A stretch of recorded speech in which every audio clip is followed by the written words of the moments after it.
did all kinds of things with the CIA to help Biden win, and that included enlisting 50, mind you, intelligence managers to say that Hunter Biden's laptop, which showed bribery, which showed all kinds of stuff, was a Russian intelligence disinformation operation, and that's what came out 10 days before the election or so.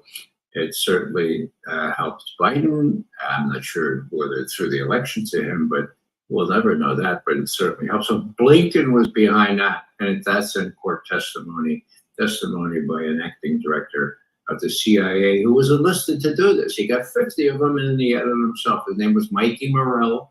And so all these people are very vulnerable. Now, what's my point? My point is simply this. If the Russians keep going as well they can, and it becomes clear that Ukraine is suffering a definitive loss, and this ATACMS and HIMARS and all that stuff are not making any impact at all, sending Ukrainian troops into Kursk, not making any impact at all. They'll all be chased out within a couple of days. So what these people are going to tell Biden? My God, Mr. President, looks like we're going to have a definitive defeat here in Ukraine before the election. And, we used up all those 155 millimeter shells and the other stuff we had, the fragmentation stuff. But we still have the top shelf there in the lock. No, you know the combination, Mr. President. Those are the tactical nuclear weapons. Those are the just low yield nuclear weapons. We drop one of those, and that would show the Russians we mean business, and it would stave off a definitive loss in Ukraine, and thus a likely loss.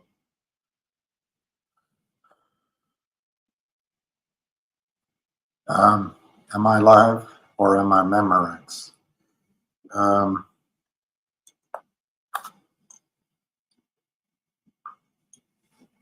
I think I'm live, and let me read in the news today.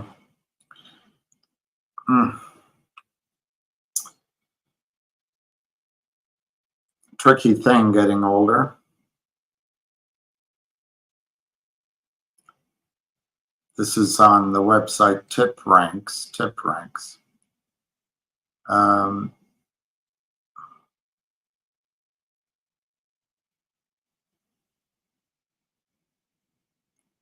Metamaterials, a Nevada-based company, shuttered its doors and filed for Chapter 7 bankruptcy August 9, 2024.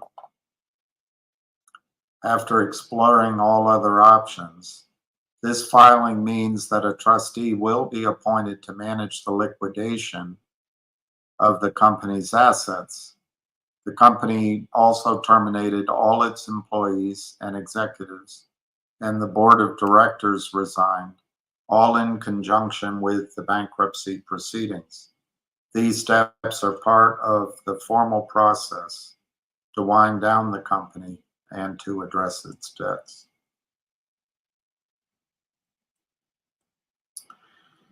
So I know that many people here were invested in MMAT, and I remember, unfortunately, I don't know if I can find their news stories. I guess I could go on the SEC site.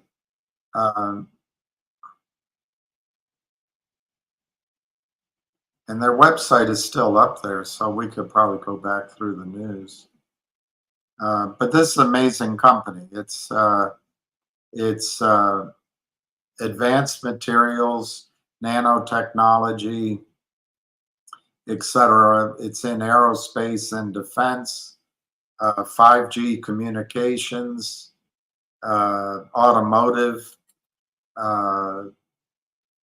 brand protection, banknote and government IDs, consumer electronics, energy, medical.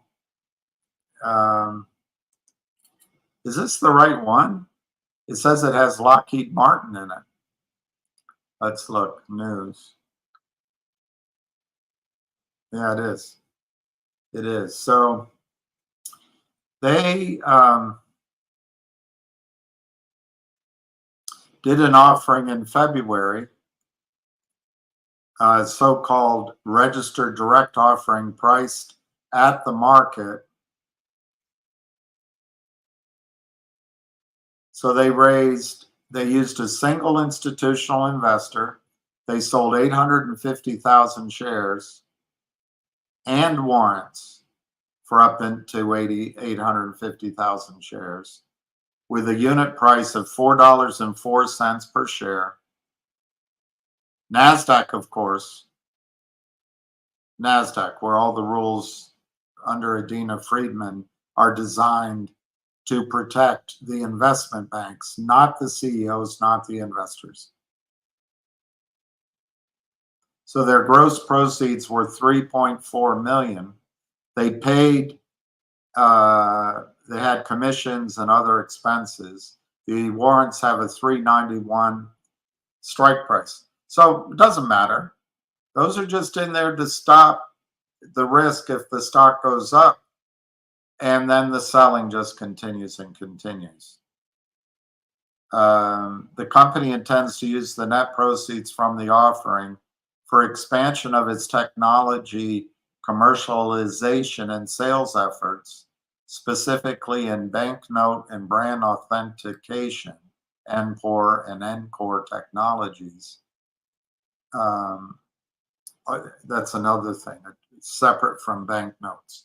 NPOR and NCORE technologies for Li-ion battery applications, nanoweb transparent conductive films for automotive and consumer electronics, and Velipsis systems for wide area motion imagery.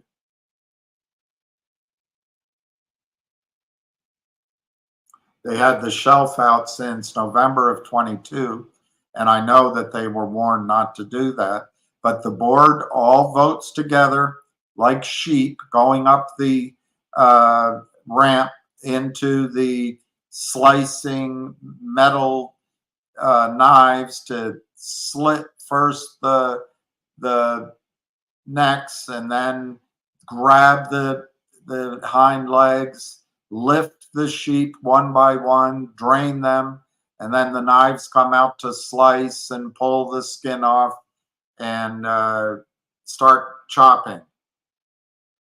But the board votes for it because the lawyers tell them to, and the CEO probably was installed to do this.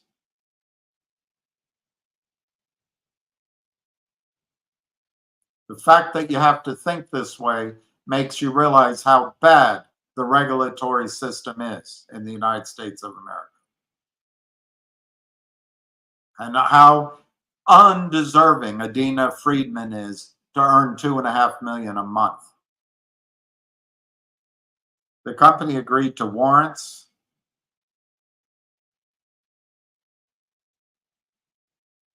All right, let's look at the prospectus. No.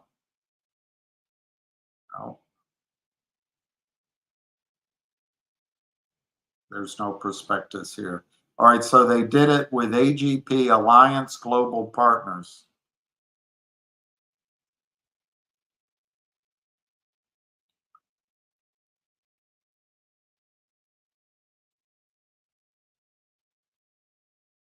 So what that means is the short sellers came in against Torchlight 10 or 15 years ago, 10, flooded the market with non-existent shares, destroyed Torchlight. Then they came into MMAT, destroyed MMAT, but it was still there. Still having technologies which Now, where do the technologies go? They'll probably go to a hedge fund. They'll probably go to China for nothing. But this Alliance Global Partners, they're in on it. They did this deal. What are they good at?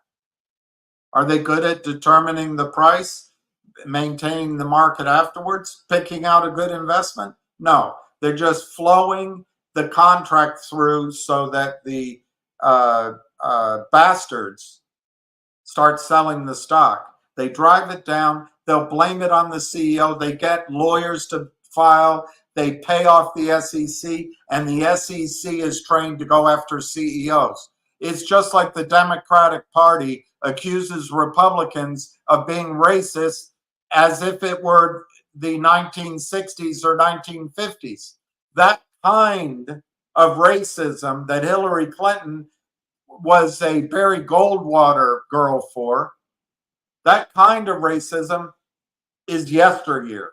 That's gone. Now, there still is racism. There still are issues. But the Democratic Party would have you believe that anyone that votes for Trump is Bull Connor. And that's just, it's not true. Well, what the SEC does and what the journalism does and what the investment banks do is they say everything in the over-the-counter market is bad CEOs. So they go after the CEOs. And it becomes self-fulfilling. This company raised $3.4 million from a placement agent called Alliance Global Partners. Who the F puts up $3.4 million to lose it all?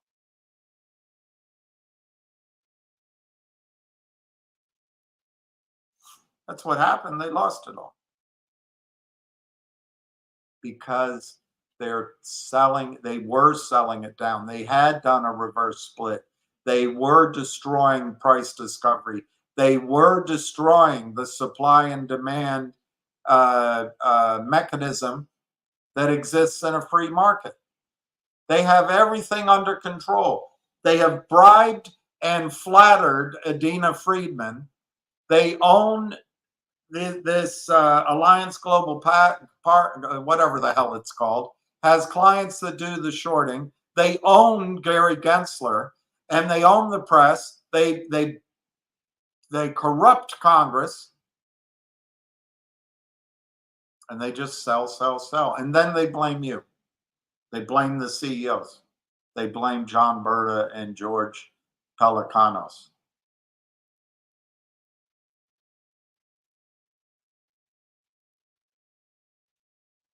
And who's going to get these technologies? Who's going to get these technologies for free? This is the American dream. Keep voting Democratic. Keep voting for the politicians that are in the hands of the banksters. Keep voting for them. Hillary Clinton, Mitt Romney, Kamala Harris. Keep voting for them. They're there. Puppets. The puppet masters are the banksters because they're just fleecing. This is just a way of money laundering. The government prints the money. This is money laundering, moving it through a system, getting it offshore to the tunes of trillions of dollars so that Jeff Bezos can marry the most passed around woman in the history of wealthy women. It's disgusting. It's just absolutely disgusting. Absolutely disgusting. All right, let me go on to one more thing. NASDAQ, that wonderful organization that Adina Friedman has destroyed, has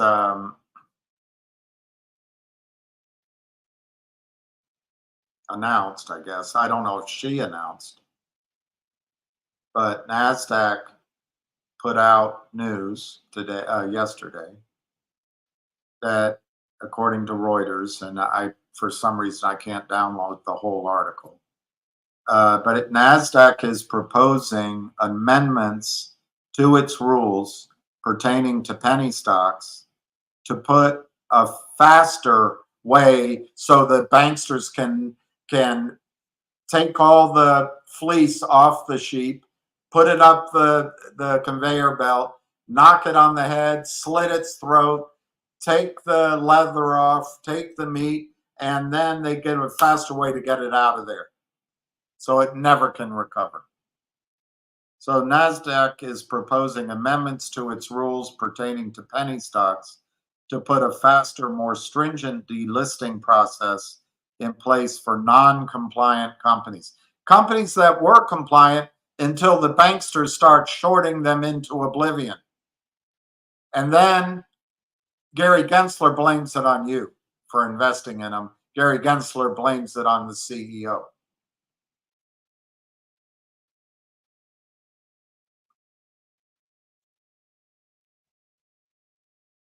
NASDAQ requires companies listed on its exchanges to maintain a closing price above $1.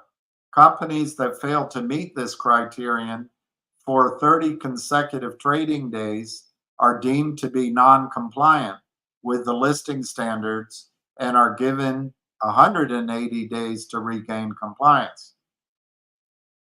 Penny stocks typically sell for less than $1 a share. And if you want to be a penny stock, list on the NASDAQ and do a financing. Adina Friedman will be glad to watch and do nothing while your stock gets destroyed by banksters. And then when it's under $1, she'll sweep you out the front door and she will collect her $2.5 million. And she will be in the vanguard of women. The future is women. 97% of the jobs done on the highway are men. 96% of construction jobs are men. But that's not where the future is female. The future is female at the very top of institutions we rely on for our lives and our financial security and our lifestyle. And we're promoting people before they know what they can do, before they lose their looks, before they get ahead on their merits. All they have to do is put on lipstick and smile, and they think somehow they're good at what they do. Now, this applies to men too. This fat slob at the FINRA, Robert Cook, a functionary. Now, I don't know if he was promoted beyond his knowledge. I just think he was put there because he's basically a bureaucrat that will do anything Gary Gensler says. They can rely on him to be a complete mediocrity. Robert Cook is a complete mediocrity. At least Adina Friedman has a pretty-ish sort of smile. And she can titillate some of the men that promoted her. What does Robert Cook have? Mediocrity. A complete non-entity. And then you've got that goofball that runs the over-the-counter markets. He's just silliness in a suit. I forget his name all the time. Cromwell something or other. And so now NASDAQ comes through. So after, let's use MMAT as an example. They work to get on the NASDAQ. They do a financing, which they were advised not to do. Adina Friedman smiles.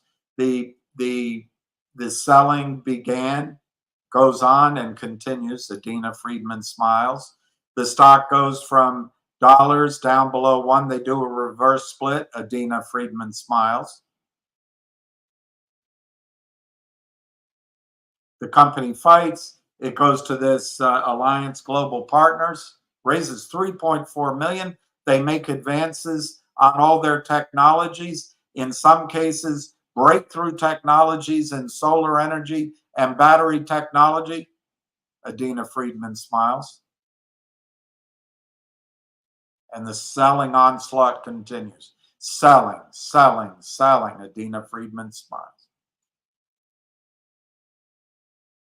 And now her solution, now that MMAT did a reverse split, they raised the money, they might have done more than one. Now that the company is completely slaughtered, her solution will delist them.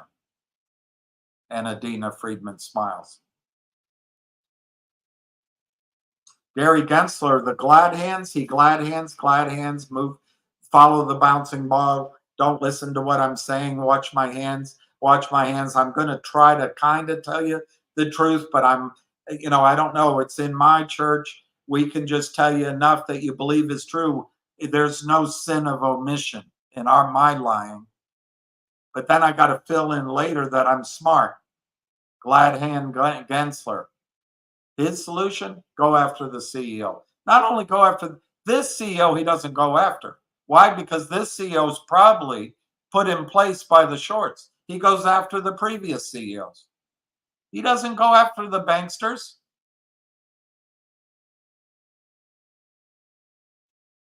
He goes after the previous CEOs. Just like Hillary Clinton goes after the imaginary racists of Bull Connor's time. When she was a Barry Goldwater soldier. Please, let's at least be honest with all of ourselves what the problem is. It's not the CEOs, except the idiots that sign those notes. It's the SEC is corrupt. The entire banking, the investment banking world is now so consolidated, all benefit flows to about 5 or 6 men.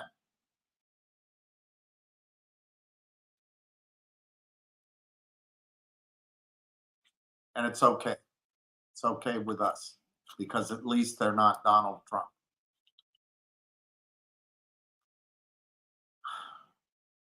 All right, penny stocks typically sell for less than $1 a share. If the company stock price doesn't climb above $1 after 180 days, the company can, under current rules, request a second 180-day compliance window. At the end of the second compliance period,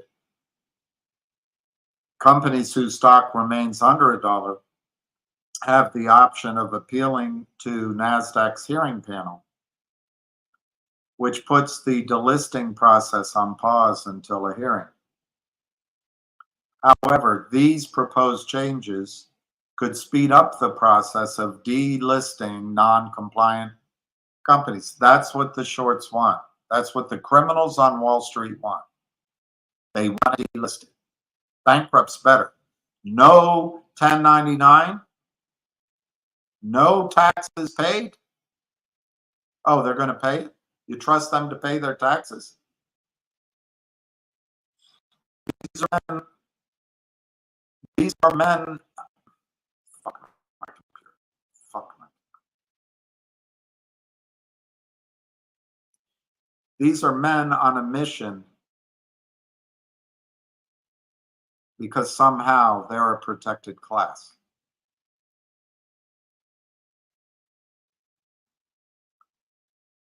If the changes go through, NASDAQ will suspend companies from trading on its exchanges if the company's share price has been below $1 on the completion of 360 trading days, effectively doing away with the option to appeal. That's not written very well. I assume that means once they follow, if they can get it up to $1 during the next year, I can't stand my computer. I'm going to have to join this on this computer. I'm so sick of all this. I'm just so sick of it. I'm so tired of it. And I was thinking about it yesterday, and I know why. And me too. It's me too. But you guys, I know, get so on edge It's been basically a year. It's been basically a year since anything good's happened to us. So it's been tough. All right, I'll watch down here because this computer's freezing. So hopefully by joining here, you know, it won't be interrupted, hopefully. Let me just try to finish that article. Well, anyway, I read enough of it, but that's okay. I read enough of it.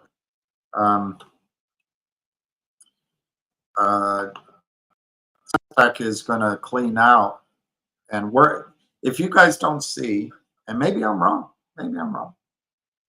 but the regulators, Gary Gensler, the journalism, your own wealth advisors, they may not know about it, but they're all part of a vast construction to strip you of fair markets. And if the stock market collapses, you're on the hook as a taxpayer. Your lifestyle's on a hook to protect Blankenfield or whoever runs Goldman Sachs, Blink for BlackRock,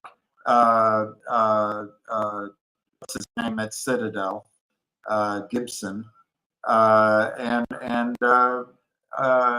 Adina Friedland thinks she's died and gone to heaven, but she's just getting a little payoff of about 30 million a year to go along with it. No one's looking out for you. No one's looking out for the American dream. No one is looking out for investors. No one.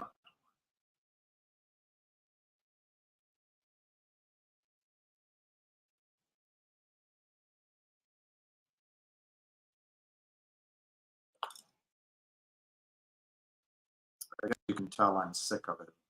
All right, let's see. Well, I've got to finish, Mark. I've got to finish that one chapter, which I write now. Then I can call him. He's with his son, so I think he can right at the moment. But yesterday, I was so dead tired, and I hit a wall. I couldn't finish this. So this is going to be repetitive. We read about bank runs, and in 1930. But let's just start with the largest single bank failure in U.S. history happened on December 11, 1930. I know I read this yesterday, but let's have an overlap. The 62 branch Bank of the United States collapsed. This failure would have a cascading effect, causing over 352 banks with more than $370 million in deposits to fail within 1 month alone. Worst of all, this was before deposit insurance. People's entire life savings were lost in the blink of an eye. Then, to top it off, on September 21, 1931, Great Britain defaulted from the gold exchange standard, throwing the world into monetary chaos. Foreign governments, along with businesses and private investors from the United States and around the world, began to fear that the United States itself might follow suit. Suddenly, there was a dash for cash. Within the United States, banks were running out of gold coin, and at the same time, tremendous outflows of gold began to leave the vaults of the Federal Reserve, destined for far-off lands. The pyramid scheme that was the gold exchange standard began to crumble. Do you hear that? The pyramid scheme that was the gold exchange standard began to crumble. To stop the bleeding, the Fed more than doubled the cost of currency in the United States, raising rates from 1.5 to 3.5% in 1 week. As a result, between August 31 and January of 1932, 1,860 banks with 1.4 million in deposits, this is 100 years ago, suspended their operations. However, 1932 was an election year. 3 long years into the Depression, people were desperate for a change. And in November, Franklin Roosevelt was elected president. I welcome their hatred. Even though his inauguration wouldn't be, that's what he said about the banks, I welcome their hatred. Even though his inauguration wouldn't be until March, rumors started flying that he would devalue the dollar. Again, gold flowed out of the vaults as foreign governments, foreign investors, and the American public lost even more faith in the dollar. And the most destructive bank in the history of the United States began. But this time, the American public wouldn't be fooled. As Barron's put it in its March 27, 1933 issue, quote, "It has been aptly observed that the stages of deflation since 1929 have been the flight from property, chiefly securities, into bank deposits, next the flight from bank deposits into currency, and finally a flight from currency into gold," unquote. Incredibly, the currency supply of the United States was falling so fast, money was falling so fast, that if it continued at that pace for a year, only 22% of it would remain. The U.S. economic outlook was dire, and it seemed as if the dollar would fall into oblivion. So on March 4th, 1933, Roosevelt was inaugurated, and within days he signed executive proclamations closing all banks for a quote-unquote bank holiday, freezing foreign exchange, and preventing banks from paying out gold coin when they reopened. A month later, he signed an executive order requiring U.S. citizens to turn over their private property, gold, to the Federal Reserve in exchange for Federal Reserve notes. On April 20, he signed another executive order ending the right of U.S. citizens to buy or trade in foreign currencies and or transfer currency to accounts outside of the United States. On the same day, the Thomas Amendment was sent to Congress, authorizing the president at his discretion to reduce the gold content of the dollar to as low as 50% of its former weight in gold. That law was enacted on May 12, and it was to give the Federal Reserve notes full, quote-unquote, lawful money status. This might happen, this kind of action might happen to your retirement accounts. If this kind of history repeats, your IRAs, your SEP IRAs, your Roth IRAs, your 401ks, it's likely that at some point the government is going to say, you can keep your retirement accounts and you can keep the tax-free nature of each account.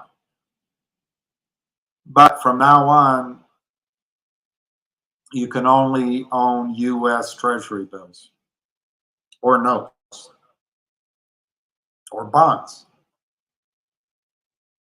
So it's possible in the next crisis that your retirement accounts will no longer be able to own stocks or any other things. And it'll just be government debt that can be in there, and they'll enforce that. So I could be wrong, of course, but keep that in mind as you leave all of your retirement in the basket that's called an IRA or a 401k. That might not be the best world for you in the future. To me, it's another reason to own physical things. And I'm not talking about wives or husbands or dogs. I'm talking about physical assets. Okay, there was still one major hurdle to overcome before Roosevelt could devalue the dollar, the infamous gold clause. During the Civil War, President Abraham Lincoln had to come up with a way to pay the troops and introduced a second purely fiat currency to the country, the greenback dollar. When it first appeared, the greenback was worth the same amount as gold notes. But by the end of the Civil War, they had fallen to just a third of the value of the gold-backed dollar. Many people who had made contracts or taken out loans before the war in gold notes paid them back in depreciated greenback dollars. And this, by the way, can happen to the US dollar today. They could create in the future a domestic US dollar and an international US dollar, for example. I guess I'm trying to get you to not be complacent about what's coming.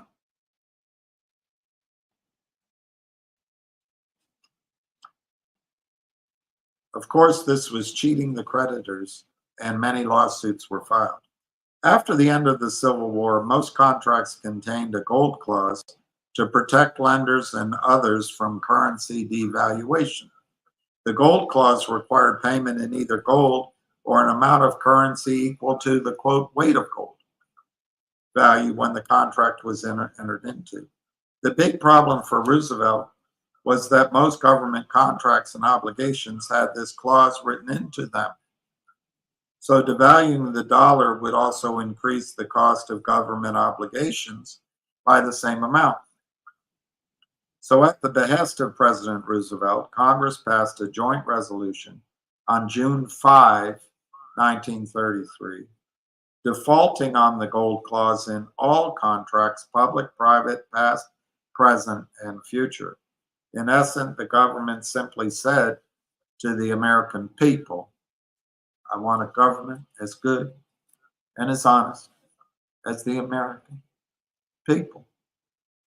So the United States government said to its citizens and businesses, quote, we don't have to pay you, unquote. Outraged by what he viewed as the government's blatant disregard for Americans' rights, Senator Carter Glass, chairman of the Senate Finance Committee, lamented, quote, it's dishonor, sir. This great government, strong in gold, is breaking its promises to pay gold to widows and orphans, to whom it has sold government bonds with a pledge to pay gold coin of the present standard value. It's dishonor, sir, unquote. But Senator Thomas Gore, you think there's any relation, of Oklahoma, put it even more succinctly when he said, quote, why, that's just plain stealing, isn't it, Mr. President, unquote. Sounds like West Christian. But these protests fell on deaf ears. On August 28, 1933, Roosevelt signed Executive Order 6260, outlawing the constitutional right of U.S. citizens to own gold. To keep from having to default on its commitments, i.e. declare bankruptcy, and to keep concealed the fraud of fractional reserve banking. Let me read that again. And to keep concealed the fraud of fractional reserve banking. Let me read that a third time. And to keep concealed the fraud of fractional reserve banking. It is my contention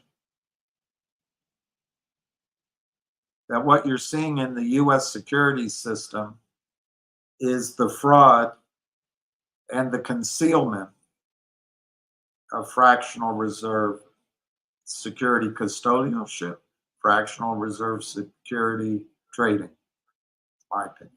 I haven't heard it anywhere else. So if you want to blame anybody for that opinion, blame me. The banking system's only choice was to get the government to make gold illegal for its US citizens to own. So let's go through that.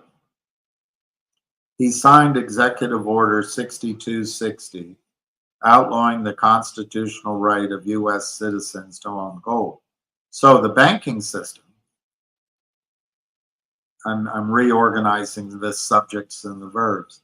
The banking system, to keep from having to default on its commitments and to keep concealed the fraud of fractional reserve banking,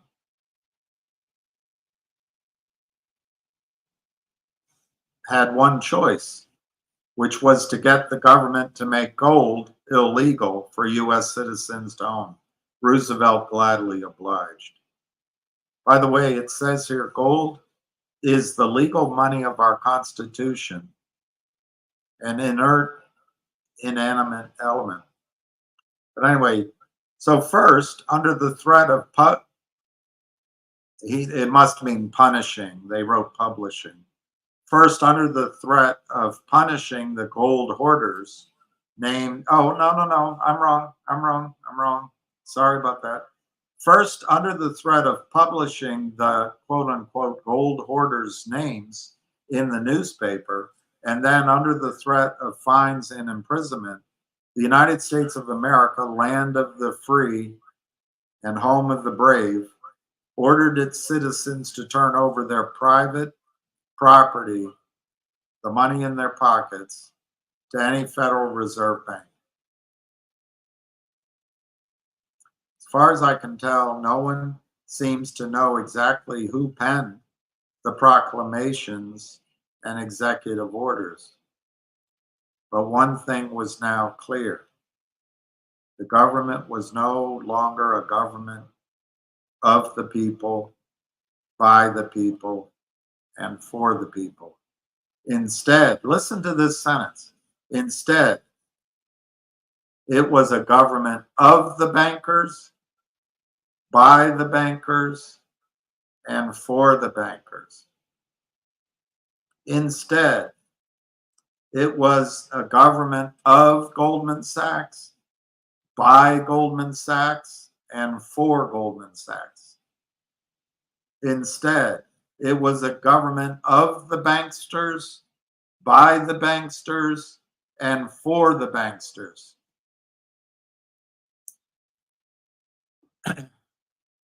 But there was still one more dastardly deed to be done. On January 31, 1934, Roosevelt signed an executive proclamation effectively devaluing the dollar. Before this proclamation, it took $20.67 to buy 1 troy ounce of gold. But now, since the dollar instantly had 40.09% less purchasing power, it took $35 to buy the same amount of gold. Now, I think this is coming to a theater near you. It'll probably be a little more slow moving, but this took a year, so you saw it coming. Gold will be revalued. And I used to use the number of 10,000, and I based that on Jim Rickard's work, his 4 or 5 books of, I don't know, 5, 6, 7 years ago.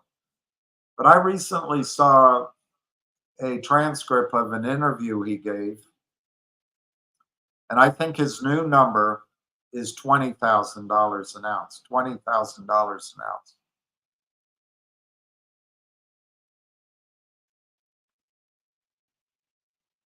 So that could happen. That's a devaluation of your dollars and other assets, unless they're assets that survive with an economic purpose in the new world. For example, gasoline, being a nurse, being able to repair electric works or install plumbing, being a farmer, eggs. There'll be things that will be paid for with the new currency at a similar rate that they used to be paid with the old currency. But everything else will get devalued. And I can't tell you why that is all blurry, but just watch the vision of me that's clear. Frustrating. I can't wait till I can buy a computer.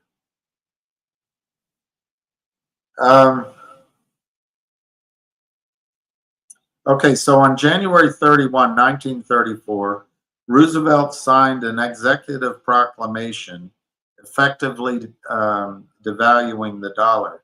Before this proclamation took effect, $20.67 bought 1 troy ounce of gold. But now, since the dollar instantaneously had lost 40% of its purchasing power, it took $35 to buy an ounce of the same gold. This also meant, with regards to international trade, that the government had just stolen 40% of the purchasing power of the entire currency supply of the people of the United States, all with a stroke of the pen. That is the power of fiat currency. The worst part of this whole situation is that people who followed the rules, like we do in the securities markets, we have to follow the rules. These guys break the rules and their lawyers protect them. And then to kick it off, they sue the CEO. It's unbelievable.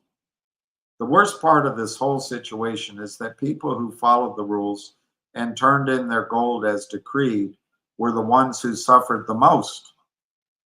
And that's what I want to prevent. I want to prevent, if possible, you being the ones and me being the ones that suffer the most. Because those who illegally hung on to their gold realized a 69.3% profit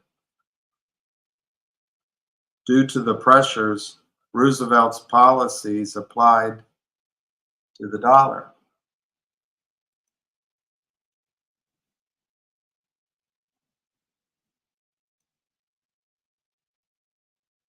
I don't know how to fix that blurriness. Less than 22% of the gold in circulation was turned in, however, and it seems not a single person was arrested or prosecuted for hoarding. But despite the efforts of the United States government, gold won in the end. Gold, in the will of the public, forced the government's hand.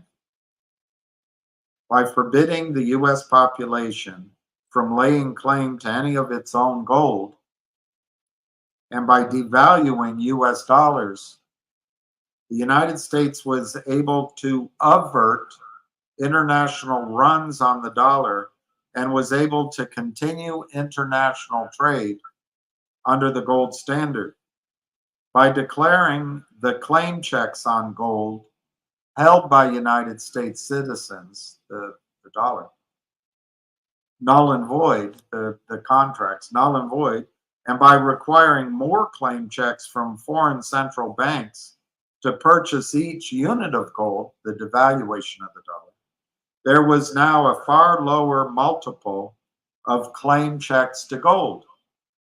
And the fractional reserve system was once again manageable. This is what I think NASDAQ's trying to do to the vast amount of counterfeit shares out there. That's what I think they're trying to do. Chart 2 shows, well, the chart 2 shows the accounting that gold did of the US dollar as a result.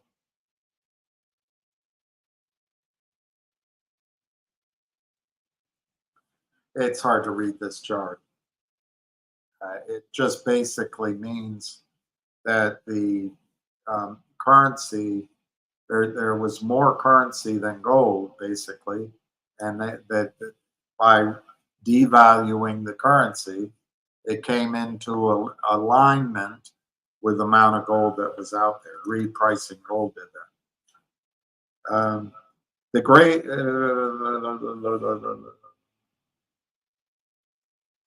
all right, I'll read it as if you can read the chart. Chart 2 shows the accounting that gold did of the United States dollar as a result.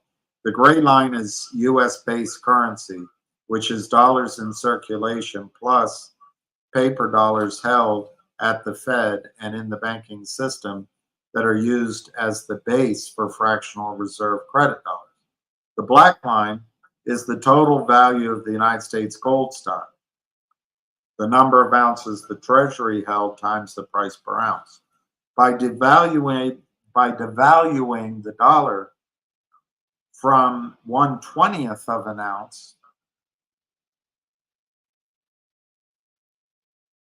to 1/35th of an ounce, the value of the gold held by the United States Treasury now exactly matched the value of the monetary base.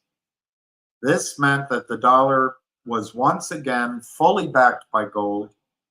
It also meant that there was no reason for gold to continue being illegal, since there was now enough gold to pay out against every paper dollar in existence, and the dollar could have been fully convertible into gold again. And that is the calculation, I think, that Jim Rickards does. What price would gold have to rise? To what price would gold have to rise to make our entire monetary base theoretically convertible into gold, to take care of our massive financial problem? Gold had once again revalued itself, not with the knockout blow and the death of the currency as in previous things we read about, but this time by a technical knockout, a TKO. To halt the implosion of the US banking system and to regain the trust of our international trading partners, gold had forced the government to devalue the currency by stealing from United States citizens. And it had once again accounted for all the excess currency the banking system had created out of thin air. Gold was still the undefeated heavyweight champion of the world, but all the pain and suffering could have been avoided. Gold and silver require discipline and constraint from banks and governments, and both banks and governments resent gold for it. Numerous factors contributed to the Great Depression, but there was only one root cause. Governments around the world, along with the Federal Reserve, foreign central banks, and commercial banks, all tried to cheat gold.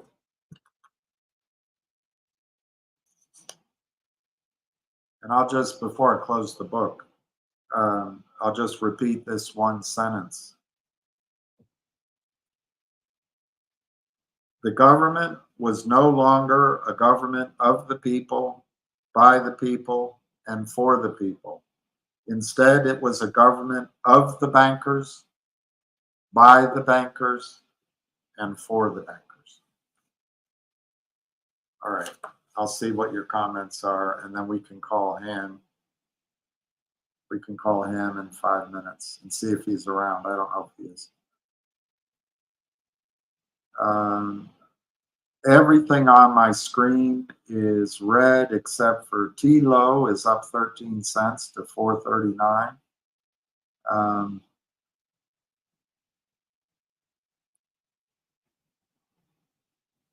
MMAT, I guess, is halted trading. Because it says it's trading, no, I guess it's trading at $1.18. There's no hope. Once it's in bankruptcy, there's no hope. I'll be wrong if I tell you that you should just sell your stock here because it's going to go to zero. You're going to say, oh no, it can go up. And sure enough, they'll be buying and maybe it goes up a few dollars briefly. But in Chapter 7 bankruptcy, it's clearly stated, Chapter 7, not Chapter 11, not Chapter 13. Chapter 7 is liquidation. And guess who gets nothing? Guess who gets nothing? Equity. If you have debt, a convertible note, if you're an employee, if you have a salary, if you have a contract, contracts can be declared executory under various for various reasons. But in general, if you have debt, that's above equity. If you have trades bills, like you're the supplier of janitorial supplies, you're above even, I believe you're even above debt. It's all up to the judge. But equity, remember this about bankruptcy court. The responsibility of the bankruptcy court is to the debt. It's to the creditors. It's not to equity. So it's a steep climb to expect anything out of Chapter 7 liquidation. All right, I'll go here. Maybe I can see. Thank you for the 50. Who did that? Arca, you're wonderful, Arca. I never get donations, so I appreciate that. And I'm glad you're here, Arca. If you want to talk a bit about stocks, I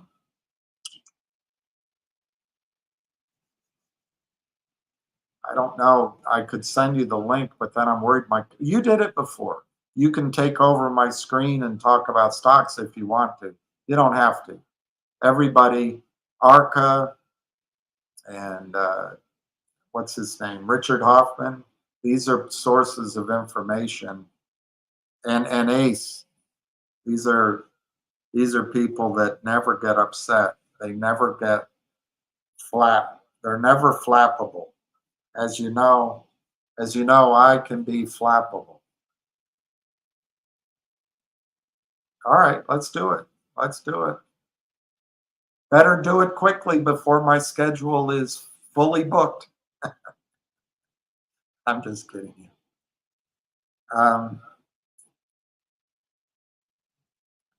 Don't the shorts have to close out their positions? No. I mean, that's a working theory that I think we tested to its very dying breath. I don't think the shorts have to cover. My opinion, Zamkar, is that the only way shorts will cover is when they're losing money. Otherwise, for example, if you look at GTII, this is my opinion. It's my speculation. Everything on my videos is editorial and is opinion, and it's not factual.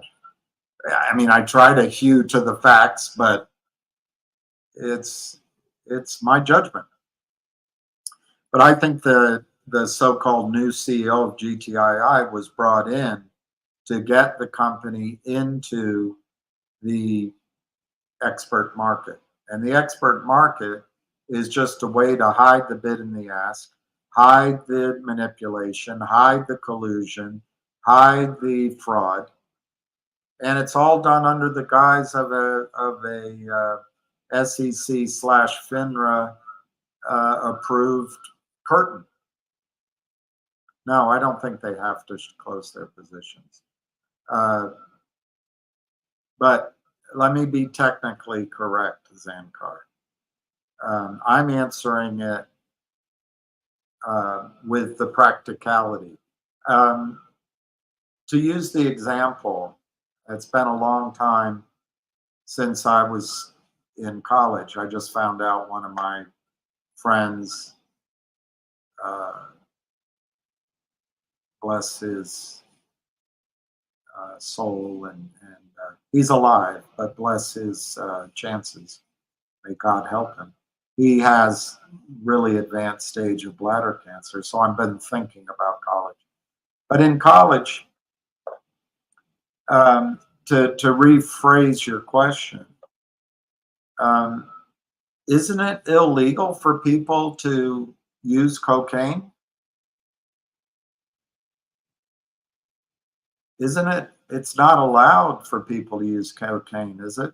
I never did drugs, but I mean, I was one of the Bill Clinton imitators before I knew who Bill Clinton was. I would pretend, if there was a pretty girl, I would pretend. It didn't work, so I stopped doing that. Pretty girls usually figure out when you're not being sincere. Anyway, it's the same thing. So if you're technically saying, do they have to settle the trades? Yes, they have to settle the trades. But this is an industrial scale system put in place, I think, to benefit Goldman Sachs, Citadel, Vanguard, Carlyle, all these big funds, BlackRock, because they can't, BlackRock, if you look it up, they claim that their average return on their $10 trillion, I do this by memory, is 14% per annum. That means they're making 1.4 trillion on 10 trillion. I mean, unless that's just the result of a bubble run in everything. They can't do that. Year in and year out, it's cheating. And my belief is the way they do that is with these big schemes to defraud investors and American taxpayers at an arm's length. They train a Jeff Easton. They train a Yorkfield Advisors. They train people to be the front. They bring in these contracts and the story begins. And MMAT gets destroyed. If there's a valuable patent in the pile of MMAT's detritus, who's to know? Maybe the Fidelity Select Technologies Trust Bust Opportunity Fund comes in and buys it. Wall Street is set up to strip everyone that gets into the room of their assets. And if you happen to go to the same church, the same temple, happen to have been in the same fraternity, happen to be alumni of the same school, okay, maybe we'll work with you. But basically, everybody's fleecing everybody else. And it's gotten out of control. So, Zan, my point is, I went on too far. My point is that, yes, they should settle the trades, but nobody enforces that settlement. Nobody. And if you need to hear it again, nobody enforces the settlement. There's no compliance officers. There used to be, Zan, when I was around, and people thought I had an exciting career.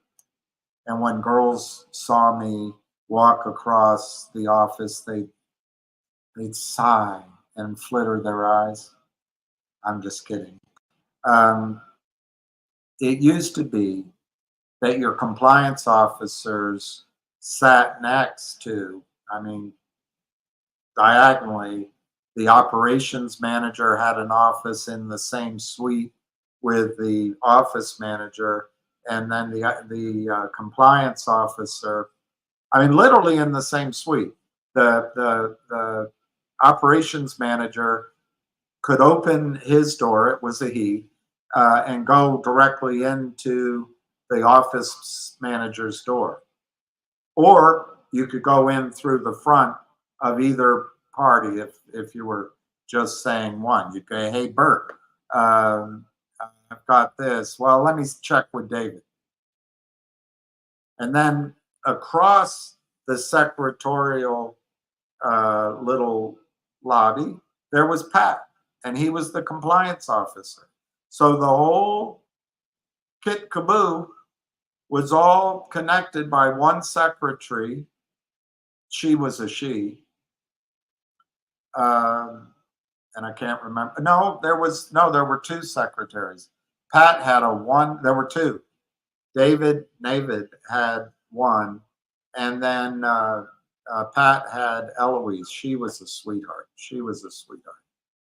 She always, as soon as I showed up as a rookie, and later she was great.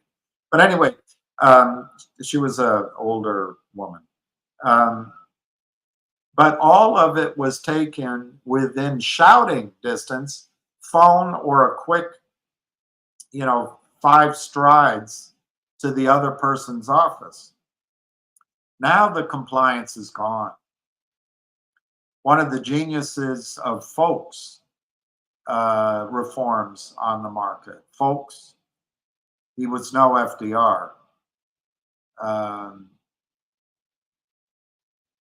Was that they rescued Goldman Sachs from bankruptcy by making it a bank and protected by FDIC to just focus on Goldman Sachs. So they moved all of the risk arb, the trading desks, the research that was related to salesmen, mostly institutional. They moved the market making aspects. They moved it all out of Goldman Sachs. You could argue they did it the other way around, but in the end, you ended up with Goldman Sachs, which was a shell of its former investment banking self, but it now was a commercial bank, and it did all the functions of trading on behalf of its clients. But its trading for itself, I think, still exists. So I don't want to say that for their own money, but the risk desks trading and market making and arbitrage and options trading that used to be inside of the firm either were jettisoned out completely, and those desks became hedge funds who became clients of Goldman Sachs prime broker. But then all the stock loan, all the extending credit for institutional trading, all of that went into their prime brokerage arm. Prime brokerage left Goldman Sachs and stood alone. So in essence, I know I'm being simplistic because I don't know, it became two firms. Well, the compliance that I just described, we were the flagship office in Washington, D.C., numero uno for Merrill Lynch. The compliance, which occurred locally, completely obliterated, gone. There's no oversight at all. And then the Regional Operations Center, which was called ROC, there was compliance there, regional management and regional compliance and regional operations. The ROC Center in Rockville. So what happened, not only did the risk and the trading go to these hedge funds who were just cowboys, the oversight went to those hedge funds who were not going to follow the rules. And then or they haven't shown a proclivity to follow the rules. And then the trading,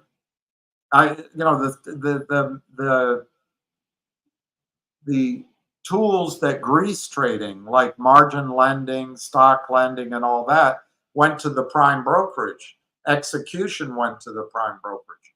There are no market makers anymore. But the fiction that Reg Show extends is somehow there's market makers. So criminals went out and bought E-Trade listing. Goldman Sachs, they got rid of their market making. There's no more risk taken internally because now they're insured by the FDIC. So anyway, there's these fake market makers. They're just crap, but it's all to take advantage of the Reg Show exemption so they don't have to settle. I answered your question, but I took too long.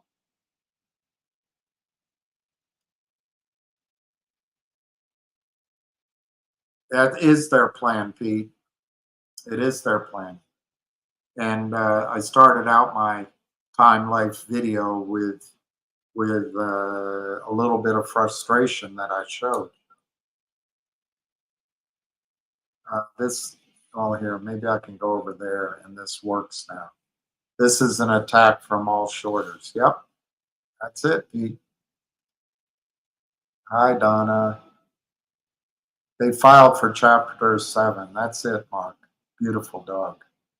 That dog needs a kiss on the forehead, but of course, won't allow it. Yeah, Chapter 7 is pretty bad. Common sense. The issue I see is that the criminals go after companies who are desperate for money. So don't buy stock in companies that need dollars. Well, common sense, that makes a lot of sense.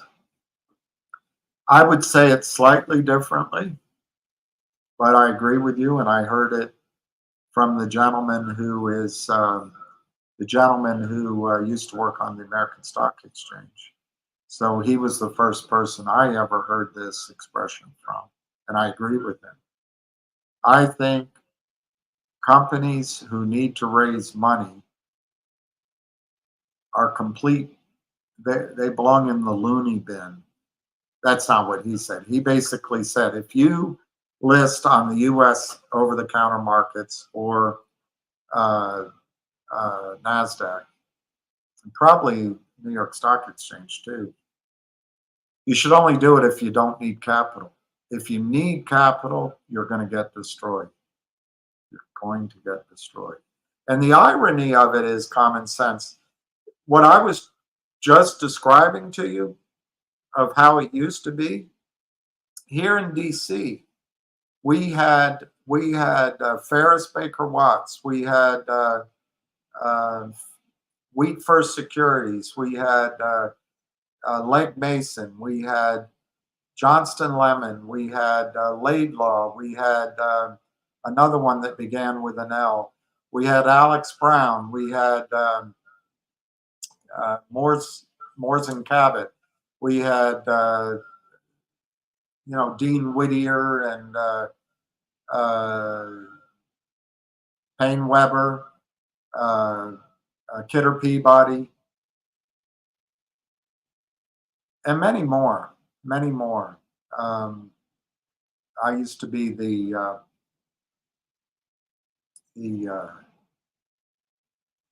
softball commissioner, and I had a very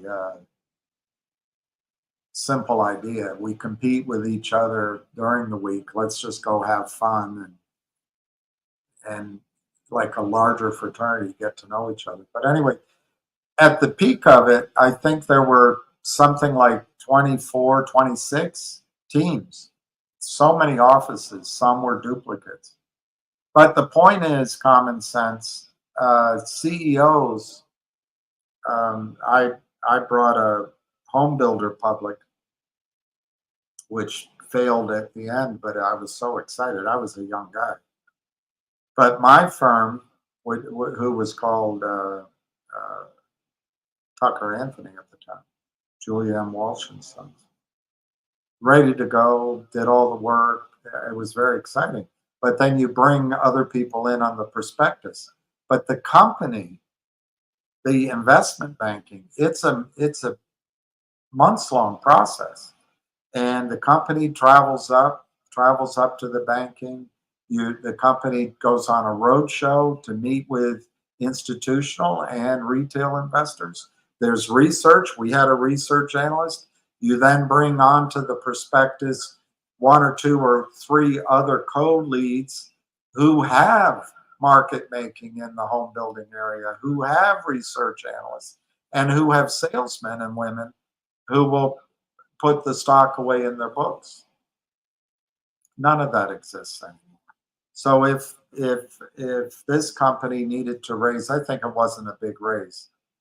It was to me, but I don't think it was big by what you hear nowadays. But they were raising $20 or $25 million.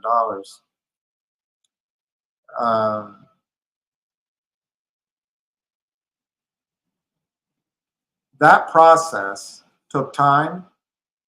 It meant that the pricing of the offering, and it was a private company, it wasn't public before, so that you could create the price. It was going to come out at, to my memory, $12 a share.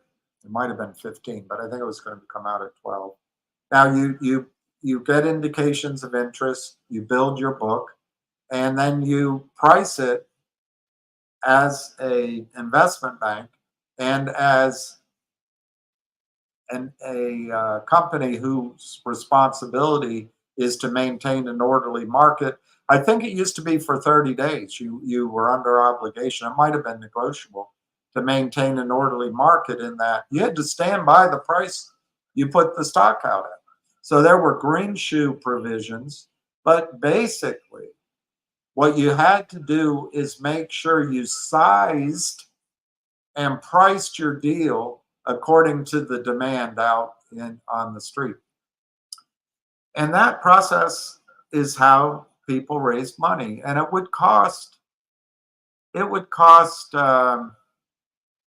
going to estimate, but I think it would cost somewhere in the 7 to 8 to 12% range, but I might be high. It depended on the size of the offering. It also cost that extra bit of the green shoe shares that went to the sole manager.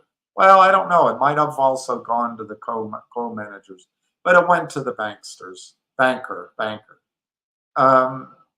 But I bet a company could get out of that situation, raising that money, having their money in hand, being public, having, I don't know, 2,000 new stockbrokers recommending their stock, having research, and going on down the highway.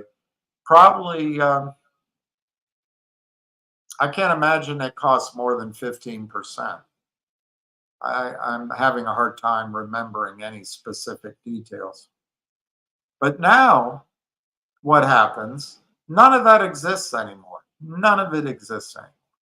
It's all gone.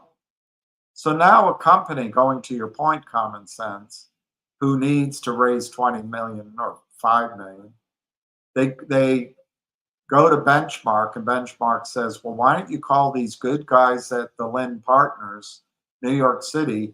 Call Jeff Lynn. He's a good guy. He used to trade Yahoo stock as a day trader for a living, but now he grew a pair and he's suddenly the smartest guy on Wall Street, and he'll help you raise money. Well, they don't raise money.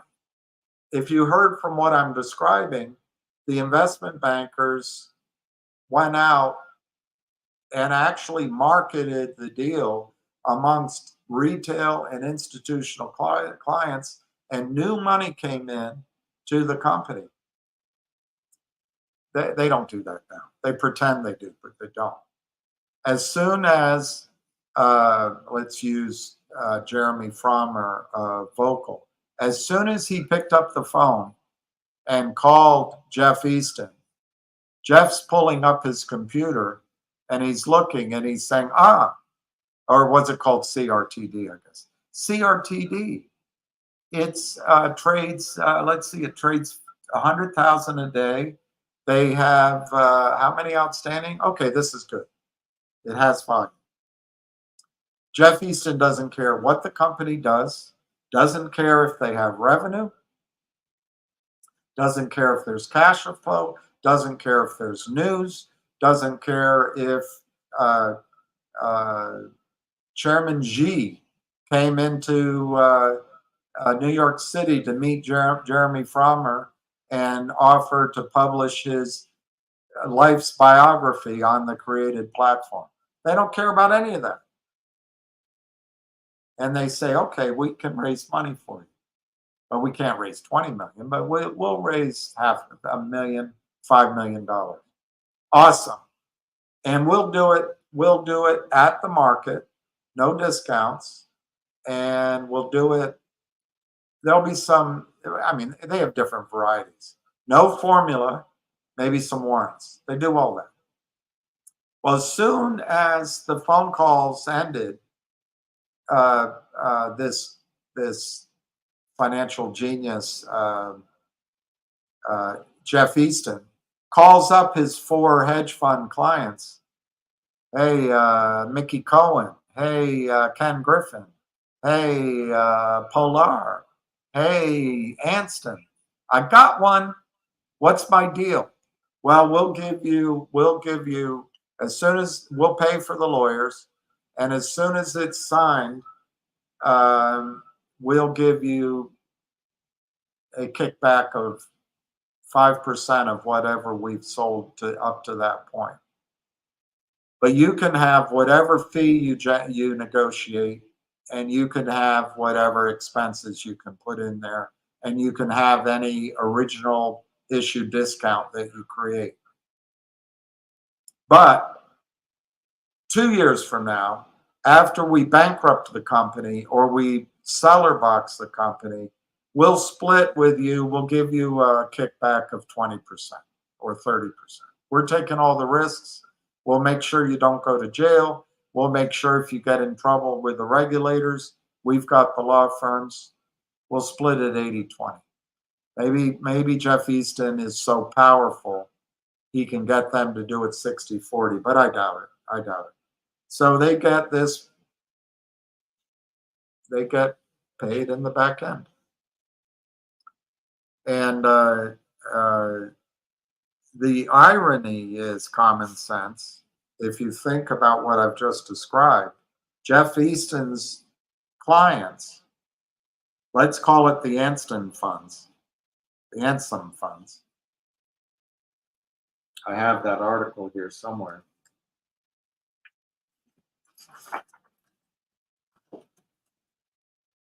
Let's call it the Ansem funds.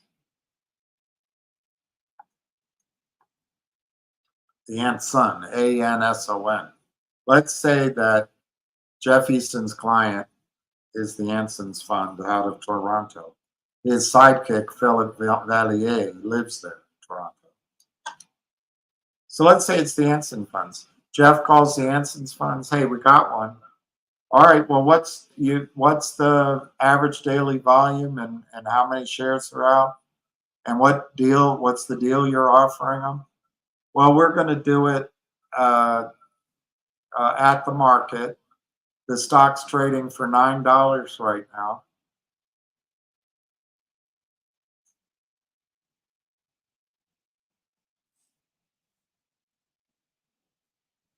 Can you still hear me? I don't know if you can. Can you still hear me? My other computer.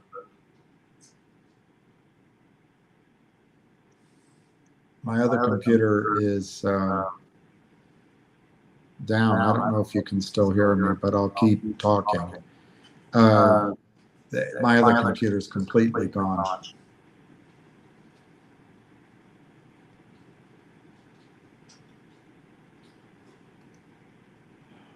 There it is. Serenity now. Serenity now. So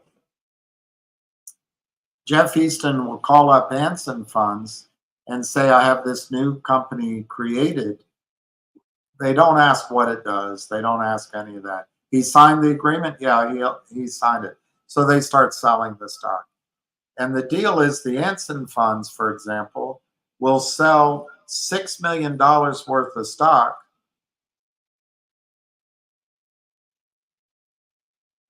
Jeff Easton sits at the conference table, takes his money out of, they're offering from or 5 million. They take their fees out of the 5 million and they put an original issue discount in it. Let's say they give Fromner 4 million. The Anson funds sold already at 6 million. Common sense, if you hear what I'm saying,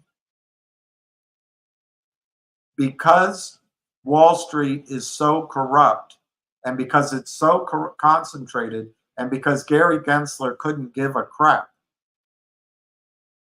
what's happening is that the Anson funds and Jeff Easton, although criminally, they're going out to the market without a prospectus, without an approval, without use of proceeds, and they're raising money illegally in the market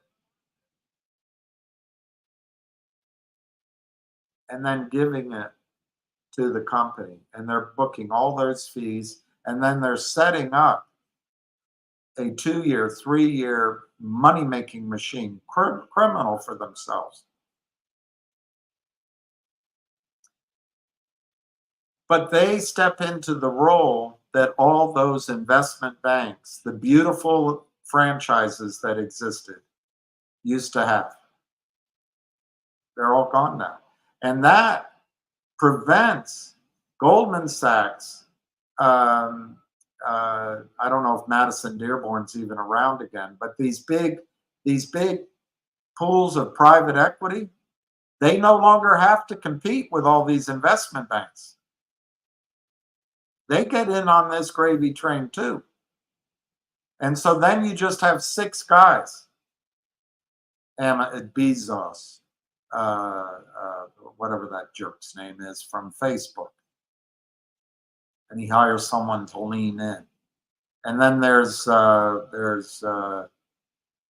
anyway, there's the various young men that they take from soup to nuts, and they suck on that money-making machine all the way up. But there's no competition to these certain pools of money and these certain investment bankers. And they destroy the entire model of investment banking. And so that's a very long answer. I agree with you 100%. Thank you, Barbara. Marco. Polo. Marco. Polo. I don't know how to stop the echoing.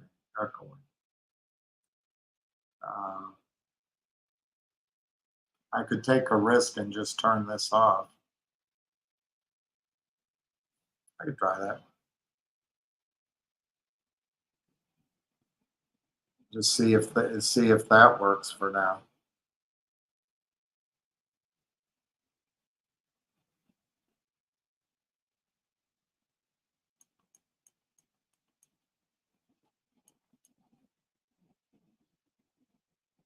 I don't know.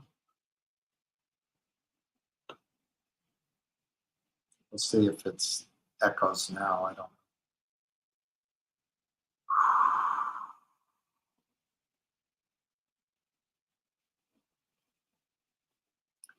The SC13D filing on finger guy who exercise calls with a 384.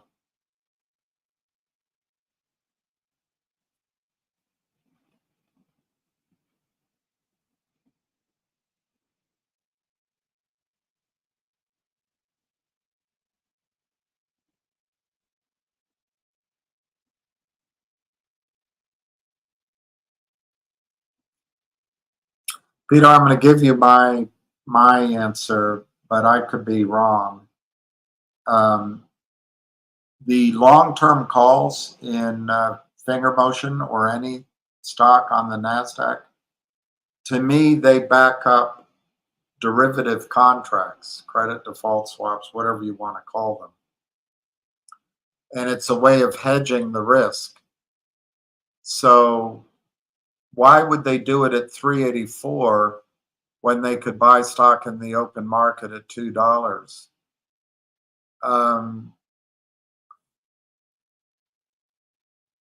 Well, one, they could just be stupid. Two, it might have been forced on them. In other words, the call position could have been half of a contract. It could have been half of a contract. So it's a spread. In other words, the calls are out there, but maybe there's puts too. So maybe you would see those though.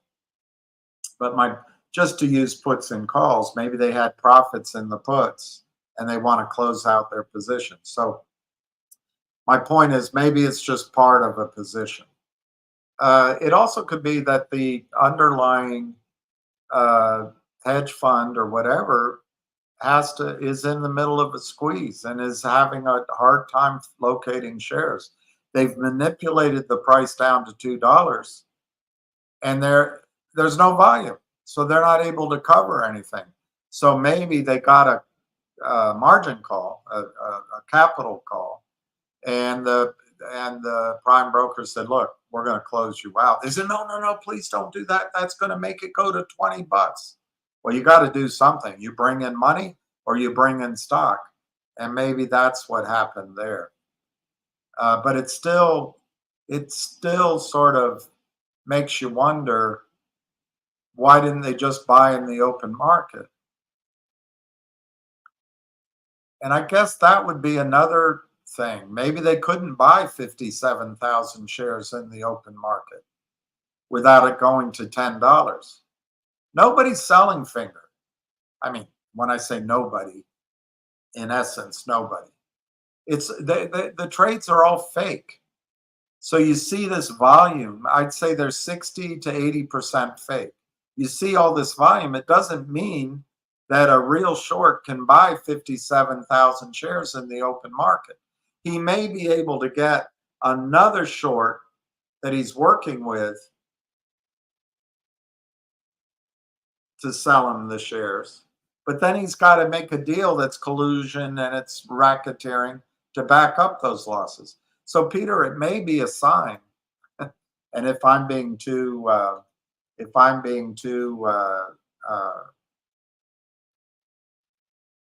rose-colored glasses, forgive me, but it may be a sign that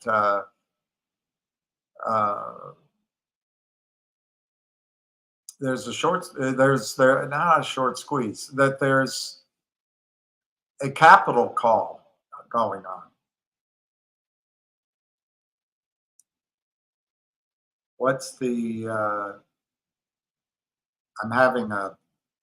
I don't know what's going on with my eyes. I can see over there now. See, I don't know. I guess I'll leave my glasses off. What's the quick recap story for MMAT? I read out at the beginning, I read out the news story, but they declared Chapter 7 bankruptcy. There's probably more than this, but what I know about is there's Chapter 7, Chapter 11, and Chapter 13. Maybe there's 8, 9, 10, and 12 too. I don't know anything about those. But Chapter 7 is liquidation. It's not reorganization.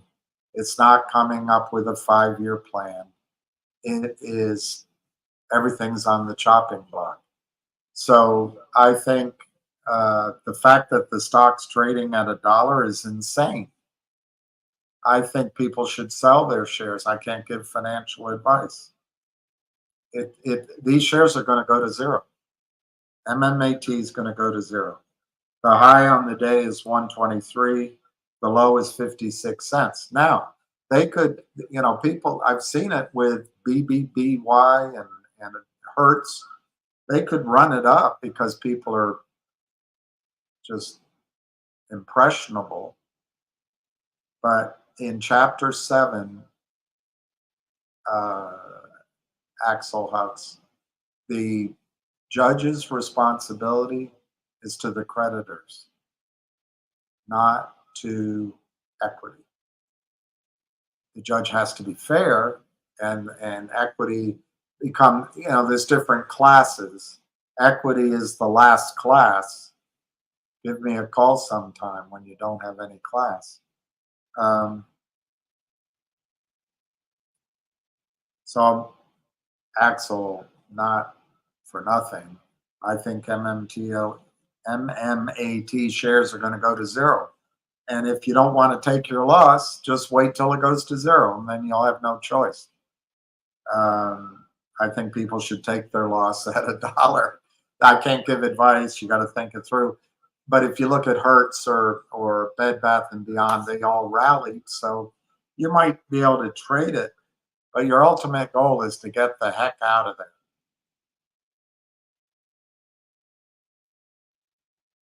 Well, they are worthless shares anyway, but good. God, sorry, I didn't mean to be disrespectful. I almost said good life, but God life. It's, I know, I got to get my eyes fixed. I have this weird thing that if I look with this eye, it's all clear, but if I'm looking, anyway, my apologies. God life. I didn't mean to use the wrong name. But if I had 10,000 shares of MMAT, well, probably people had that much and they don't have that anymore. Let's say I had 2,000 shares, 3,000 shares of MMAT. Right now, not knowing anything else, I'd sell it at $1. And I know you're going to say it's worthless anyway. Why do it? But I'd sell it. I'd lock in my loss. And I'd go buy 30,000 shares of Logic at 0.0213. There's an offer there at 36,436 shares. I'd go buy that, and sometime over the next 2 weeks, and let's expand our time frame to September, all of September. So over the next 6 to 7 weeks, I expect, because of press releases, I expect Logic to announce deals that are worth over $750 million. One of them is going to be completed. It's worth 5 cents a share. There's some risk. How many shares do they issue and all that? But if they do it with what the arithmetic indicates is the shares should be worth 40 or 50 cents a share. Now there'll be different stages. I get all that, and it's all going to be in the shorts will be in. I get all that, but I would take my MMAT money. I would buy Logic at 2 cents. And if Logic went to 10 cents, went to 6 cents, 8 cents in the next 6 weeks, 20 cents, I just sell out. Finger would be a good alternative probably, but Finger may take time. But more importantly, if you had, in my example, you had 3,000 shares of MMAT and you sold it here, you could only buy, I don't know, 1,500 shares, I guess, of Finger, if I did that arithmetic correctly. $3,000 divided by 1.5, by 2, less than that, you know. Call it 1,000 shares of Finger. That's good, but it's probably, it doesn't excite you as much. But that's one thing you could do. You could sell MMAT here at $1, put half the money in Finger and half of it in Logic, or something you want to trade that you know about. But MMAT is going to zero. Speaking of MMAT, now we have MATT. This is too funny. This clown and Ham have led people into another bankrupt stock with MMAT. I never led you there. Ham never led you there. So Matt, why don't you before you call me a clown? They're all of, unlike you have a name, Matt. Why don't you go stand outside my front door? And when I open it, you can say, "Hi, I'm Matt," and I'll wipe my feet on you. I never told people to buy MMAT, ever. All my videos are out there. I never told anyone to buy MMAT. Never. Ever. In fact, MATT, I actually told people they should get out of MMAT when they did the finances. It's that your friends coordinated. So take your clown show yourself elsewhere.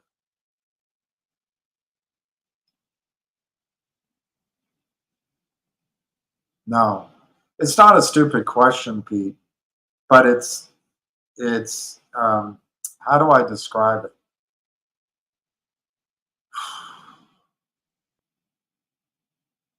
I don't know how to describe it.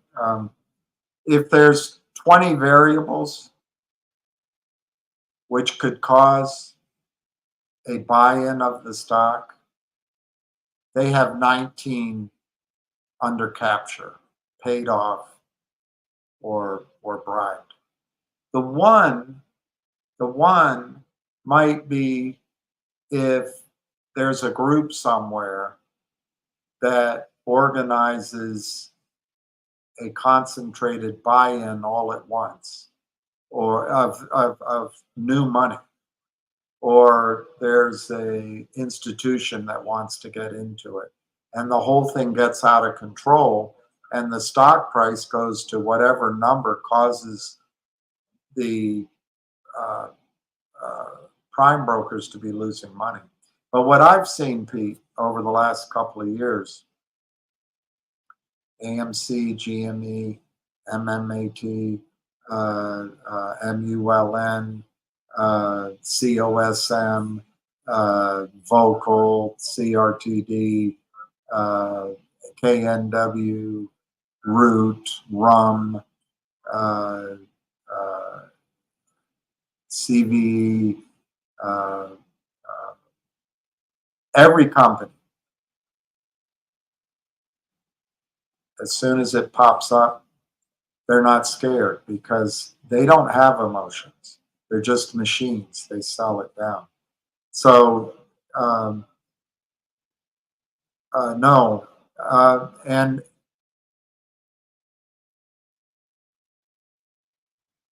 that doesn't mean it's impossible, Pete. I guess that's what I'm trying to say. I think it's less than 5% odds that something could come in to cause the prime brokers to be losing money and be forced to buy in.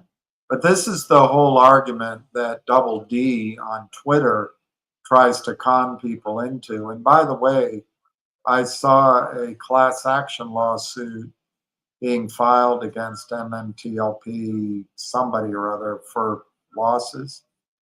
And it had a deadline in June or July. I tried to quickly read it. I hope that's just an artificial deadline, because I think what Double D was trying to get everybody to do is to do nothing. And then the what do you call it? That there's a name for it.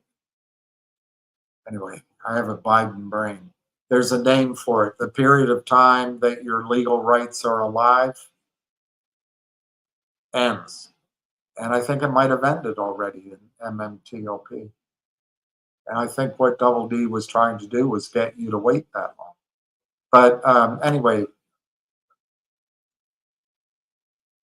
the argument is that in court or in a resolution that you can create, to mix metaphors, 2 days of trading, and that some Lone Ranger or Superman or Winston Churchill can stand there and say, you have 2 days to buy in all of your shorts.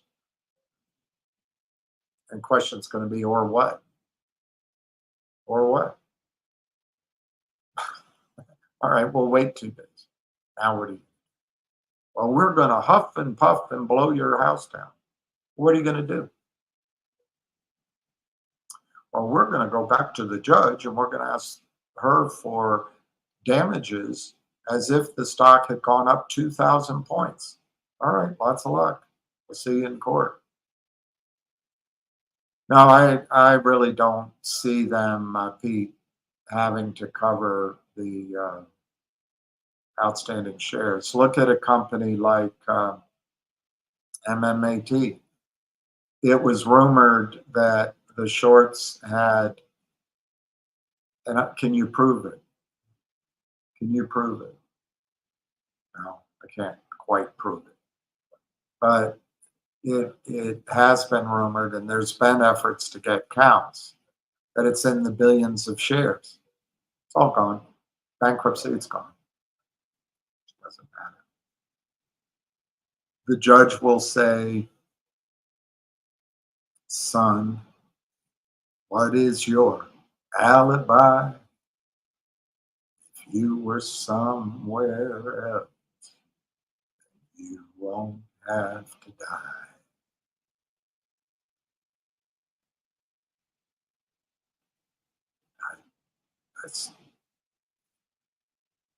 I said not a word, for I'd been in the arms of my best friend's wife.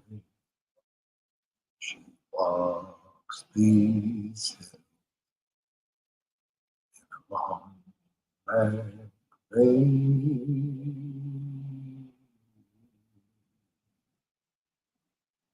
She visits my grave when the night winds wave.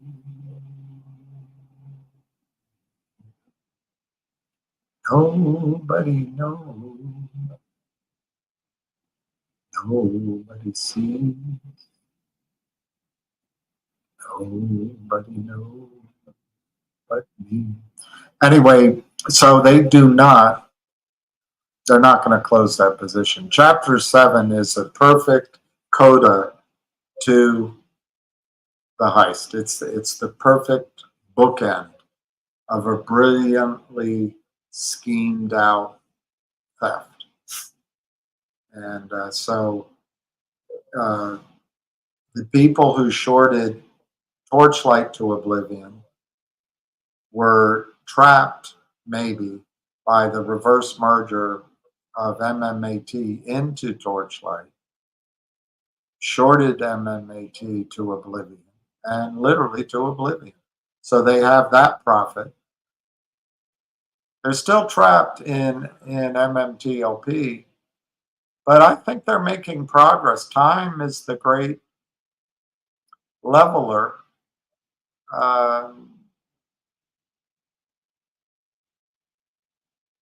And I'm not optimistic that people are going to make money in MMTLP, which is why I think everyone has to move their shares to Nextbridge.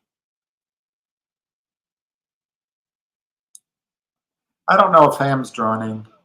I'll try him, Tom, in a bit. Let me get through some of the questions. I didn't mean to go on so long.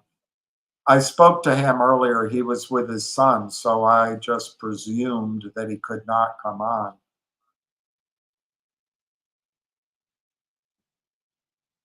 Stony, I don't know if I covered that. I think MMAT helps the shorts, the criminals in MMTLP. They've just booked massive profits, massive. They can take money out. Now, it might not be today, it might be at the conclusion, but in effect, they know it's coming. They can take all the money that's sitting in a prime brokerage account waiting for settlement, they can take it all out. The only thing, Stoney, that I was trying to figure, and I'd have to look it up, but I believe that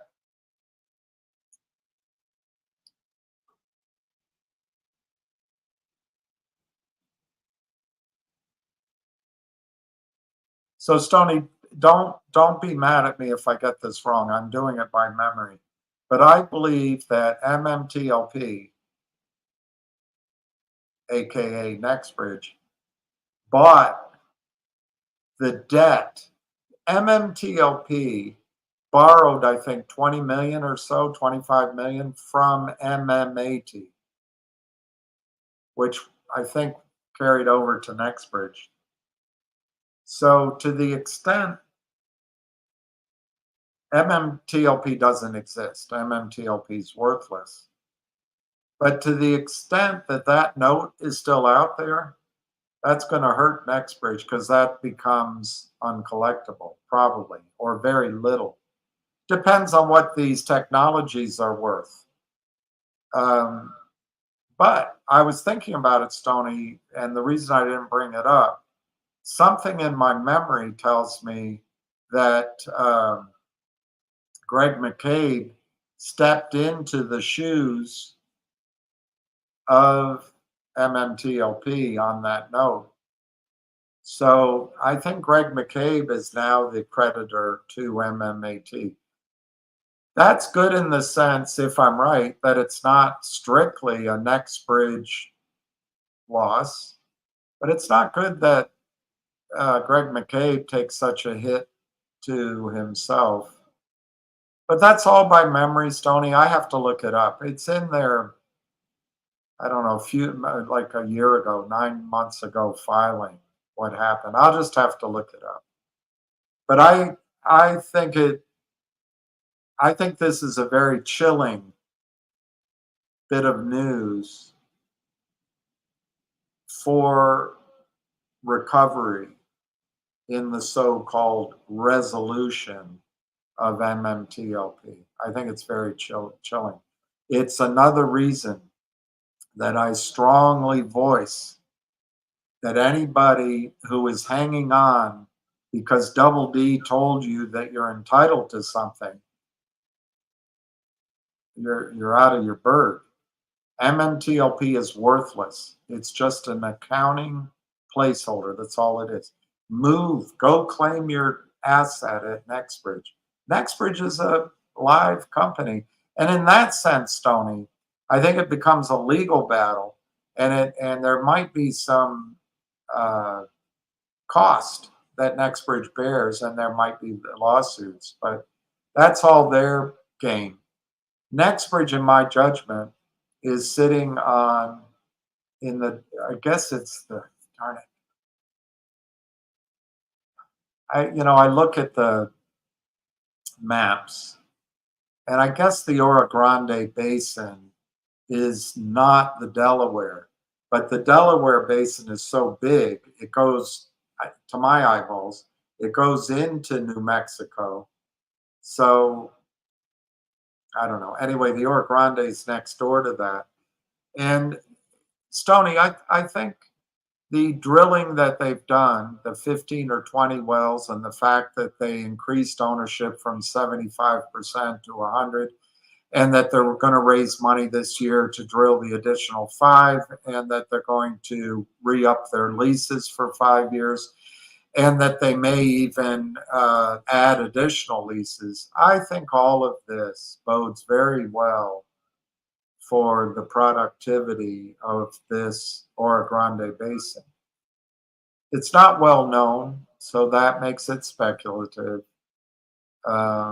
There's plenty of other oil and gas projects in Texas, so that makes it speculative. The infrastructure has to be built in, that makes it speculative. But the sheer size of it They have 5, according to their own filings, they believe they have 5 distinct reservoirs. They have 134 contiguous acres. And like I say, they have the seismic, they have the science from 15 or 20 wells, and they're continuing to drill. I think Nextbridge is going to be valuable.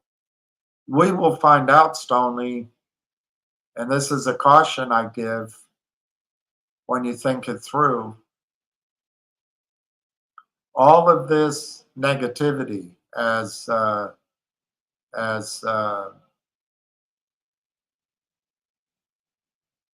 Donald Sutherland might call it, what's with the negative vibes? Negative waves. What's this with the negative waves?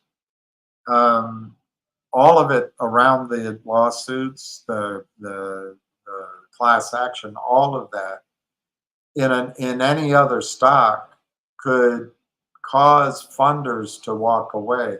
But I believe that Greg McCabe and his 5 or 6 core partners have enough capital and brain power to do financial engineering, such as buy a lease, buy 40% of a lease or a prospect in Terrebonne Parish in Louisiana.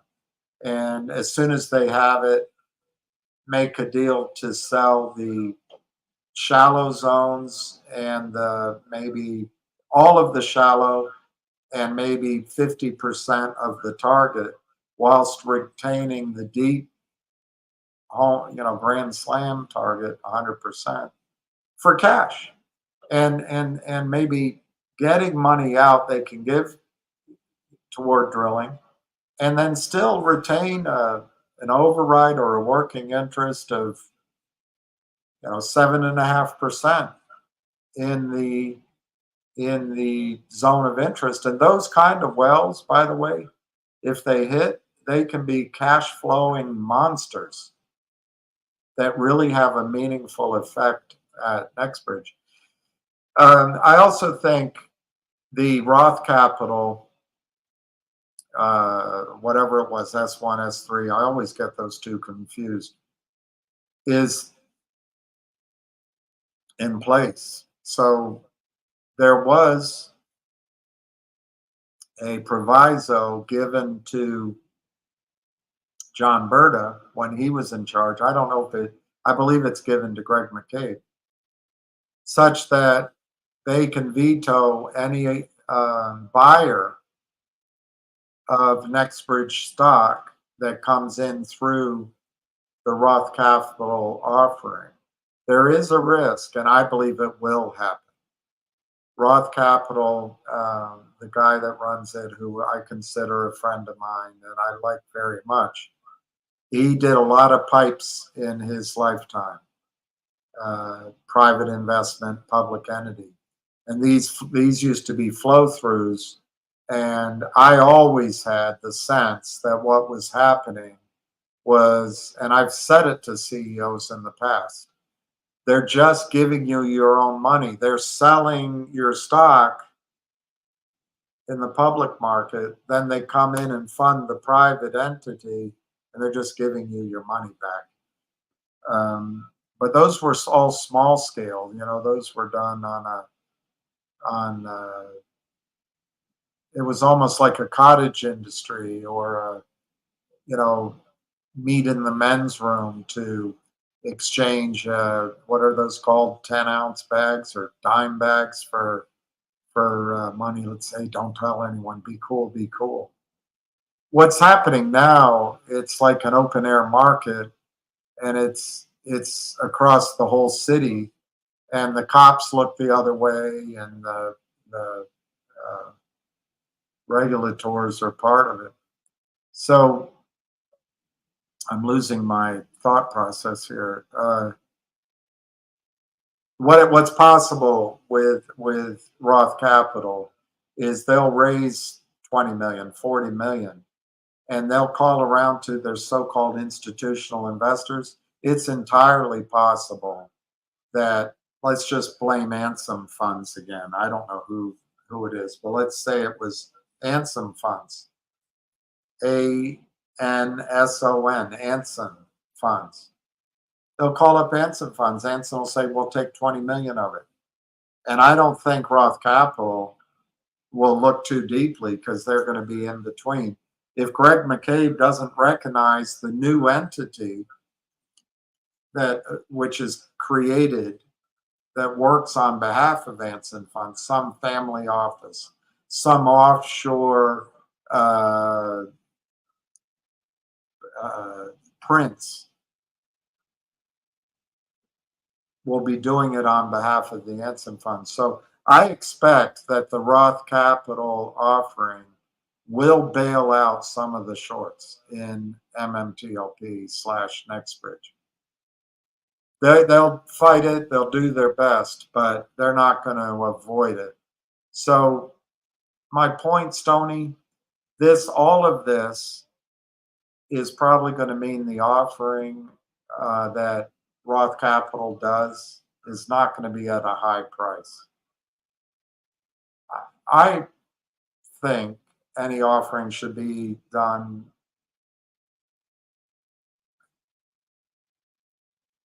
anyway. I could argue for hundreds of dollars a share. I think they should be done $20, $30, $40, $50 a share. But you might find out that Roth Capital negotiates with Greg McCabe, and the closer you get to September and October, Greg starts running out of bargaining power. Might be in the $7 range, the $5 range, the $10 range. Hopefully not lower than that. The deal that Nextbridge did for the Louisiana properties, to me, with my quick brainless calculation, seemed to be in the $2, $3, $4 range, but it was hard to tell because if you gave credit for the ownerships they retained, you could come up with a number much higher than that.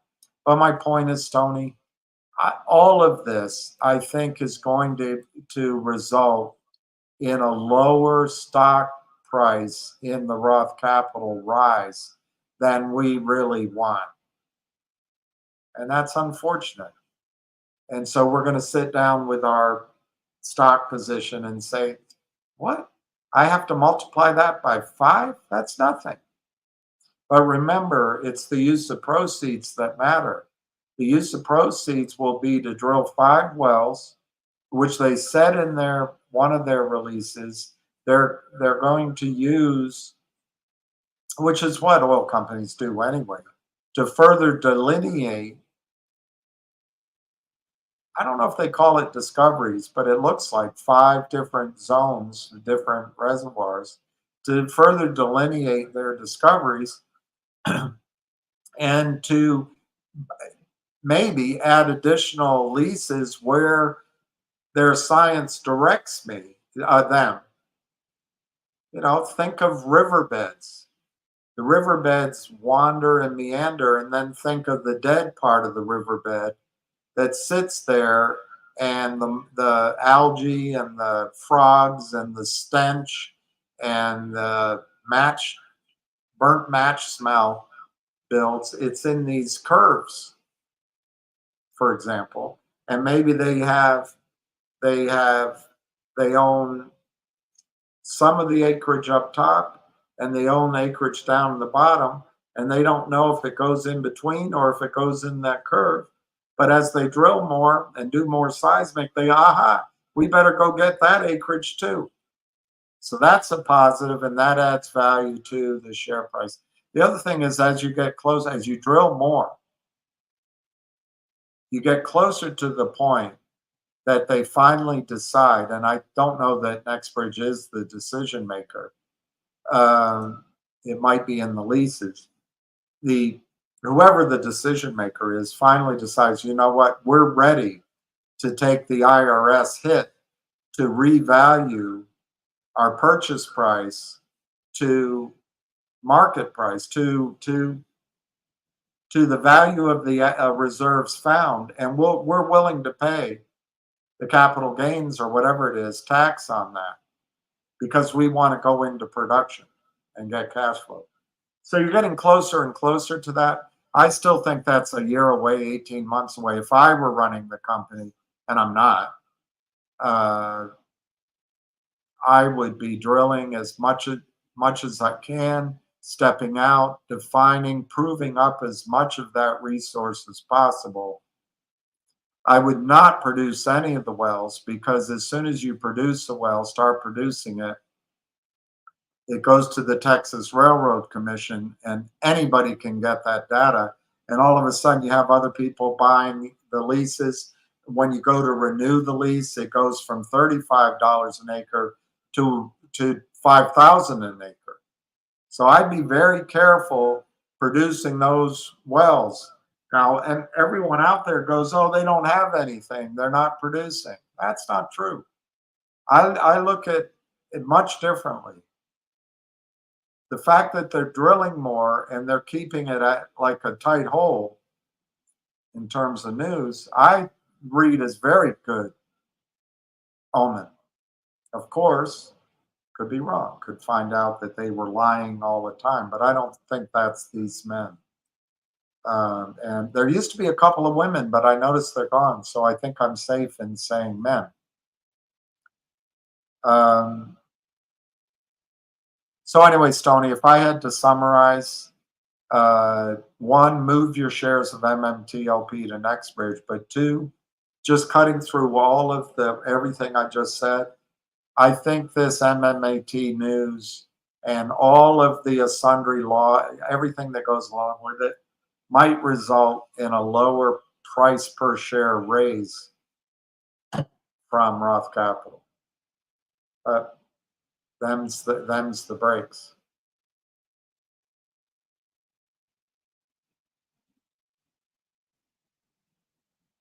Oh,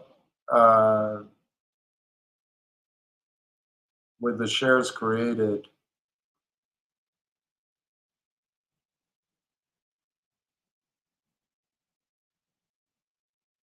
well, one way to read your question is all the shares created by the counterfeiters. Let's leave that to the non-existent regulators and to judges that don't understand it, and to the high-priced Gibson Dunn attorneys who will confuse everyone else. But in terms of MMAT, they did nothing wrong. What happened is MMAT was a private company. Torchlight was a public NASDAQ company.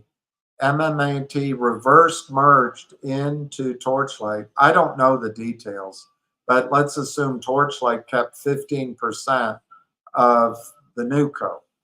And that was what because I had sold my Torchlight by then, so I don't have it in my brain, but something like that. Well, then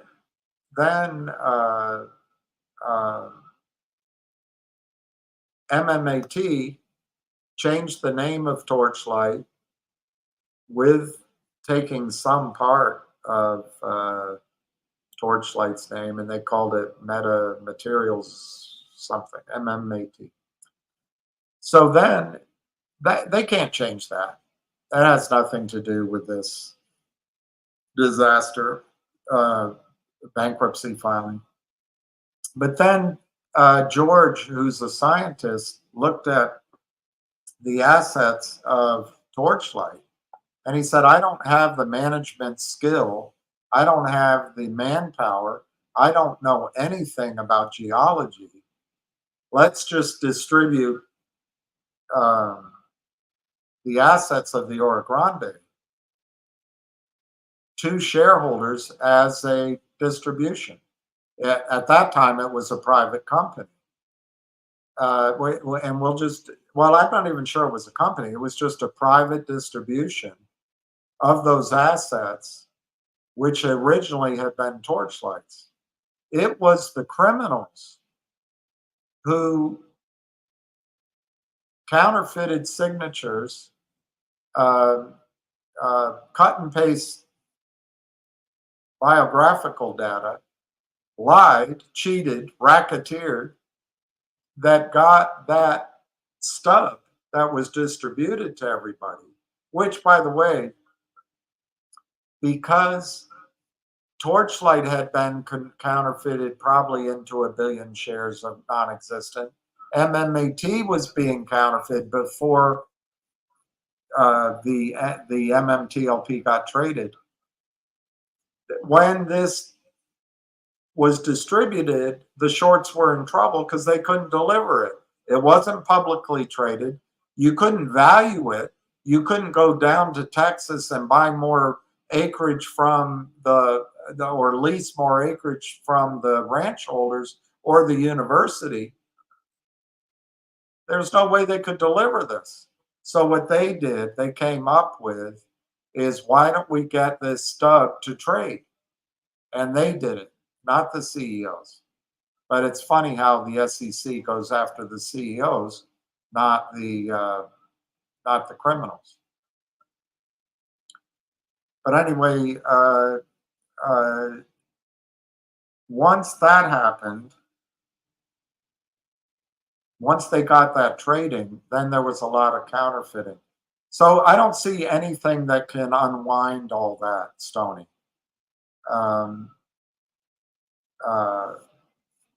The distribution was made fairly. It was an asset that Torchlight owned. MMAT took over Torchlight. And then when MMAT controlled it, they distributed that asset to shareholders. Nothing wrong with that.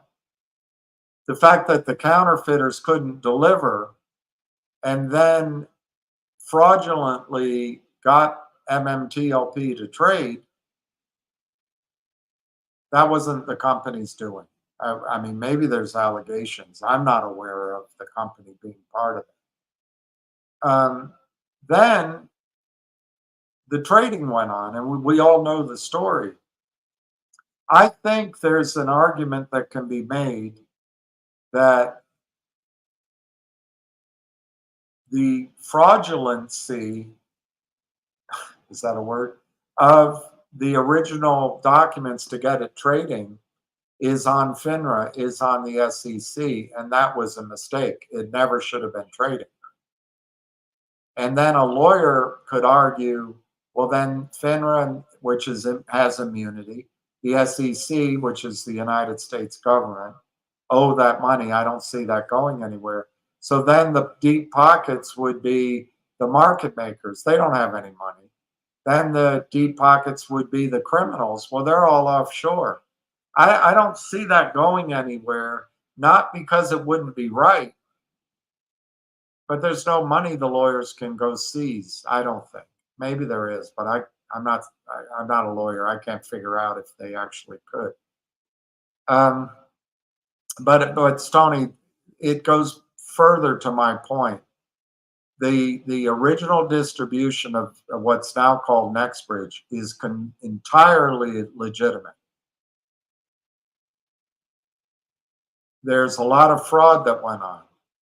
People listening to Double D on Twitter are running the risk that at some point they can no longer transfer this meaningless thing called MMTLP, or it's in your account and it's called Nextbridge hydrocarbons, but it's just a placeholder.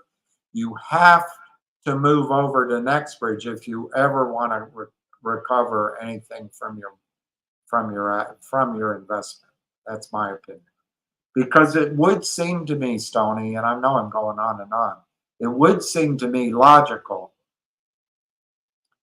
that as this goes through the court system, which will take time, that a judge is going to say,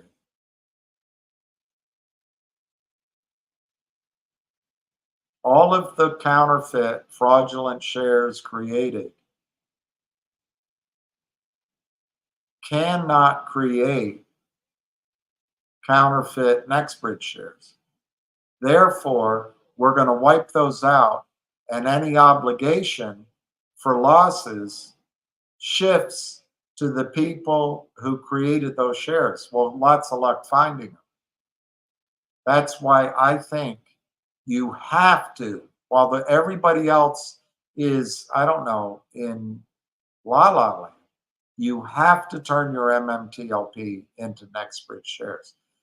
Because the judge is not going to be able to say, well, let's go unwind and see if real shares got real shares. That's going to be an impossibility. That'll be a fait accompli, particularly considering that everybody that has MMTLP now has had 600 days to request the transfer of this crappy, non-existent, useless MMTLP into one-for-one shares of Nextbridge. I can't tell you how important it is to act to protect your own asset.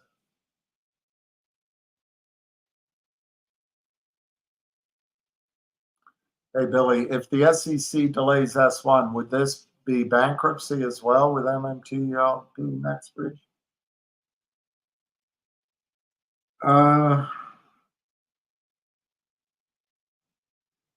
Which S1?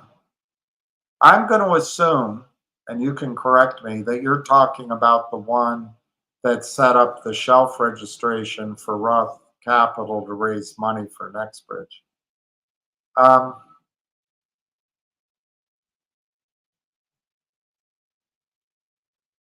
Okay, so Billy, I don't have all the information.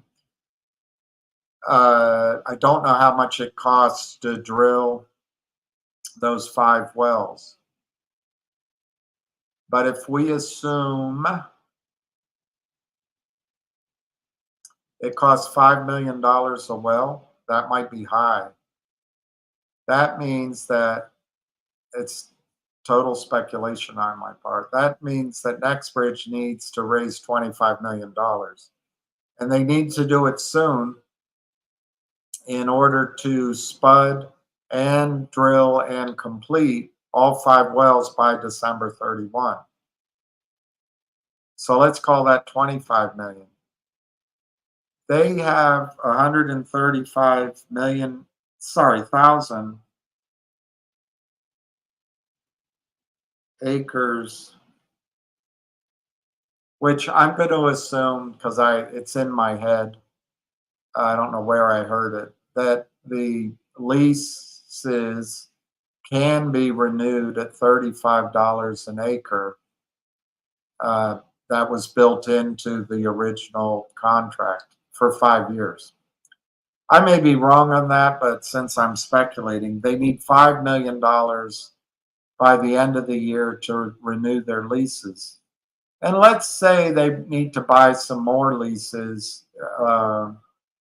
Let's call that $5 million. So let's say Nextbridge wants to raise $35 million now. Let's say the cost of that raise is $5 million. So let's say Roth Capital raises $40 million. I think they're ready to go, and I think the S1's already approved, by the way. But let's take the spirit of your question. If the SEC could delay approval, conceptually, Nextbridge could lose its leases by not renewing, and they could lose its leases by not drilling the additional wells. The aspect of adding leases, that has no existential threat. It just means the longer they wait, the more somebody else might come in and lease up that acreage. In terms of the $5 million to renew the leases, I think Greg McCabe could raise that money in one conference call to himself and to the sort of core group of investors. So I don't see a delay in the S1. I don't think it's going to happen anyway, but I'm just answering your question. Would put a threat to the ability of Nextbridge to keep its leases for 5 more years. From that, to renew them. Where it gets trickier is drilling those 5 wells.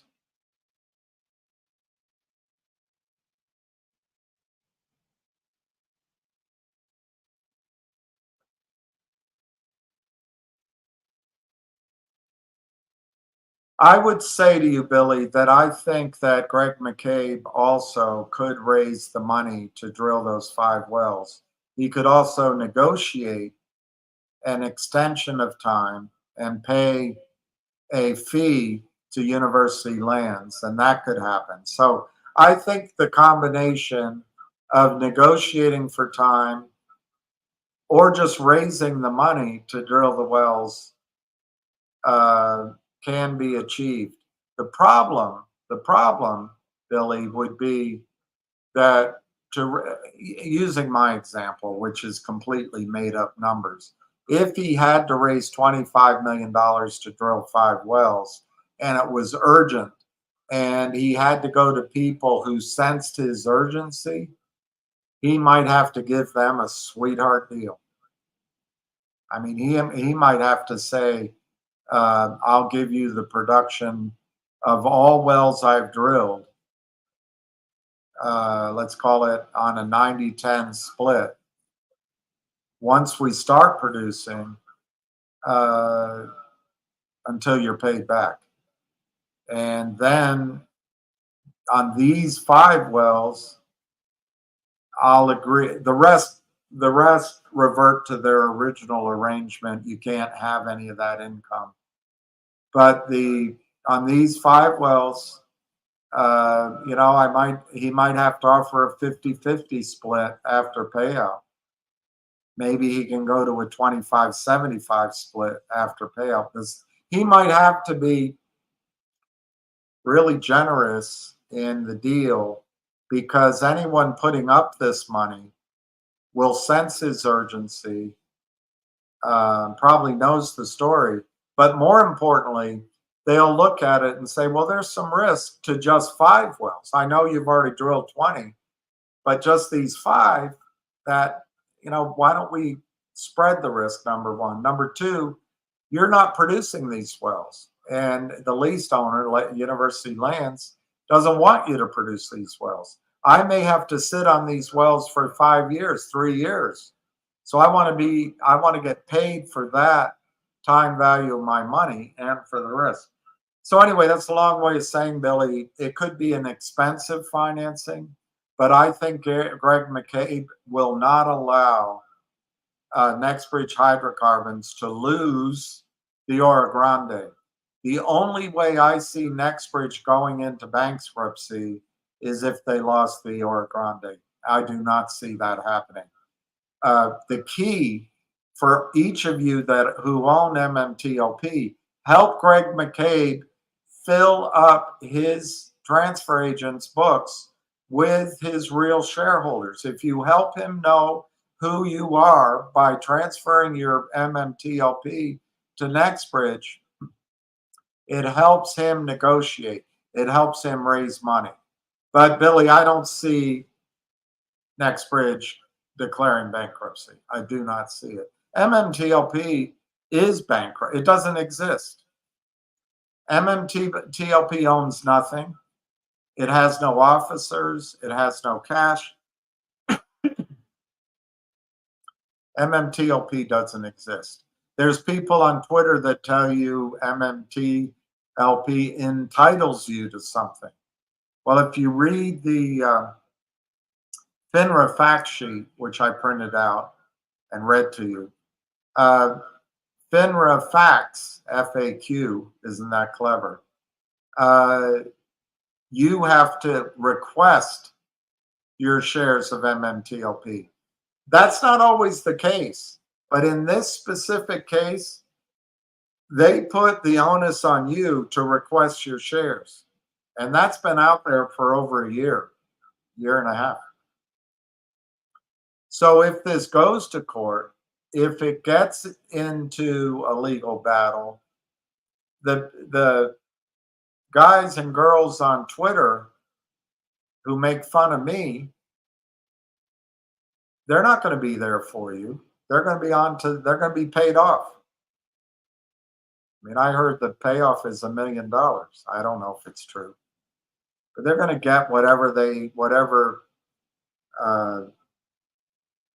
shekels of silver that they betrayed you for.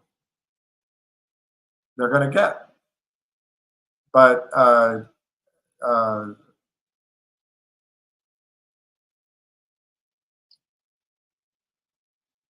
MMTLP doesn't exist. And if they run away and they're not confusing you, and you're sitting there thinking, what happened? You're going to find out if you own MMTLP, you have to go hire an attorney. And that attorney is going to say to you, where's the money? Well, you sue FINRA. Well, they're immune. Well, you sue the market makers. Well, the market makers have no money. Well, you sue the broker dealers. Well, there's a 2-year statute of limitations that expired. Well, you call the guys on Twitter. What are their names? We don't know their names. Well, where's the money? You're going to have to pay me. Well, I think I can get a class action suit together. Well, go out there and get 100 people to put up 100,000 each, and I'll take your case. You're never gonna go that way. Then you could write to Congress, or you could go on Channel 7 News and tell your story, and you're going to say, MMTLP, I was entitled. Double D told me I'm entitled. Everyone's going to say, oh, okay, that was an interesting story. If for some reason Congress opened up an investigation on your behalf, the best attorneys from Gibson, Dunn, and Baker, Hostetler, and everywhere else on Wall Street will come in and argue, and the lobbyists for Goldman Sachs and for Ken Griffin and for Vanguard and for Fidelity. And this is the question, Billy, and I'm not picking on you, but they're going to ask.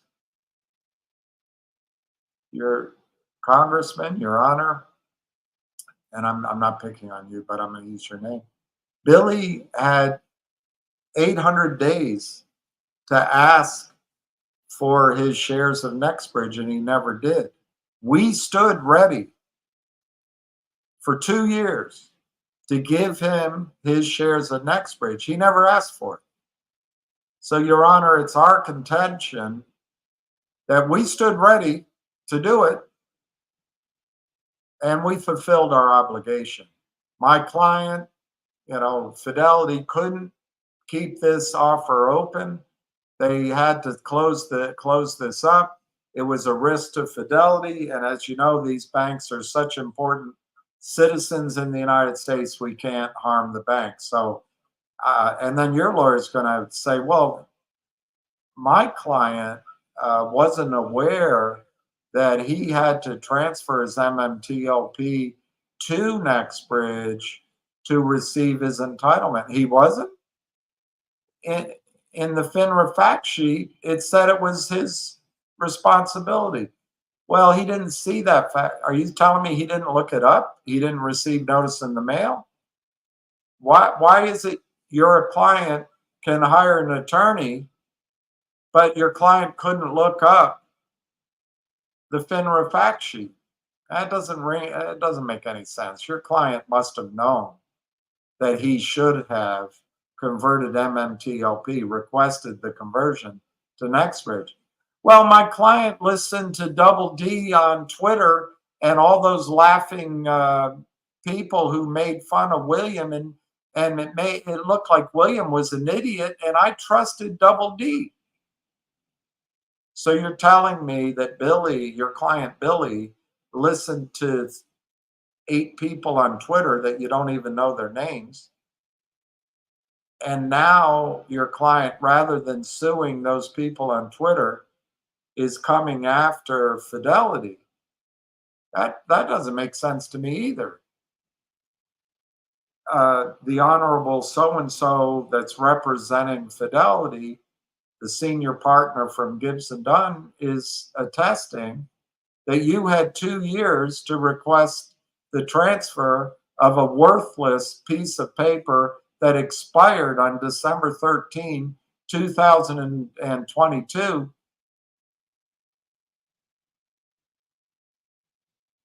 And you never requested it.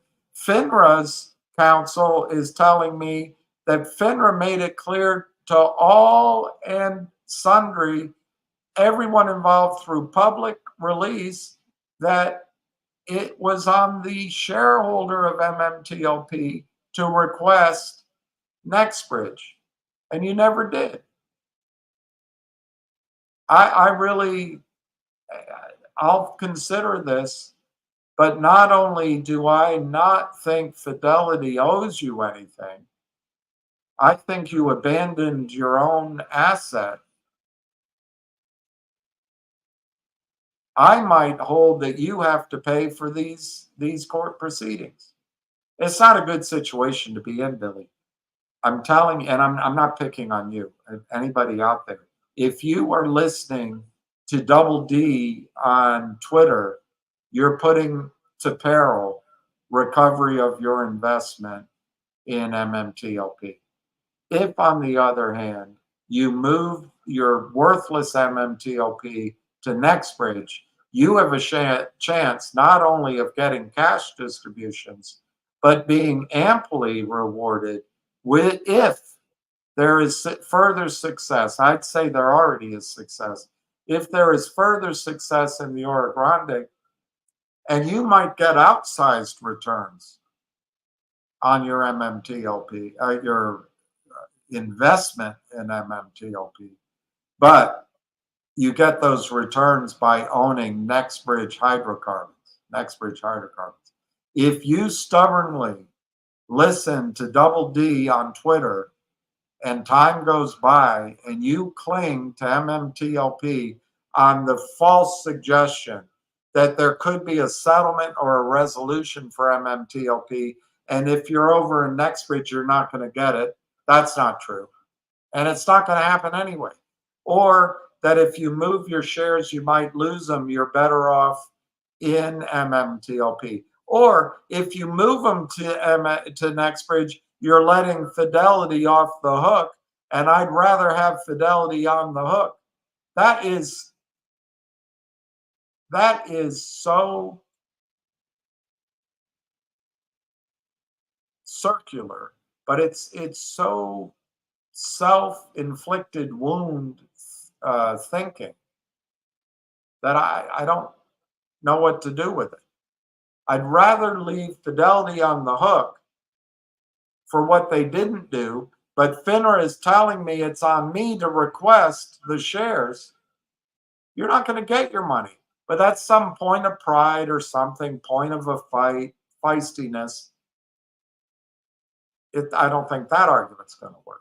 I can't see an argument that works that puts you in a better position by holding on an expired chit that's just an accounting entry called MMTLP. It may even be called Nextbridge. The only thing that's valuable now, after 2 years almost, the only thing that is valuable is Nextbridge hydrocarbon stock, and it's there for your taking. You can go take it.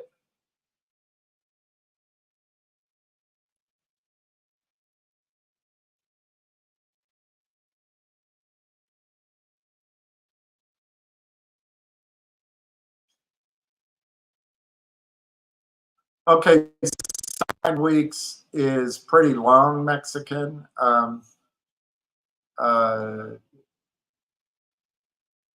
But it's reasonable.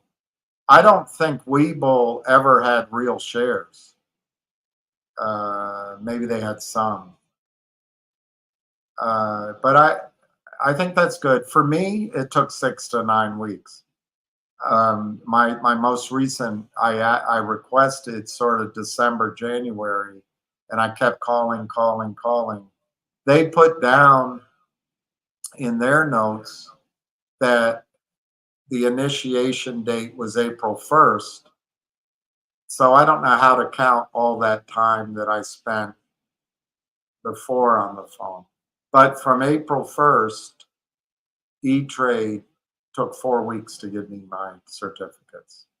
But I think that's brilliant, Mexican, that you did it. And I'm glad you did it in the transfer window. I think it's brilliant. And I'm sorry to keep haranguing about it, but there's nothing to MMTLP. And if this idea of a settlement ever comes, which I don't see happening now, but it could. Everyone's working hard. It will go through Greg McCabe. It will go through Nextbridge, and it helps him to have the allocation spoken for. Nothing is going to come out of the blue. Double D says, well, you might only be given a short time and you won't be able to it won't. Have you ever seen the SEC do anything quickly? The only thing FINRA did quickly was halt trading after they saw a stock trading at $2,400 a share on Friday morning. It's the only thing they ever did quickly. And then they fired Jessica Hopper. Otherwise, they've never done anything quickly. You'll have time. If we do move them, but Nextbridge goes belly up, won't we lose everything? Nextbridge isn't going to go belly up.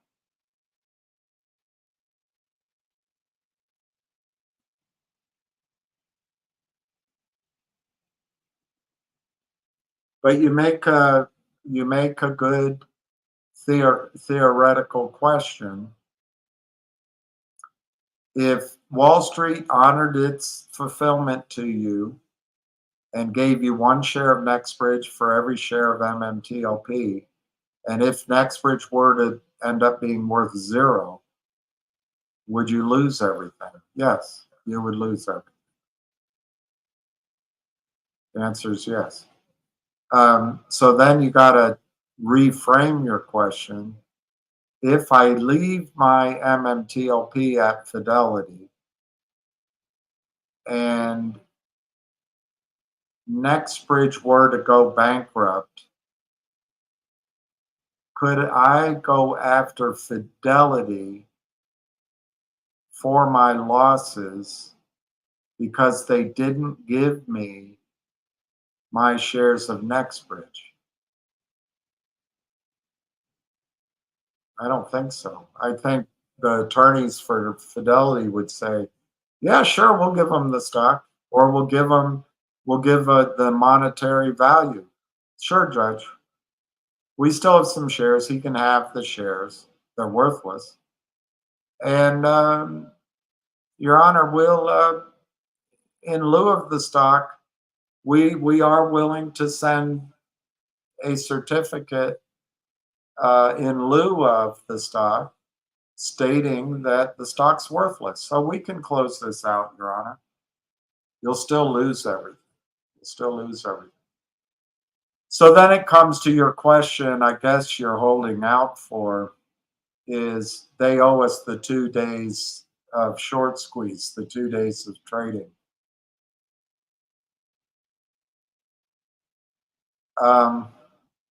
That's like saying that the FEC owes us a recount of the votes that came in by truck already filled out in Philadelphia and moved the Biden vote count from -4% to plus 0.39%.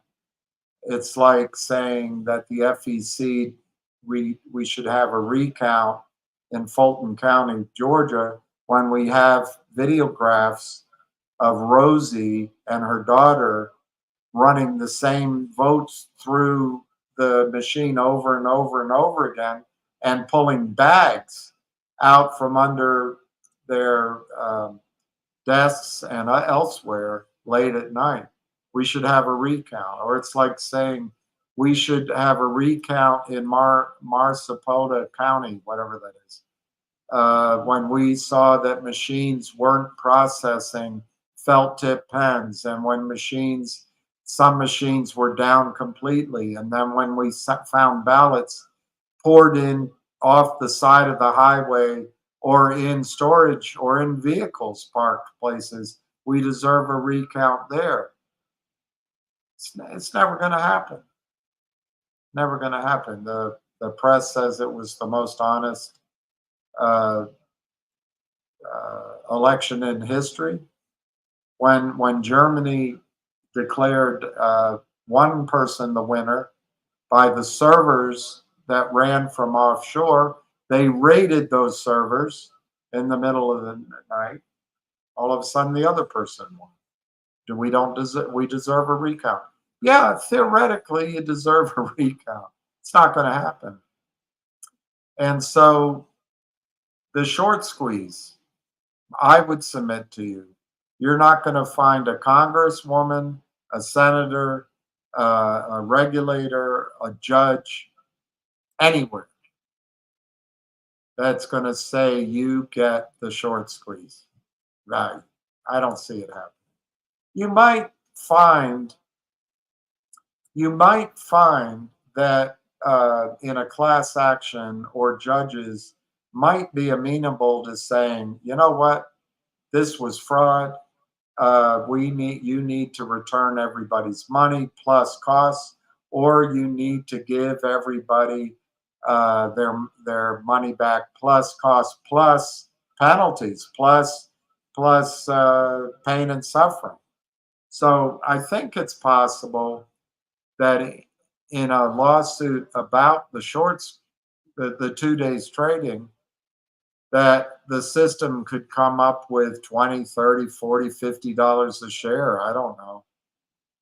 Net out the legal fees, and you get something. They also might, if Nextbridge is successful, because I'm answering your question where your predicate is Nextbridge goes to zero. I think as those lawsuits go on and Nextbridge actually shows value, I think those kind of settlements could be 500, 600, 700. I've done calculations of over $1,000 a share, but that's the opposite of what you asked me to consider. So if you consider that Nextbridge goes out of business, what could the court systems or Congress give you in a prolonged battle for failure to let you trade during those 2 days? I guess I could come up with an idea that it might be worth tens of dollars a share, possibly. But I think the other side would argue, what do we owe anything? The company is worth zero, in your example. Now, if you are in MMTLP at Fidelity, say, that's going to be your argument that you didn't get a chance to trade out for 2 days. The logic of your question is, well, if I've already moved to Nextbridge, I'm not going to get that settlement. I don't agree with that. I think any argument that causes some sort of payout on the fact that they took away 2 days of trading, I think that belongs to MMTLP shareholders, unit holders, just as much as it belongs to Nextbridge shareholders, regardless of when you got Nextbridge. So I just don't see any reason to hold on to MMTLP. I think it's the height of idiocy. And you're listening to guys and girls on Twitter who could not care less about you. They have a payout coming if they can get you to do nothing. One of the guys doesn't even own shares.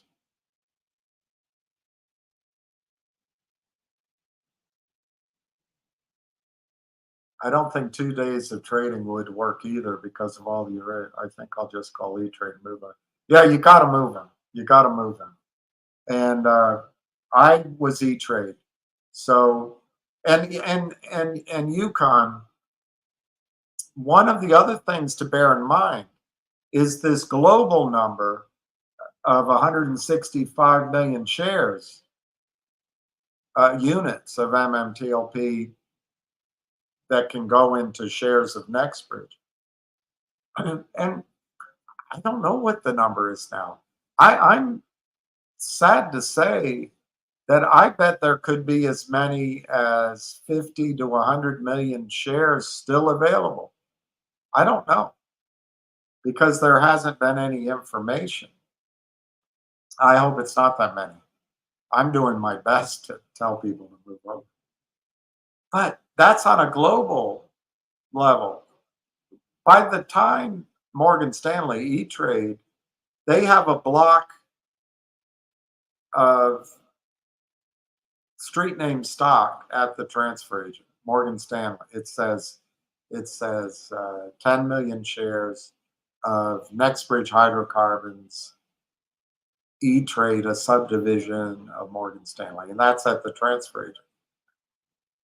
They may be down, each time you request shares, they have to hive off or slice off a bit of those shares. So they have to send your request, which is their request, to the DTCC. Please take our street name shares of 10 million in the name of E-Trade, and please send 10,000 shares to Yukon.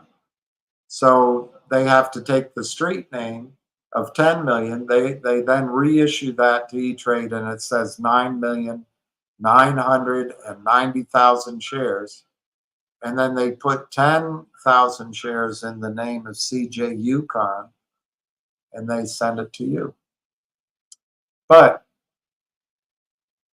my point being is, even though the global amount might be large, in your specific broker dealer, you don't know when they run out of stock.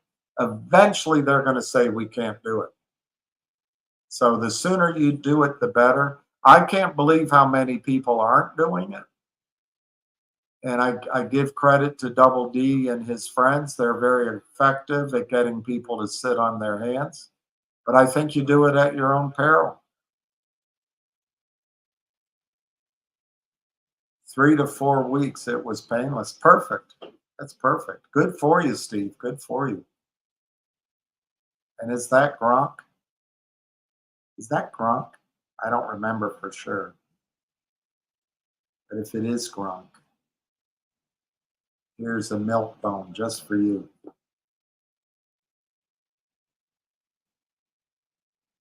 Actually, I'm wrong.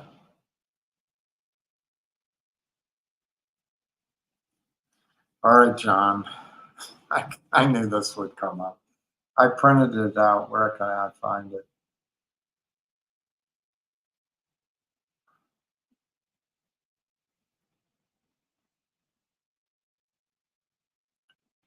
Let me look it up, John, for you.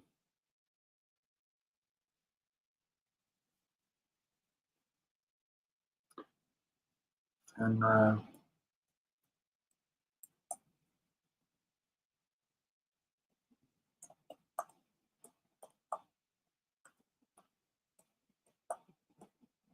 See if I can find it. Okay, on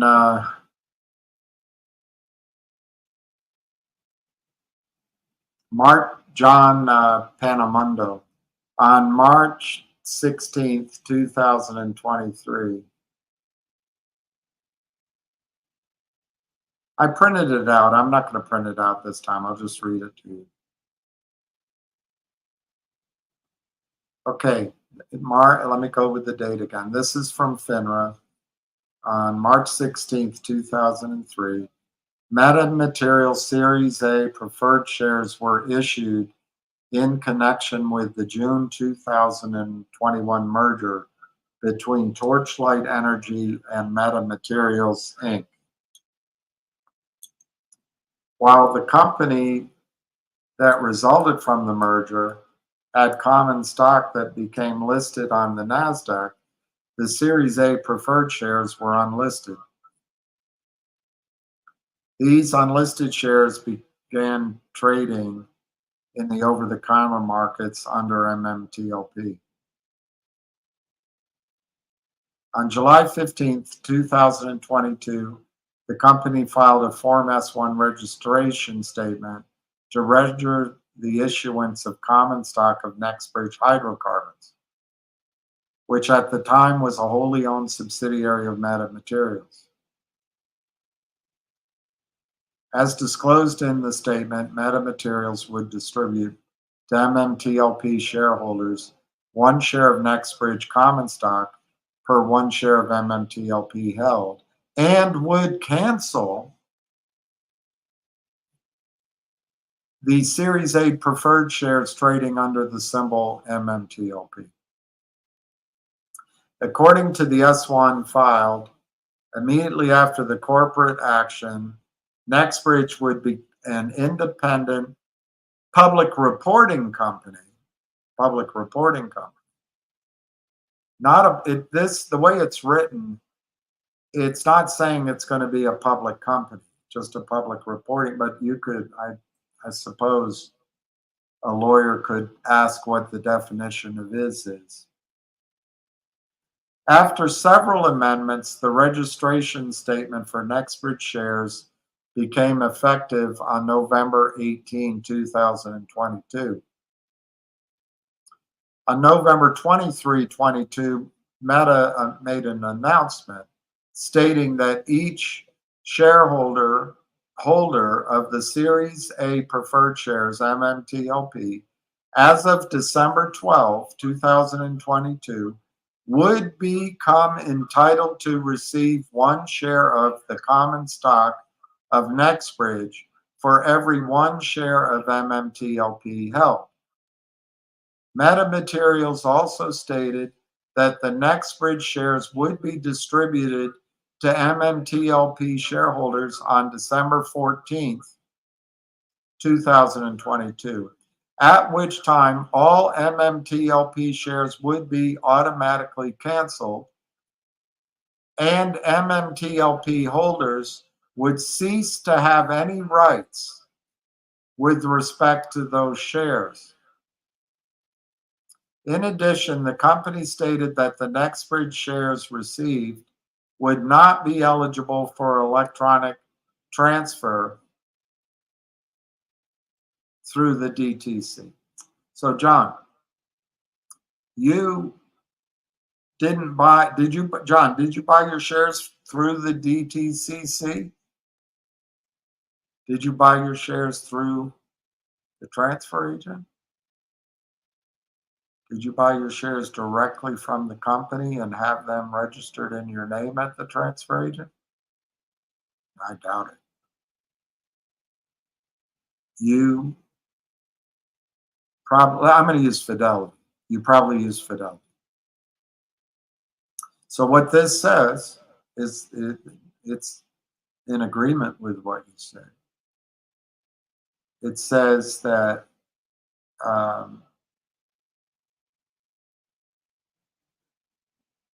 the shares would be distributed to MMTLP shareholders on December 14th.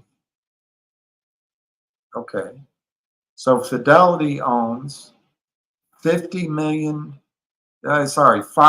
shares at the transfer agent, or just simply on the books of MMAT.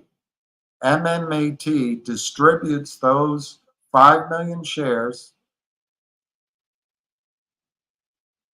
to the transfer agent, who puts them with the DTCC. 5 million shares held in street name by Fidelity. That got done. That was automatically done. Wall Street did what it was supposed to do. Now the question comes, John Panamondo owns 20,000 shares. Well, that deal isn't between uh, Nextbridge and John Panamundo. It's not between MMAT and John Panamundo. It's not between DTCC and John Panamundo. It's between John Panamundo and Fidelity. Now let's say Fidelity has 50 million shares on its client's books and prime broker, and it never asks for a receipt, and that Fidelity only has 5 million shares in street name at the DTC. Let's say further that John Panamundo is sitting because he believes that as of the closing, he was entitled to receive his shares, and he can file a lawsuit if they don't give it to him. That's not it. So let's keep reading. As required by federal law, Metamaterials also notified FINRA of the Nextbridge MMTLP corporate action.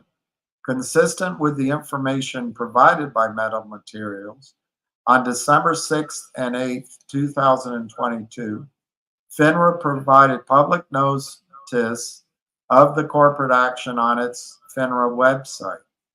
FINRA's corporate action notice stated that the Nextbridge shares would be distributed to those MMTLP shareholders with the settled positions as of December 12, 2022. In your case, John, that's the street name shares of Fidelity. This responsibility they're describing is a responsibility of Fidelity to you. They further clarified any purchases after December 8th would not be entitled to receive Nextbridge shares in the corporate action distribution. FINRA's corporate action notice also stated that the MMTLP symbol would be deleted effective December 13, 2022, i.e., when an issuer cancels shares, FINRA will likewise delete the symbol.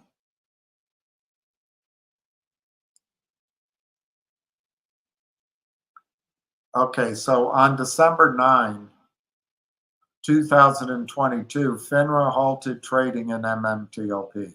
Yeah, we know that. Let's move on from that particular thing. Question one, why did FINRA halt trading? Let's move on.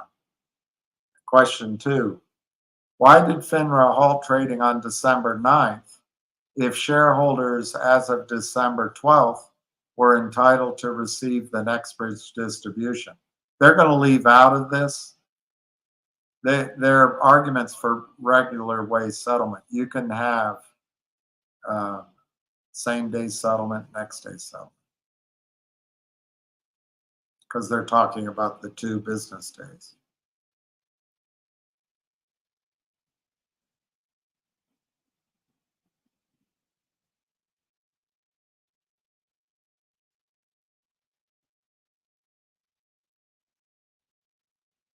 Did FINRA cancel the MMTLP shares? FINRA did not cancel the MMTLP shares. The issuer, Metamaterials, canceled these shares effective December 14th. In fact, FINRA does not and cannot cancel securities that are issued by a company. That was the action of the issuer.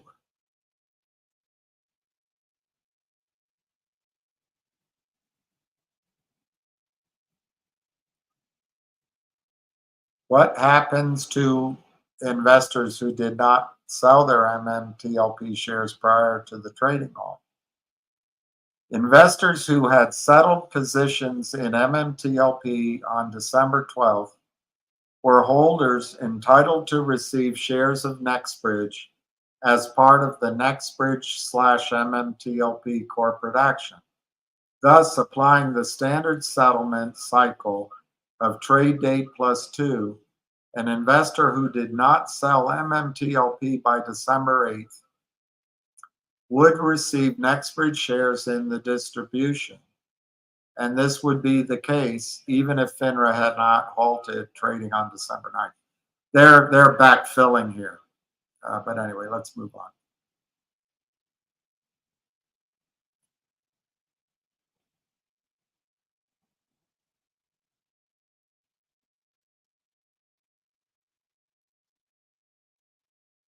Okay, in the prospectus, Nextbridge anticipated that the distribution process for Nextbridge shares would take about 2 weeks and would be effected by its transfer agent, American Stock Transfer and Trust.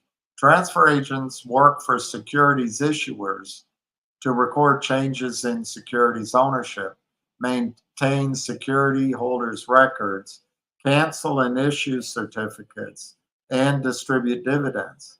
SEC rules and regulations include registration and other requirements for registered transfer agents.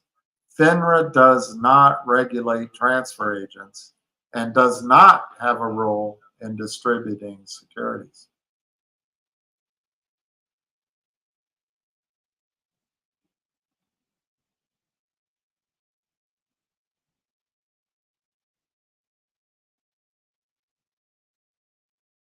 What should, number 10, John, what should investors do if they believe they have not received their Nextbridge shares?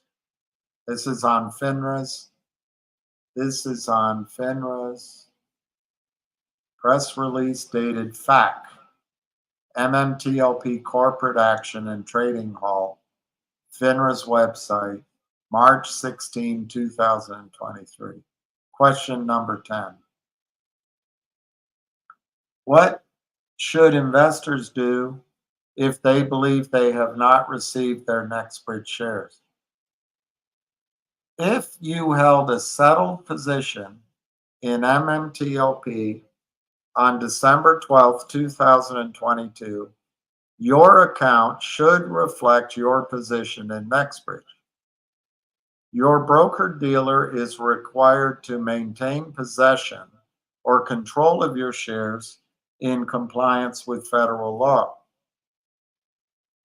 You may also request a transfer of shares from the broker-dealer's name, street name, to your name. However, this transfer may take time to achieve, and your broker-dealer or the transfer agent may charge a fee for this service. If you believe that your shares are not properly reflected in your account, this contradicts their earlier statement that there's no electronic entry. And right now, except I guess amongst the wealthy, broker-dealers will not hold physical shares in street names. So this kind of contradicts all that, but let's just get to what it's telling you. If you believe that your shares are not properly reflected in your account, or your broker-dealer has not been willing to transfer your shares pursuant to your instructions, you should contact your broker-dealer to understand the status of your Nextbridge shares.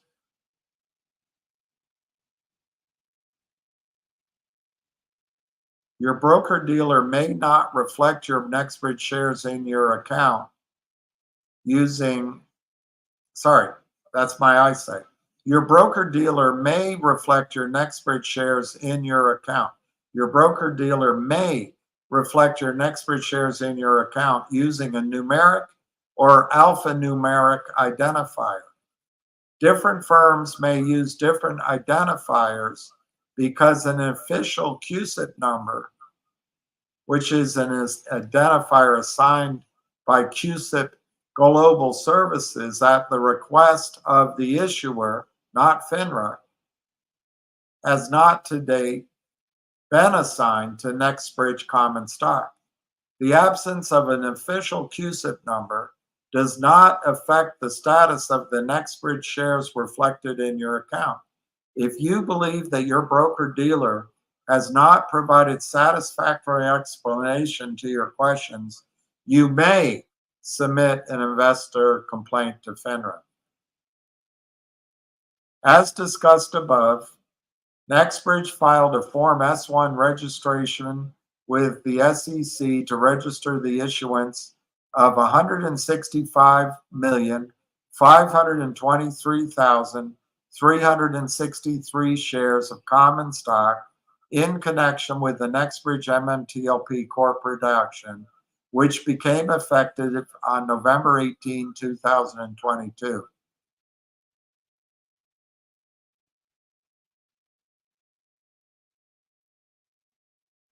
This is wrong. Nextbridge is an independent public reporting company. The shares are freely tradable under federal law. See, this is where I think FINRA helps the criminals. Maybe that's how they trade offshore. As of the date of this article, the Nextbridge shares neither have a CUSIP number nor a security symbol.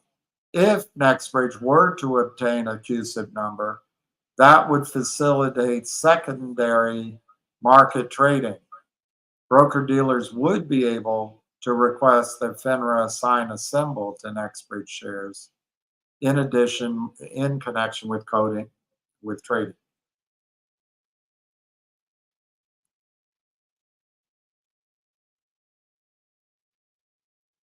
Wow. I can see where the criminals get in there. All right. They updated this fact on November 6, 2023. And they added question 12. Were the right number of Nextbridge shares distributed in connection with the corporate action? FINRA does not have a role in distributing securities as part of a corporate action. And FINRA does not regulate issuers or transfer agents. However, according to publicly available information reported by Nextbridge in connection with the Nextbridge MMTLP corporate action, Metamaterials distributed 165,472,241 of the outstanding shares of Nextbridge common on a one-for-one basis to shareholders who owned MMTLP as of the close of business on December 12, 22. Nextbridge stated that the shares were distributed to Nextbridge's transfer agent, AST, which then distributed these shares either directly to any MMTLP shareholders whose shares were directly registered with AST, or to the shareholder's bank, broker, or nominee. Thus, the issuer, MMAT, has represented that 165 million Nextbridge shares were distributed in connection with the Nextbridge MMTLP corporate action. The same number of shares anticipated to be distributed to MMTLP shareholders as per the prospectus with the SEC. FINRA doesn't have jurisdiction, blah, blah, blah.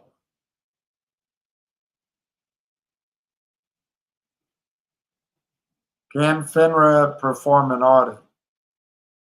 Okay, they'll weasel out of that. Short selling, they'll weasel out of that. Was there any excessive? They'll weasel out of that. Have all MMTLP, this is question 16, have all MMTLP shareholders received their Nextbridge shares? What about investors who purchased their shares from a short seller? Nextbridge has stated that its transfer agent, AST, has distributed all shares related to the corporate action, either directly to any stockholders who held their shares directly at AST or to banks, brokers, or nominees.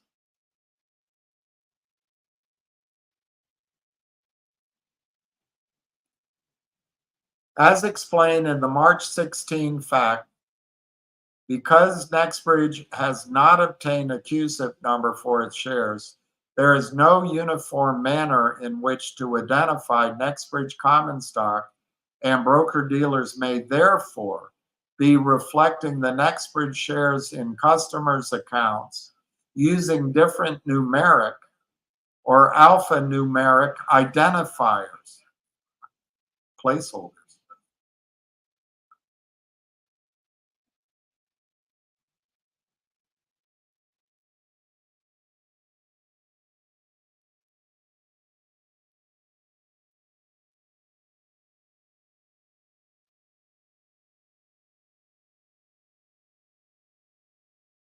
An MMTLP purchaser who bought shares from a short seller would still have been the holder of record for the Nextbridge distribution, provided the short seller was able to deliver MMTLP shares by December 12th. And they're saying there's a very small short position, so they're lying or they're just dumb. Based on the small size of short positions. I mean, you can believe that if you want. Why did they halt trading? Did the corporate action require short positions to be closed out? How can a shareholder liquidate their securities?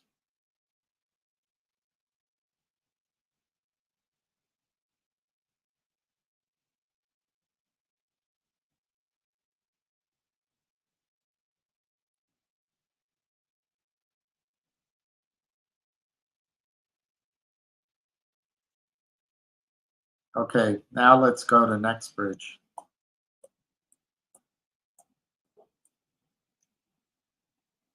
I think it's also on the MMAT website, but that may have been taken down. All right, so the Nextbridge statement of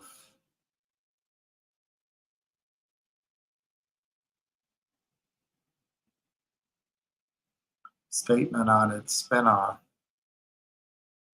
At the time of the spinoff, Meta distributed 165 million shares. Okay.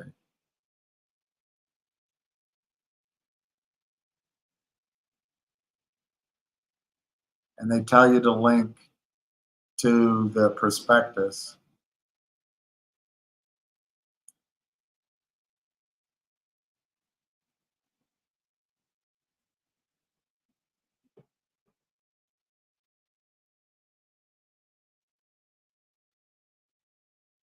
Okay, that doesn't say it.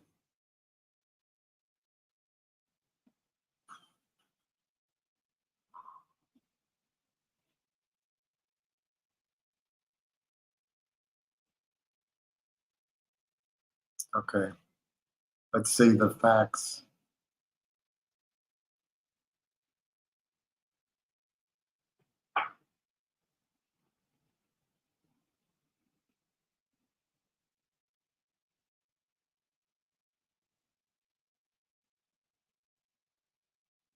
Okay, this is from the website, not from FINRA, question 5, and I forget the date. Anyway, it was after McCabe was appointed chairman. If you hold your shares in street name, which is what you do, John Penniman, though, if you hold your shares in street name, your shares may be issued in book entry form in an account in the name of your broker, bank, or nominee. If so, in order to directly register such shares and transfer the shares electronically from your broker's account to a new transfer agent account in your name, please instruct your broker to submit a letter of instruction to the transfer agent indicating the number of shares to be transferred, along with a stock power containing a signature guarantee.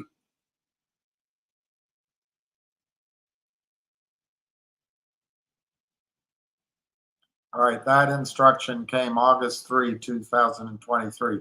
John, you may argue that that's Nextbridge telling you to do so in a kind way.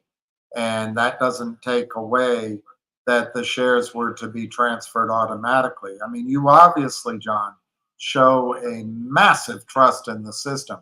If you cannot understand that your broker dealer has your shares in street name means they're at the DTC in the name of the broker dealer. The broker dealer could have 5 shares and the system of the broker dealers could have 100.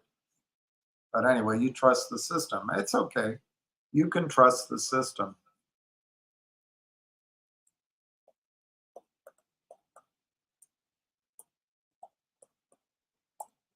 I'm trying to find the fact sheet that I printed out and read to you. I'm having a hard time finding it. But let's see if I can here. All right, 2023. That's last year. Yeah, that's where it would be.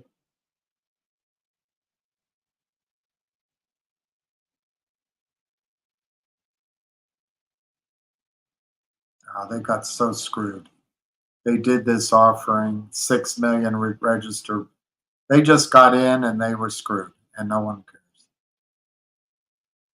Seasoned executive Jim Fusaro, new CEO, to drive next stage of growth.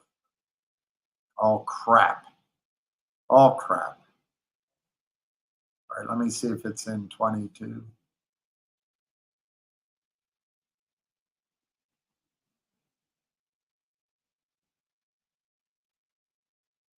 Okay, December 8th of 22.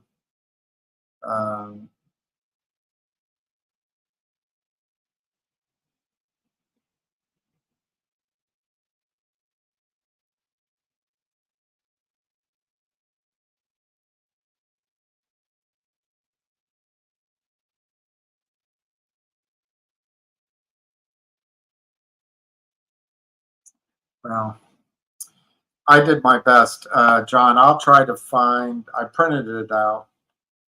It's there. It's there over there. It is. Let me just be clear because I think we're talking across each other.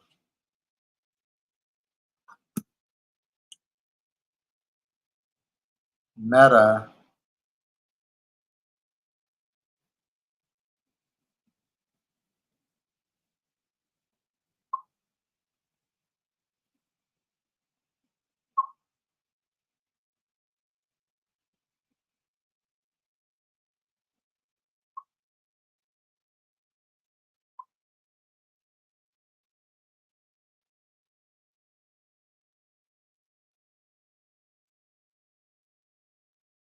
sent the shares to the transfer agent in the direct name of shareholders who had registered thus and in street name.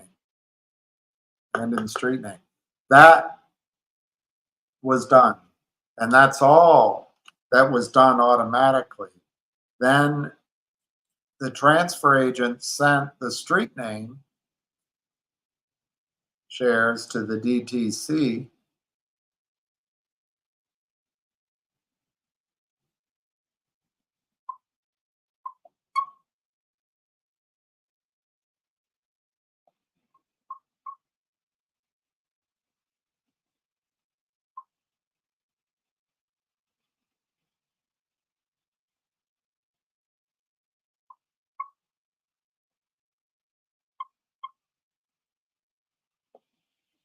So then the transfer agent sent the shares to the depository trust in street name Fidelity for the benefit of Fidelity's accounts. That's all done. So if that's what you're talking about, they did that. But now the problem comes, John. Fidelity has one bulk certificate for 5 million shares And if they didn't have a problem, they would have taken care of it already. But maybe Fidelity has.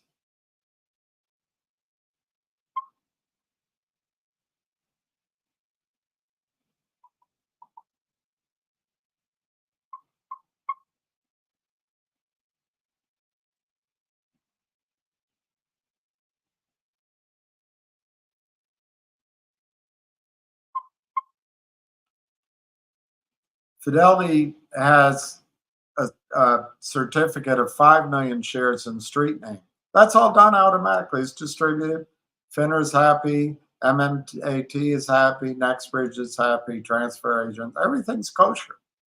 But then Fidelity has 25 million shares in its accounts for the benefit of stockholders, shareholders, you, for the benefit of account holders. So what you're saying, John, is Fidelity had the responsibility to automatically move the shares out of street name into your name. That's not said anywhere.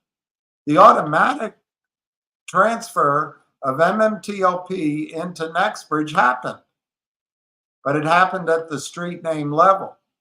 There's no requirement that Fidelity, well, there is a moral requirement that Fidelity do it. But Fidelity's counting on your lethargy and your stubbornness to not ask for it because they don't have enough. How can this happen? How can this happen?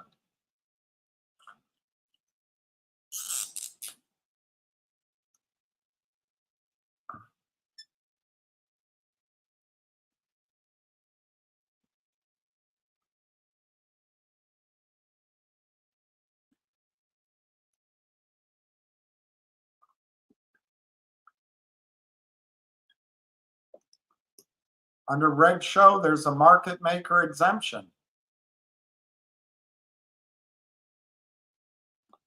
So Fidelity, John,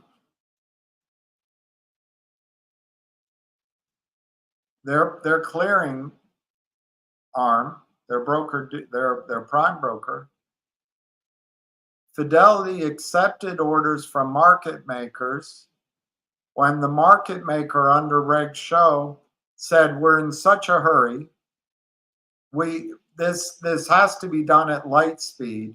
I know your clients need to put up their cash before they buy, but we have to do this quickly. We're an important client. So they checked the box and took the order without confirming it.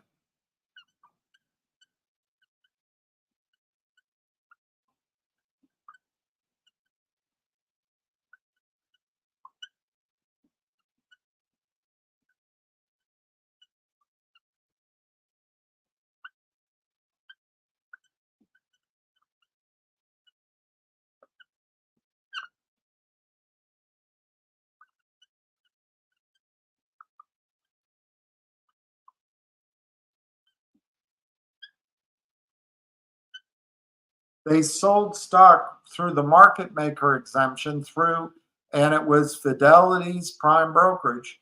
The shares were not located, they were not borrowed, they were not owned. And further, Fidelity never asked for a receipt.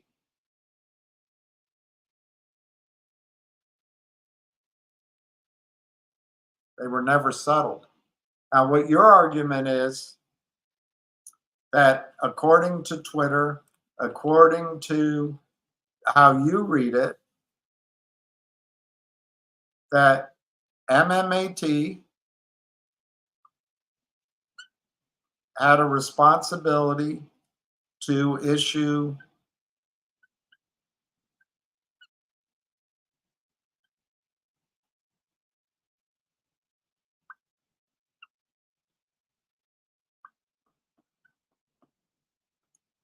MMAT had to transfer MMTLP into Nextbridge at the transfer agent.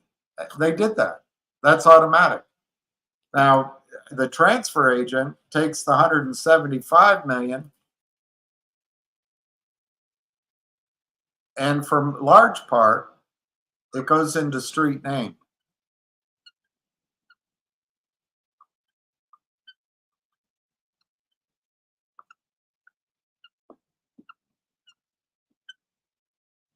Street name for 105 broker dealers. That got done.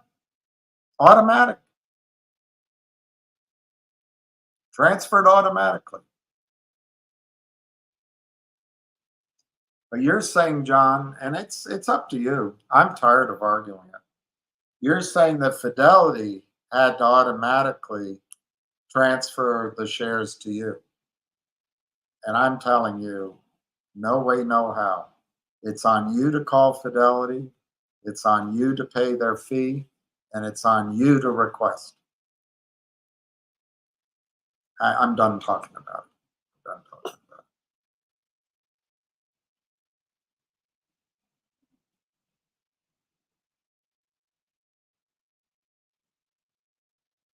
Kamala is unburdened. She's unburdened. She doesn't have a brain. Therefore, she can't be burdened with thought. Hey, Sharon, did you request, Sharon, your shares? Because I'm really, I know this guy has a different point of view. I have a fact sheet somewhere on another time. I'll show it to you. And I could have sworn it came from FINRA, but maybe it came from MMAT. But it doesn't matter. He's focused that it should be automatic, that MMAT transfers MMTLP into Nextbridge. And that happened. I can't argue with that. But the majority of shares, I'd be willing to say at the time of transfer, it was over 80%, 90% of shares are held in street name. Why? The system doesn't allow you to have type 1 accounts anymore. The only thing you have is an account that when you buy shares, you buy them in your account, you pay your own cash, but the shares are bought in the name of Fidelity for the further benefit of John Doe. So you can trust that Fidelity is honest. I wouldn't. But you can trust that Fidelity did always settle trades. You know, Rick Show is supposed to just give 2 or 3 extra days. But it gets to abuse to this thing. And then when you read the SEC facts, they don't understand what's going on. But it's a lot like going to JFK, going to the head of customs and say, you know, how much cocaine came in this last year illegally? 1,000 tons, 1,000 pounds, 1,000 pounds. That's it? That's all that came into the United States? Yeah, that's it.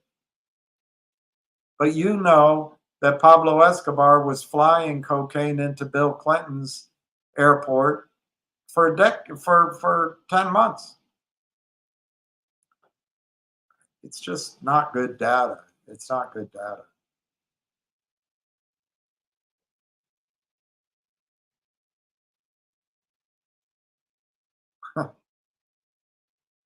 And look, the election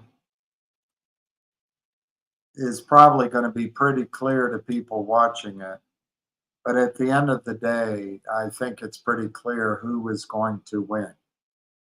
And if that win doesn't happen, I think they're going to go into Congress on the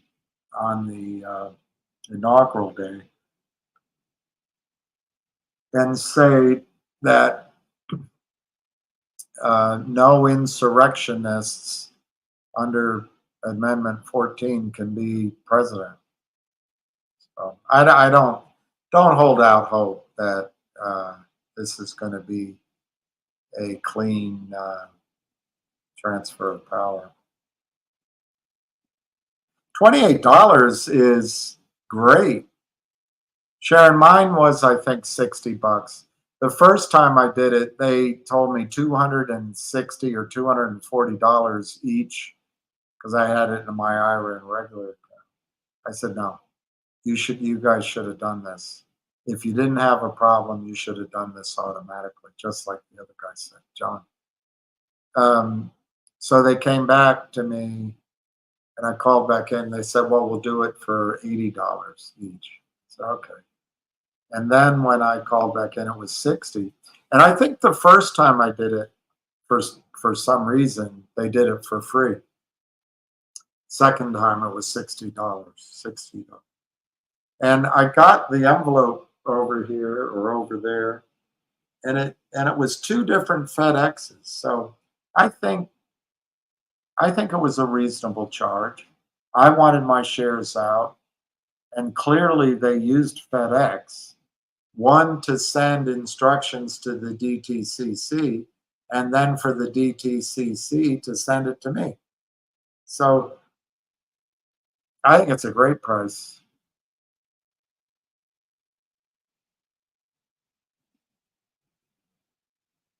Sharon, it's not over. You can still ask. You can still ask again. Start the whole thing over again. Don't stop. Don't stop. You can still get your shares transferred, I think, until they run out. But I have seen no indication that E-Trade has run out yet. Fidelity might have. Fidelity is the one firm that I think is in a lot of trouble.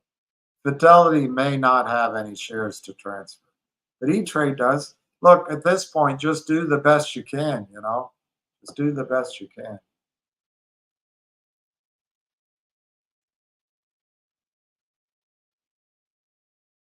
Yes, I think Kamala can do that. And the key is you have to call and ask her.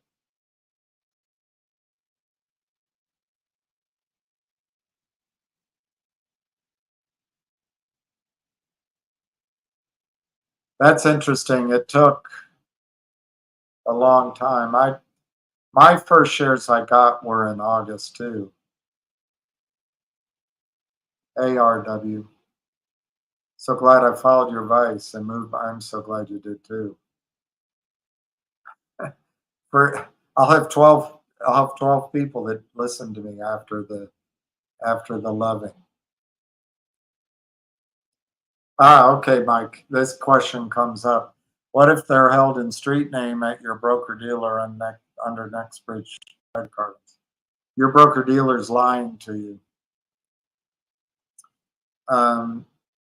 They, instead of calling their placeholder MMTLP, they're calling their placeholder Nextbridge hydrocarbons. Now, Mike, they're taking on the obligation of owing that to you by using that name. But it's not real shares of Nextbridge hydrocarbons. Now, let me just tell you where the positives can be unburdened by where the negatives were. If next year, after they've raised the money, they've drilled 5 more wells, they have the leases, and maybe they drill 5 more wells. But let's say sometime this next year, Nextbridge could announce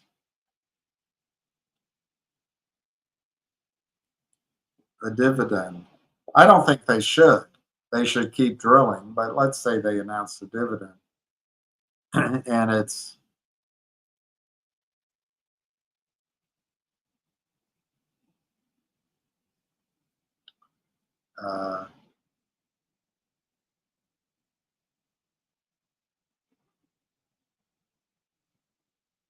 my pen's not working. But let's say they announce out of cash flow a dividend of $12 per share, paid quarterly, $3 a quarter, out of production. Well, if you own Nextbridge, you're going to get that.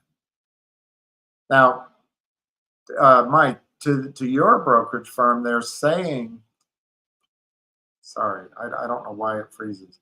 They're saying you own Nextbridge hydrocarbons to the people that have MMTLP as well. It's likely your brokerage firm will pay that distribution rather than go to discovery. So that's a positive, I suppose.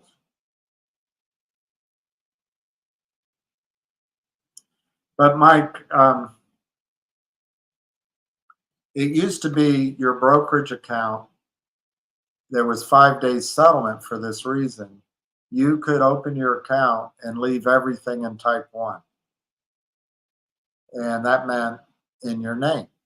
So your shares of MMAT would be held at E-Trade in your name. So it'd be held in safekeeping. Safekeeping. Housekeeping. Housekeeping. They'd be held in safekeeping. To open up a margin account, you would have to move those shares to margin, type 2. And you'd have to give your signature on a stock power. And then the company, or whoever you're with, let's say it's E-Trade, or let's say you were with Merrill Lynch. Merrill Lynch would then send your broker would send the stock powers up to Merrill Lynch operations, let's say in New York City. The operations clerk would attach the signature to your certificate in your name, and she would send it over to the DTC to put the shares in street name, to put them in the name of Merrill Lynch. Now it would be seamless on your brokerage statement. But now Merrill Lynch could lend money to you, let you trade on margin. Oh God, I hate this computer. I just hate this fucking computer. They could lend shares to you, lend money to you. And if you got a margin call, because the shares are now in Merrill Lynch's name, they could sell them. They notify you. But if you didn't put up any more money, they can sell them. Street name. Now, if the first time you lost money, you said,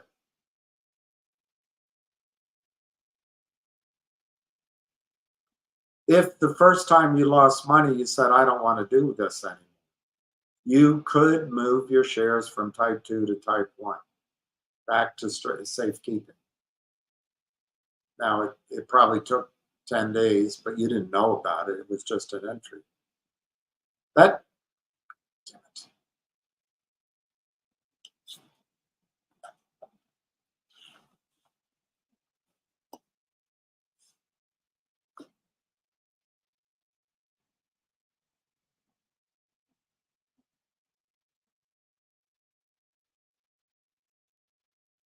That, I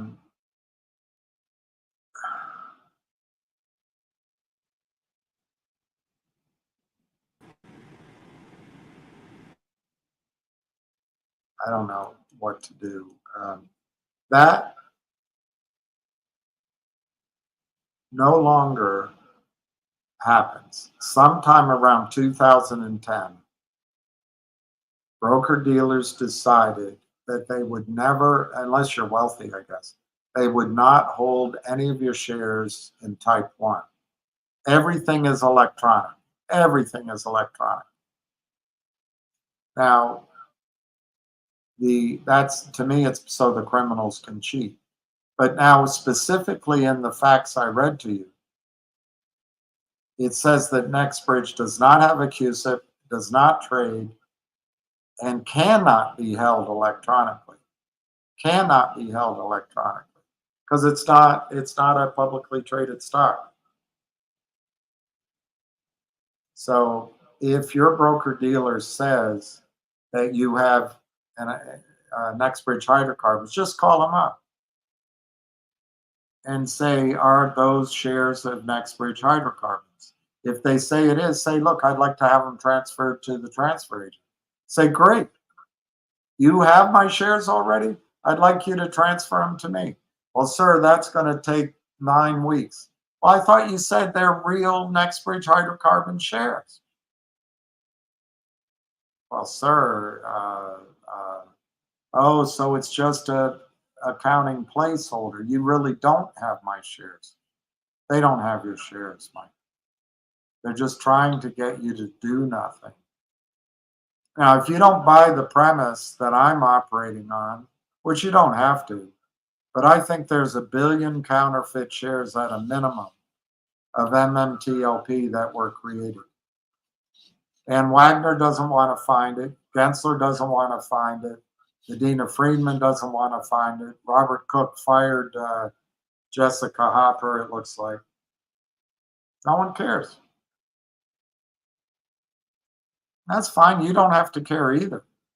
But I'm telling you that right now, without paying the cost of an attorney, without the delay of a class action lawsuit, without relying on Congress, you can move your fake, non-existent placeholder, which is sitting in your brokerage account.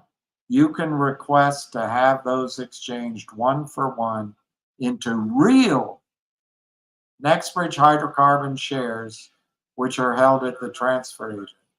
They may send it to you in physical form, but if they send it to you physically with your name on it, the transfer agent already has a record of your ownership.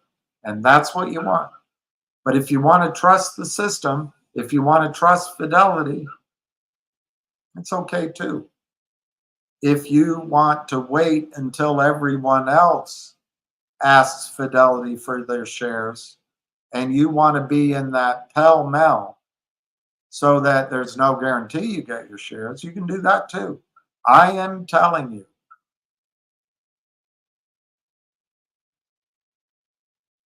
that your shares at your brokerage firm do not exist. The only way to get your investment into Nextbridge is to call your broker dealer. It may take a couple of weeks, and then it may take 4 more. Call your broker dealer and ask them to exchange 1 expired MMTLP for 1 share of Nextbridge hydrocarbon stock as provided for in the corporate action, which was approved by the SEC. You can ask them directly, why do you call it Nextbridge in my account? Oh, well, that's just so we can keep track of it. So I don't really have shares right now, do I? You can ask them that. Whatever lies and prevarications and delays they give you, it is my strongest urging that you request that they move whatever they're telling you. It's not safe at Fidelity. It's not safe at E-Trade. It's not safe anywhere else. The only place it's safe is American Stock Transfer. I don't know how much more I can say to convince you of that.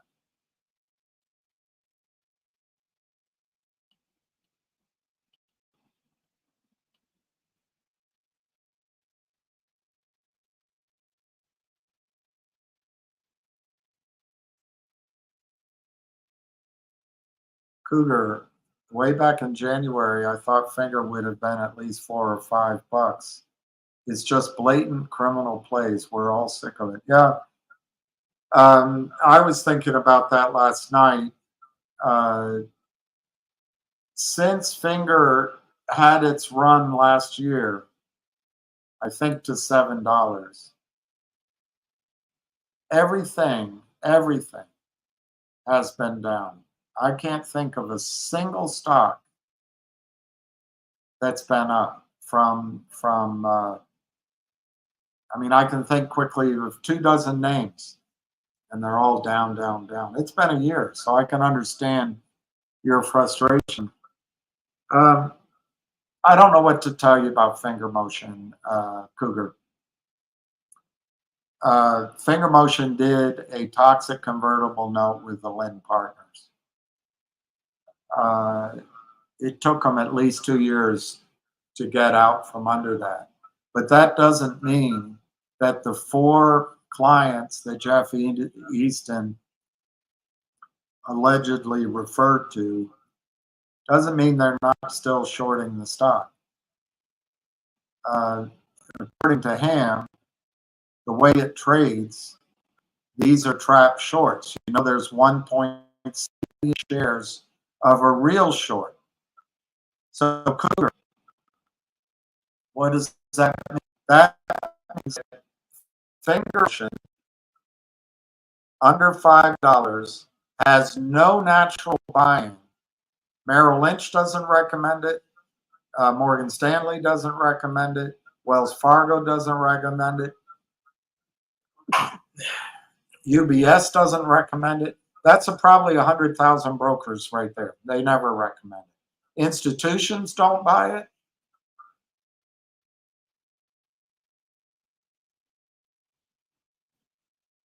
There's no buying. So the shorts come in and they short and they coordinate with each other. They break securities laws. They collude and they drive the stock price down. Now, I think if you look at Finger, there were some reasons that people might say, oh, I don't want to buy it here or whatever. We had the pandemic, as you know. So Finger Motion operates out of China.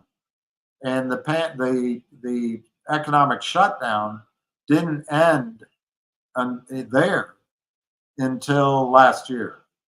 So that had an effect on some of their numbers and some of their moving forward. So you could argue, yeah, maybe there were real reasons to be out of the stock.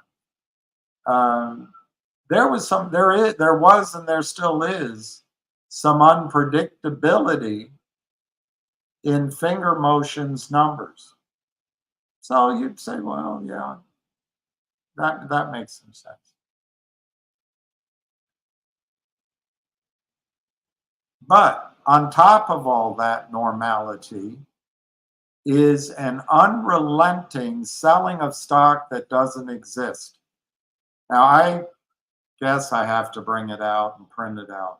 I watched, he's dead. Don't bring him up, he's dead. I'm not picking on him. Lou Bravo, Frank Benedetto, and the Greek CEO came on with trumpets blaring when Finger Motion was 7, GTII was 9. You've got to buy COSM. Frank Benedetto was their IR guy, paid for it. Lou Bravo somehow got in the loop. And obviously the CEO was successful in getting $35 million out of the markets. So everyone started selling Finger, everyone started selling GTII, whatever. That's business decisions, that's investment decisions, that's whatever it is, it's all okay. We live in a free country. What happened that I saw, Cougar, I kept track of it, on the FINRA numbers themselves. In 10 business days, 100 million shares were sold of Finger Motion, which did not settle. They did not locate it. They did not borrow it. They did not own it. 100 million. This is back when the reported short that we all thought was there was 6 million shares. 100 million in 10 days. I've never seen those shares bought back, ever. So That selling has continued and continued and continued and continued, and it's been unrelenting. If you pull up a chart on finger motion, they've been selling since November.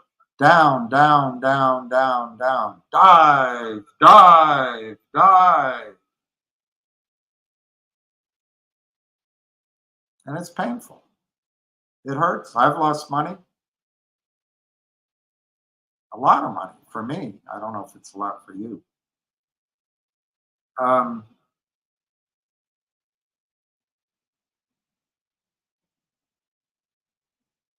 So you can blow, I appreciate it. You can blow off steam and be upset. You're sick of it. I understand that. I really do. And you expected it to be a 4 or 5. We're in the dog days of August. Wealthy people go on vacation. Investment bankers go on vacation. Stockbrokers go on vacation. August is one of the slowest months of the year unless you have repeat business. And the shorts have shorted. I don't know what to tell you, because I give you the fundamental story day in and day out. It hasn't changed since yesterday. Ham has told you that he believes a large institutional firm out of New York City is going to cover the stock. That's great news. That's because it's not you, a retail person. It's not me, a retail person. This is institutional. This means they can do their own research. They can talk to the CEO. They can kick the tires, and they can make a recommendation to their institutional clients that it's time to own these shares. That it's time to own these shares. So if you believe him, you don't have to. That's coming. The way I heard it when he talked about it, it was coming this month. That's August. But again, Cougar, I would just tell yourself nothing effing happens in August. Okay? Just tell yourself that. So I think September.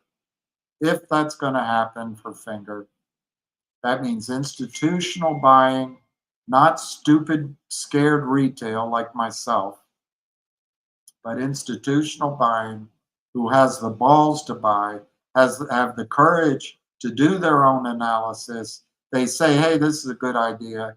We'll buy it at 2. If it goes to 1, we'll buy more. And if the shorts want to keep selling, we're in this for 5 years.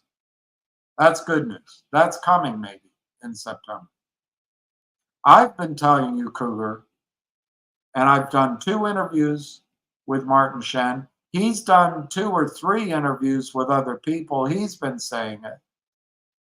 A research report from Benchmark, who's I think a criminal introducer anyway, but their analysts don't know that, have projected that Finger is going to turn positive in earnings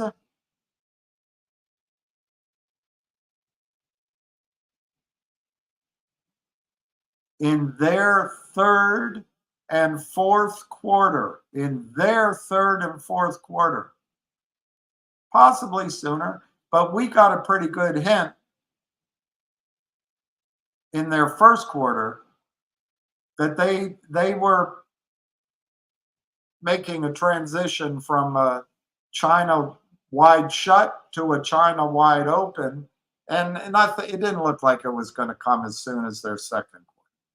But they've been saying their 3rd and 4th quarter of 2025, which is this quarter we're in right now. I've been saying it, but we just look at the stock. Oh my God, the stock is down. It can't be true. I forget all the good news. It's just the stock price is down. Gosh, the company is doing this, and thus, and it's a good CEO, and they're going to be and they got a big contract, but the stock's still down. The stock's still down. I can't remember any good things because we're not institutional. We're just weekends retail.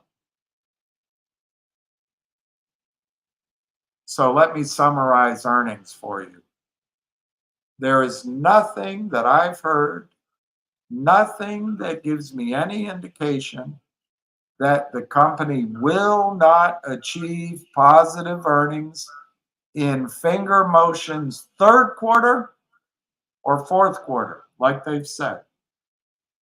Now, when is that? Oh, God. You got to write these things down so you don't get confused. Finger Motion's fiscal year ends at the end of February. So their 2005 year we're in right now, their fourth quarter ends in February of 2025. So that's why all of this is called Finger Motion's 2025. When is their third quarter? Perhaps it's better to start with their fourth quarter. Their fourth quarter is February, January, December. Their third quarter is November, October, September.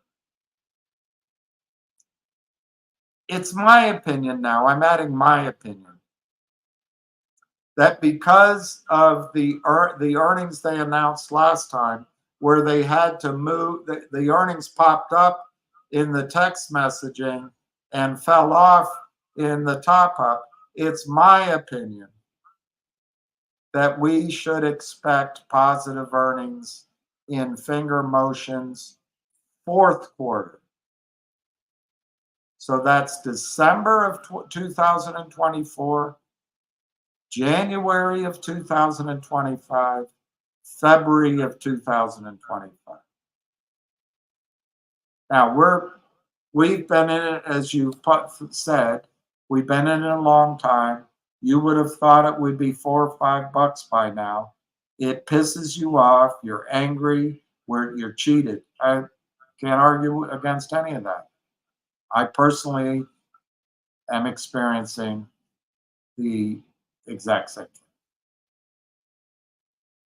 thing. And this whole year has been one of delayed. I don't even know if gratification is the right word, because at the end of the wait might be pain. But it's just been waiting while, can I dare say it again? Gary Gensler does not enforce settlement. Adina Friedman does not care about settlement. Your broker-dealer doesn't enforce receipt. Now it can change.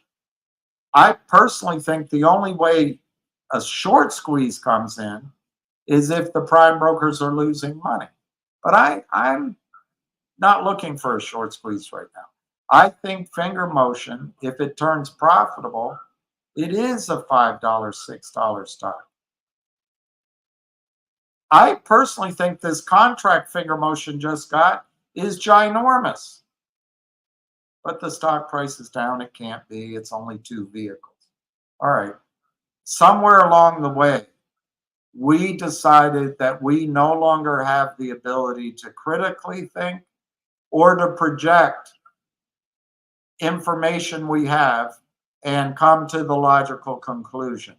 We, somewhere along the line, have decided that the only thing we can do is look for a short squeeze, blame the regulators, which I do, or blame the CEO, blame William. It's fine. We know, Cougar, that these stocks, these shitty little stocks, are under constant attack. There's no research, there's no native buying, and they do a deal with Jeff Easton, they never wake up. We know that. So why should we even be in them? Probably we shouldn't. But the reason people get in them, and I think most of the people here, is they saw outsized gains in AMC and GME, and they saw things like TOP and HKD, And they think, well, there could be something there. Now, in the case of finger motion, I'm not going to go through the 6, 7, or 8 sources of business they have because my head is pounding. But of those 6 or 7 or 8 sources of business, the one that excites me the most is big data. And that's coming. I don't know when, it's coming. The other thing that excites me is the recent contract they got. No one here agrees with me. Nobody agrees with me. But the contract said all vehicles. It didn't say 2 vehicles. And it said for the country of China. But no one cares. And I can't help you care about that. I really can't. My opinion is Finger Motion is a $4 or $5 stock. It's $2 now. So for a stock to go to 4, that's 100% move. Believe it or not, that's used to be rare. But I think Finger can go to $3, $4, $5 starting in September. I'm not saying it's going to go all the way there. Starting in September by the end of the year. Could it be under pressure from the shorts? Could it be under pressure from the endless sale of non-existent shares? Sure. That's how Gary Gensler wants it. And he's going to retire. And he's going to get the job at Treasury Secretary under Kamala Harris. And if you don't recognize all this, you should probably buy something else. But if you buy silver, silver's under attack. If you buy a home, everything's fraudulent there. I don't know where to tell you to go. Cash is about to be destroyed too.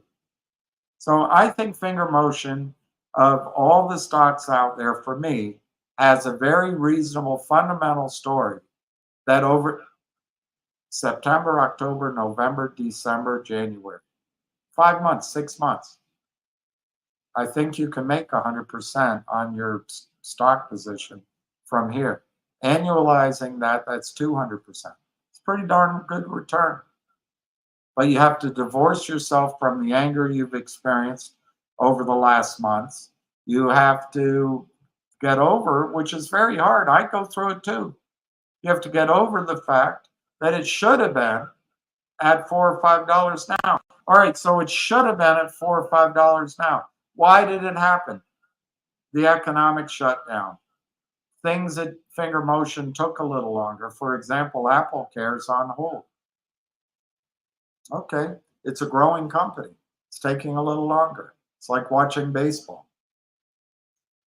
Bryce Harper came up with 3 men on base, and he worked the count 0-3, and there was a ball right down the middle. He should have hit a grand slam. He popped out. I'm going to have to wait and see what happens until the next time he comes up. I have to wait 3 more innings till he comes up. That's just life. If you can't live with that, maybe now's the time to bail out. But if you're like me, as soon as I sell something, that's when it goes up. The other thing you can do is try to blow off the steam, get up tomorrow morning,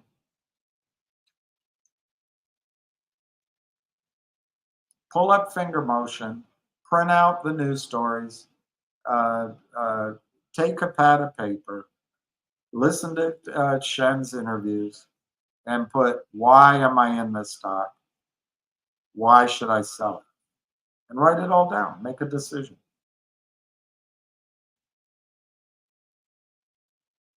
My opinion, doesn't matter, is that buying Finger Motion while these idiots are shorting it because they think that Martin Shen is going to have to raise money down here at a discount to the price they've sold it down to. And let's see where it closed.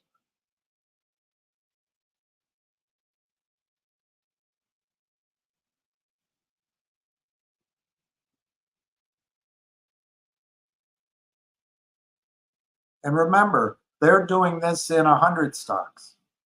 So they can take the risk on this. Okay, they got finger motion down to $1.89 on the close. So the way they're thinking, Martin Shen has admitted he needs to raise money. The way they're thinking, their friends will raise it when Martin Shen calls up the Lynn Partners or Yorkville. They'll raise the money at $1.60.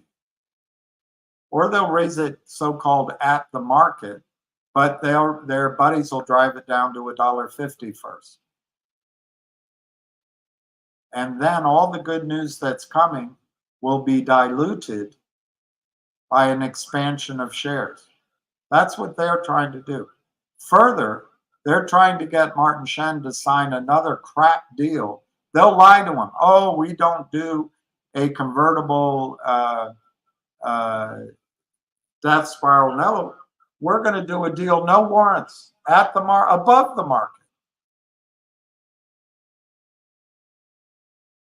But in the provisions of the document will be all sorts of little bells and whistles.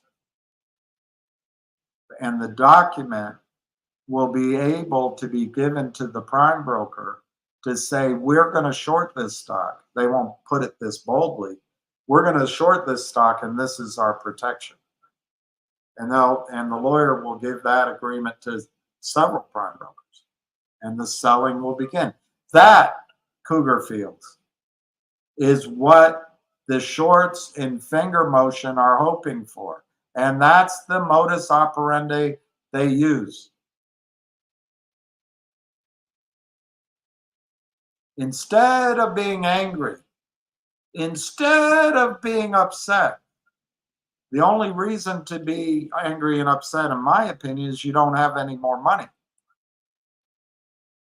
But to me, wow, I should try to hustle, and maybe I should buy another 1,000. And I'm not recommending it. Do what you want. If you have enough, you have enough. I'll buy another 1,000 shares, $2,000. Instead of getting new wheels on my motorcycle, I'll buy another 1,000 shares. They're giving me an opportunity. I think it's going to go to 4 or 5. Well, I can buy it at under 2 right now. So instead of paying off my credit card, I'm not advising you to do this. Instead of putting $1,800 on my credit card, I could buy 1,000 shares at Finger right now. And sometime in the next 6 months, if it goes to 5, I can sell it for 5,000, pay off my credit card for 2,000 by then, and I have a $3,000 profit. This is opportunity, but it's only because you don't believe the fundamental story. It's only because you don't believe what the criminals are doing. And then it's only because you don't believe that Martin Shen is not going to raise money down here with equity. He simply put it in a press release. The company has no debt, essentially no debt, 35 million in revenue. The revenue is predictable in terms of the top up. And they're on the verge of all these big contracts. What if they raise the money they need in a private placement of debt instead of equity? What if they do that? The shorts are going to say, oh my gosh, he's not issuing more shares. But you don't believe that. All you want to be is angry. I get it. I'm angry. You hear it in my voice all the time. But it's a game of chicken. If you can outlast them, maybe you can get the rewards. Are you going to quit? I don't think so. You don't look like a quitter.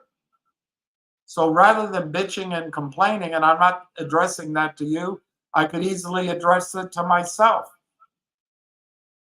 You got to look and say, well, what's the opportunity here? What do I think is going to happen by, let's pick a number, by March 31st next year? Do I think the stock is going to be 50 cents? No, I don't. Do I think it's going to be $5? Give or take? Yeah, I do. The stock is $1.86. So should I sell here because I think it's going to go under $1 first?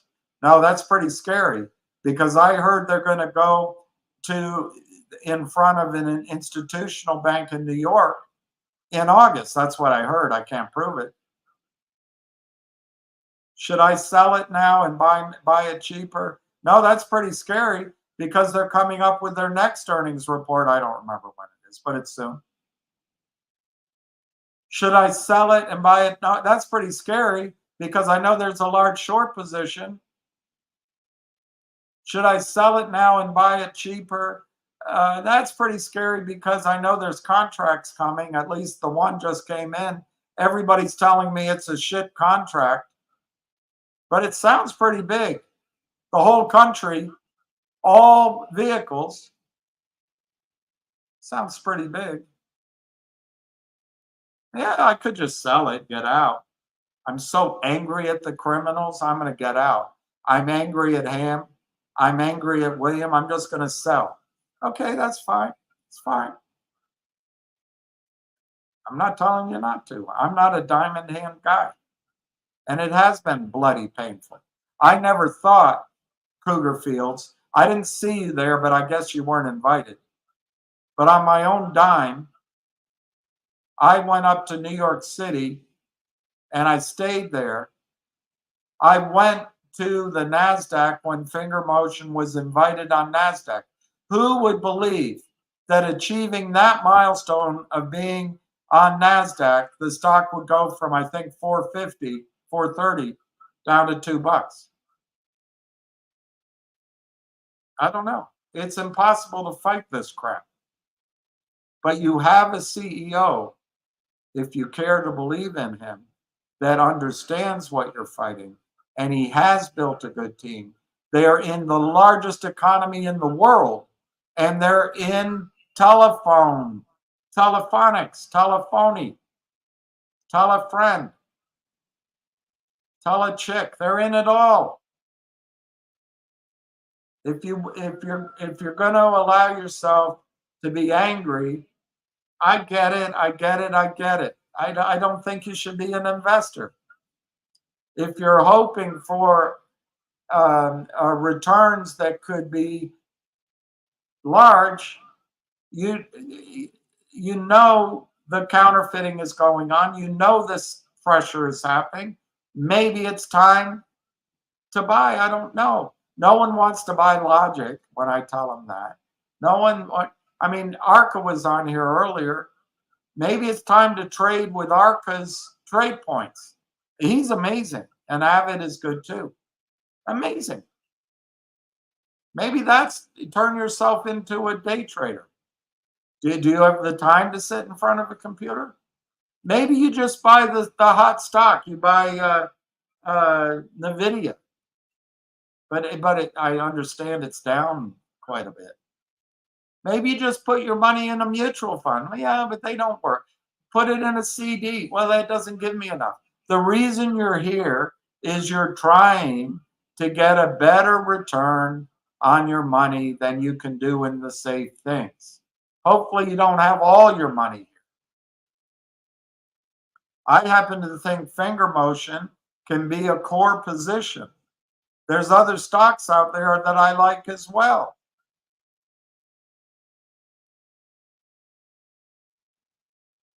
But anyway, I don't know what I'll just say. My feeling is Finger's going to do nothing in August. In September, I believe, if I had to guess, Finger Motion might have institutional buying from one institutional brokerage house. That'd be pretty powerful. Am I right? I have no idea. But on my list, as I sat down over a cup of coffee, I would write that down. And I would say to myself, what could that cause the stock to do? Well, they're not buying it for it to go down.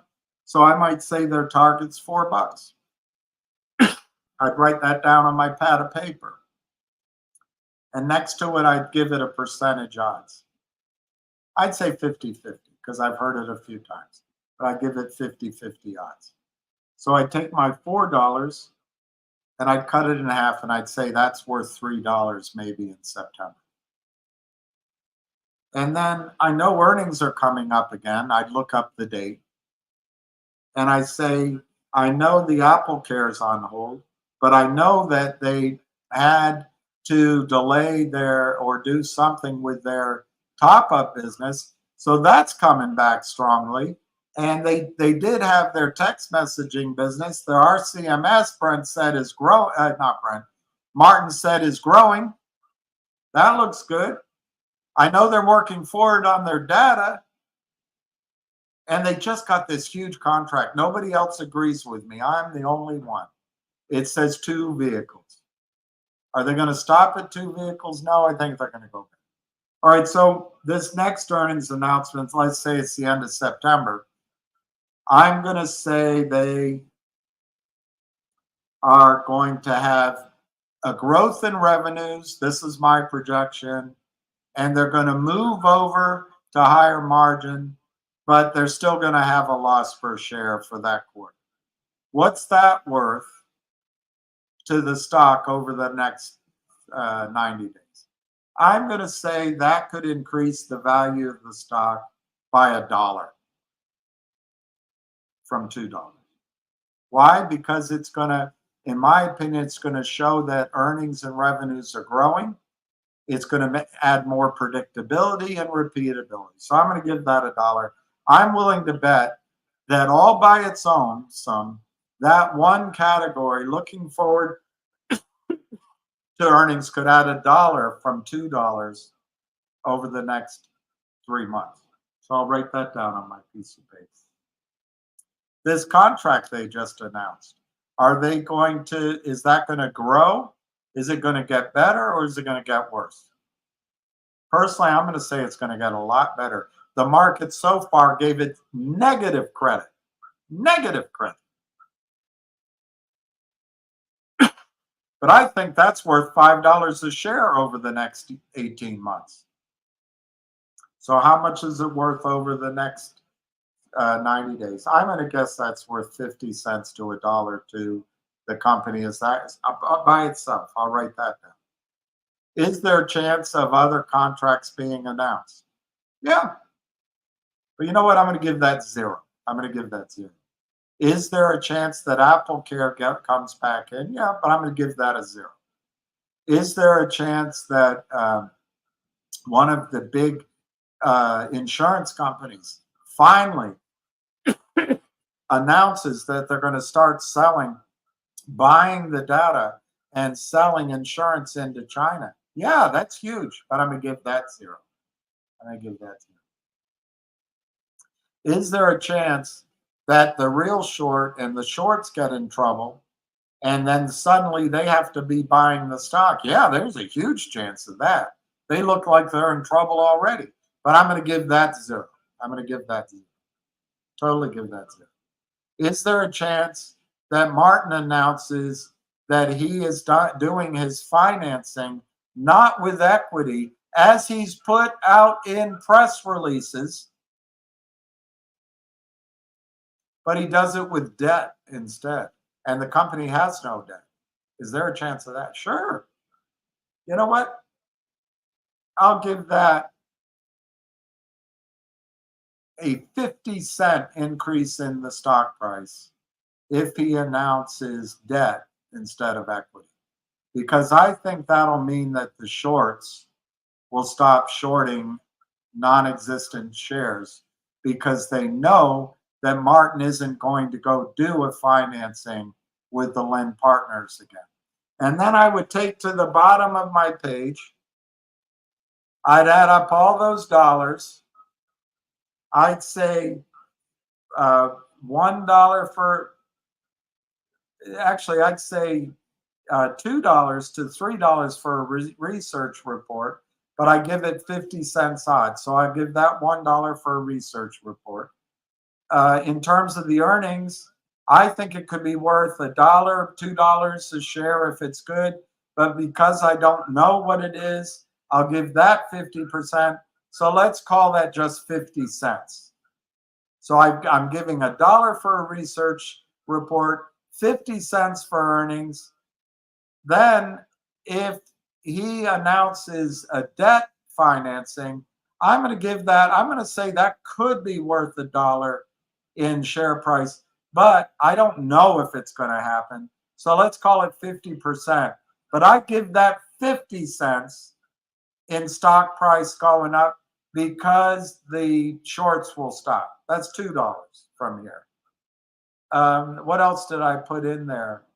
I didn't put anything for the lifestyle app. Oh, the increase in revenue. I guess I always include that. New announcements. I didn't put anything in that. The only thing I would add to the positives is I think this contract is huge. Nobody else agrees with me, but I think it's going to come into clarity, and it's going to show how big it can be over the next 90 days. So I'm going to add $1 for that. Let's cut that in half, 50 cents. So I have $2.50 that I believe through my own due diligence is going to be added to the stock price over the next 90 days. Now, should I buy more? Well, I already think I own too much, so I'm not going to buy more. Should I buy more? Well, the shorts are probably going to drive it down to 50 cents, which I don't believe. But if you believe that, then don't buy any. Should I buy more? Well, the criminals are still going to be out there, and it might take till January for the $2.50 that I'm predicting to show up. So should I buy it now? Well, maybe I just wait. Maybe I wait till tax loss selling and I can even get it cheaper. But let me think a minute. They just announced this great contract that I believe in. Nobody else does. What if other people start believing in, particularly if this institution studies it and puts out a research report? I might never get a chance to buy the stock this price again. Maybe. What if after August, people at this institutional firm come back to their desks and start calling clients?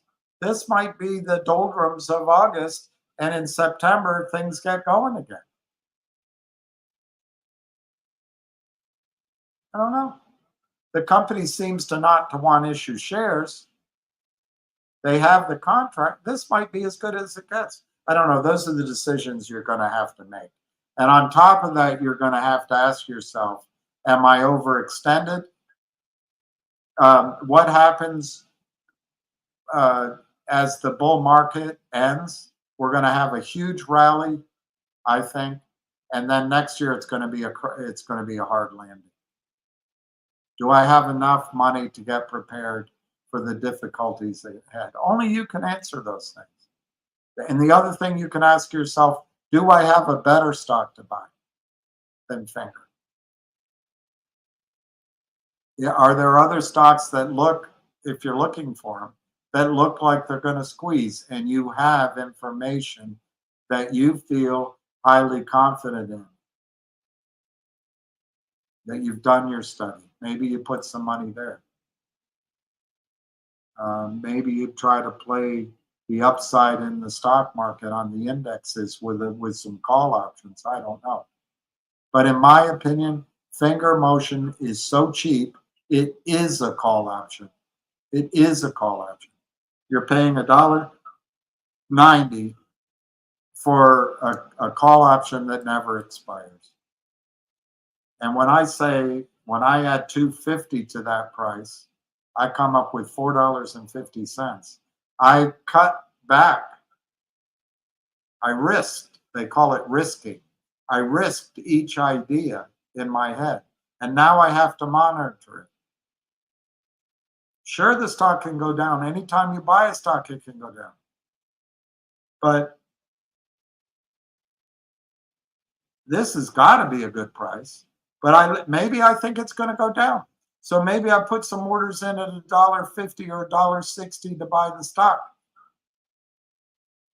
If I'm angry all the time about my stocks, that is a shitty way to live.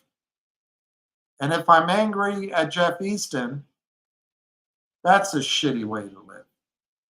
If I'm angry at Gary Gensler, that's a shitty way to live. You've got to accept that Gary Gensler is corrupt. You've got to accept that the NASDAQ is there to help the short sellers. You've got to accept that that's the system that is. But what can turn it around?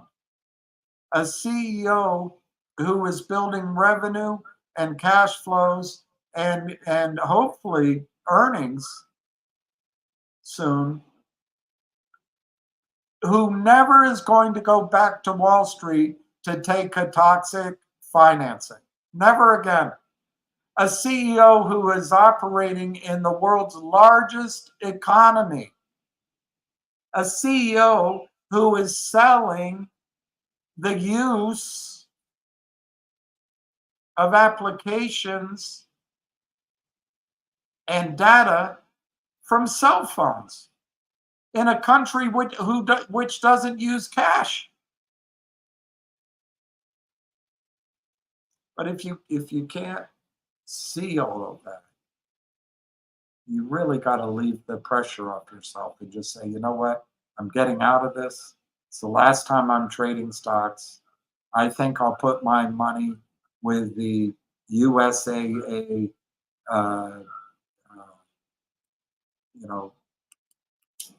small cap fund, and I'll just add to it every month. And if I want to put money in the market, I'll just go to the track. I'm sick of all this. Or you say, you know what? I've learned a real lesson over the last couple of years. I really know, I think, how this works. And there is a chance, if I do my due diligence and I increase my odds of success, I do have to give up time. But maybe I can make outsized returns. I'm not going to hop from one hot play to the other that Roaring Kitty comes on looking like a ghoul and people steal money from me. I'm not going to come on when the drum major with 3 first names, one of them is Roger, comes in to suck money out and cheat. I'm not going to come on when that ponderous, explaining, smart guy talks about Penthouse videos and his new platform for creators, yet he tells me that Jeff Easton's a good guy. I'm not going to listen to that kind of crap anymore. And yeah, not everything works. So it's an allocation of money. But right now, if I had to pick one stock, I might just do finger motion. Now, I in Cougar, in full caveat on what I'm saying, I have to tell you that in the past, I've mentioned 2 or 3 stocks that I no longer talk about. It's not because those stocks, if I knew something bad about those stocks, I'd tell you. But I can't talk about it. But those might be places. But volatility, oh boy. Crappy companies, oh boy. But those might be places, if I had money, that I might sprinkle a little bit. But I know your anger. None. It's been unrelenting. Nothing we touch goes up. They don't let us, and if it's a conspiracy, but if we just got a win in one thing, everything gets killed. Look at MMAT, 0. Look at GTII, 0. It's deflating. But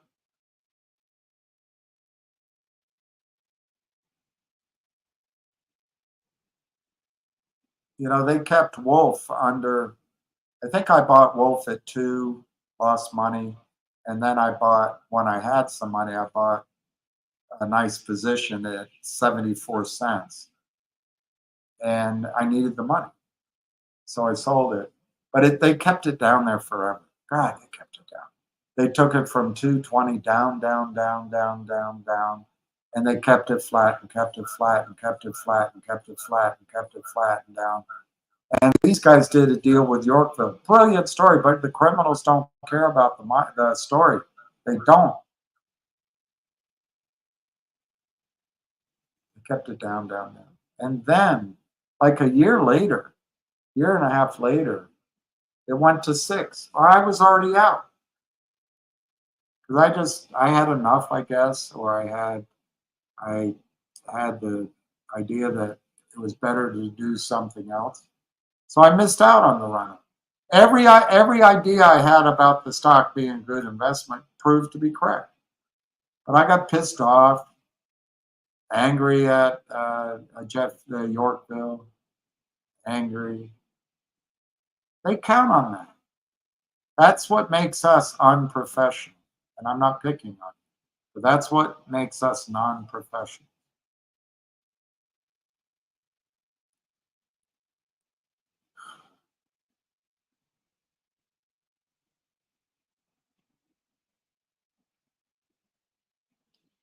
I think they're going to have a hard time, Cougar, keeping finger motion under $2 in September. Hey, Jimbo, that's great. 8K on finger. Oh, there's an 8K. I'm not going to read it now. I'm too hungry and too tired, but I'll do it tomorrow.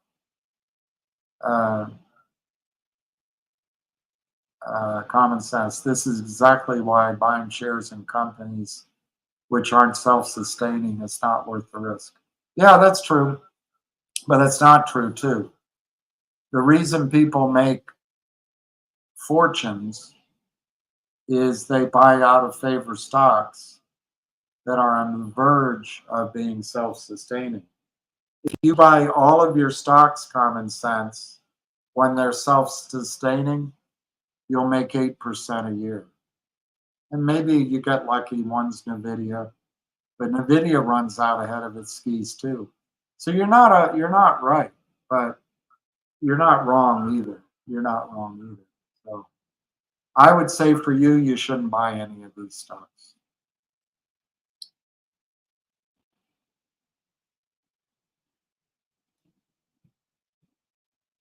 Lisbo. Hey, Keith.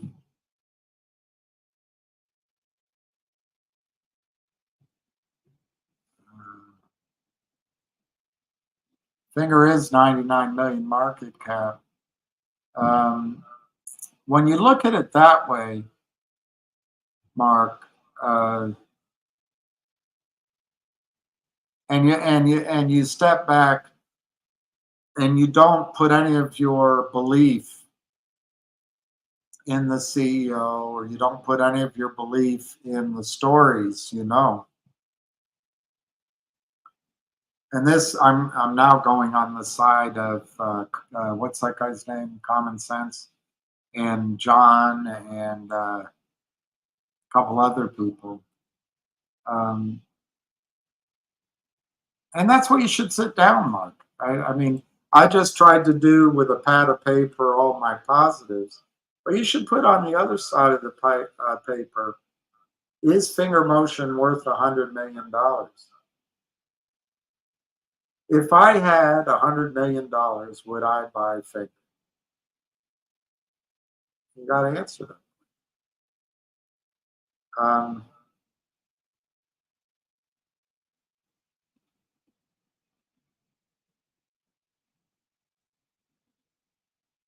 mean, you can make arguments from, particularly if you do a portfolio of shorting.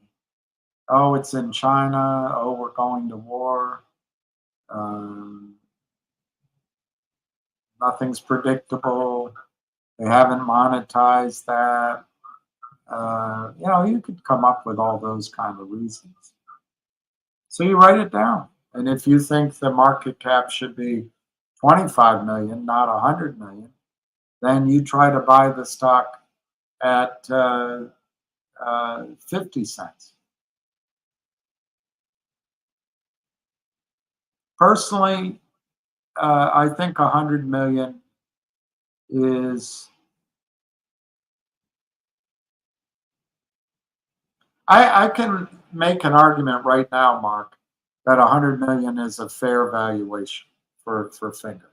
And maybe if Finger Motion never has any growth, it could even be less than that. So there's no question that Finger Motion has a valuation predicated on being a growth company.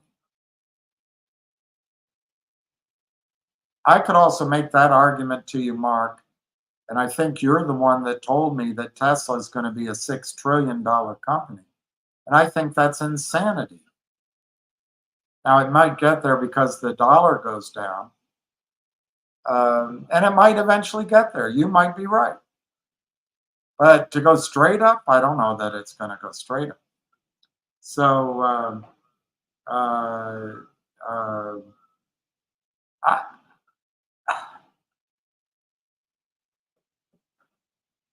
this is how I see Finger.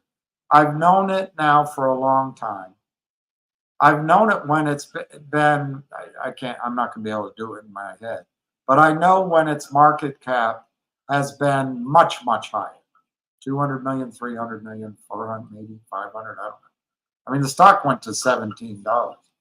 So I know it has it in it. And when you buy growth companies, the market cap on a snapshot basis doesn't always make sense. In fact, it rarely does.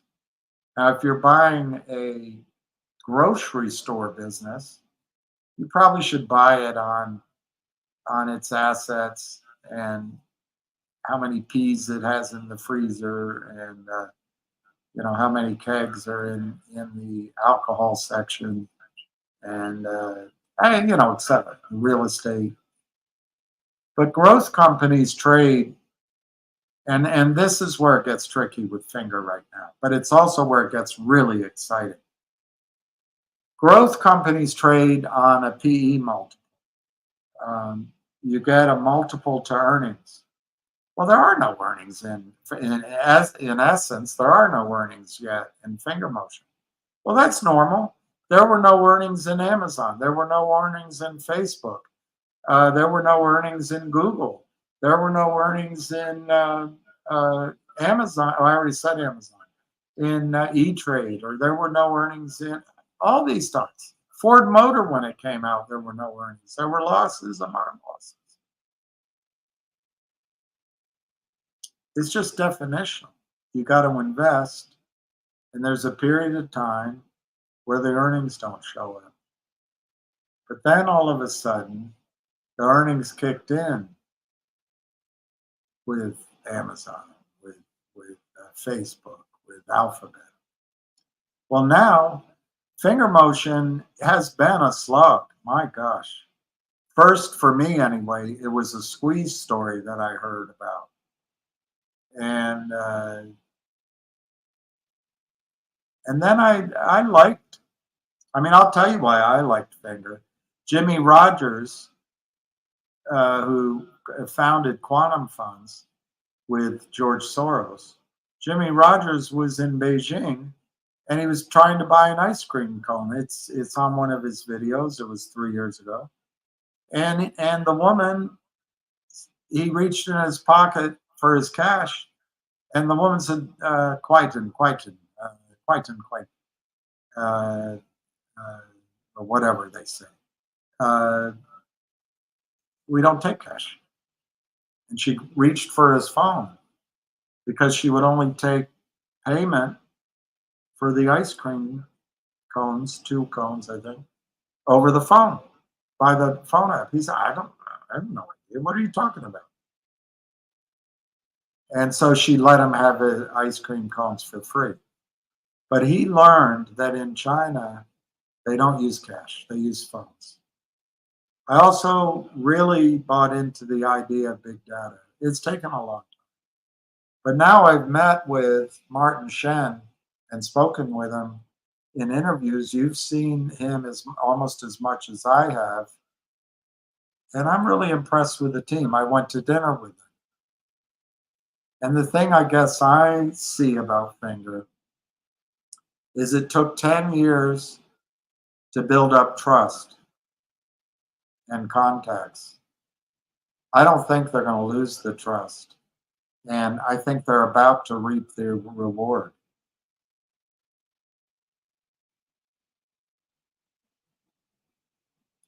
So I think the contracts are going to start coming in. So Mark, I think while Finger Motion doesn't have earnings yet, I take them seriously. Let's just say they get earnings positive. Let's not even say their fourth quarter. Let's say the first quarter of their next year. So in our second quarter, so we have to wait, let's say 9 months we have to wait. But when they come in with earnings, let's say they're gangbusters, and then those earnings are predictable, and then there's a research report behind them. And let's just say the stock might be trading at $7 or $8 or $9, and institutions can buy the stock.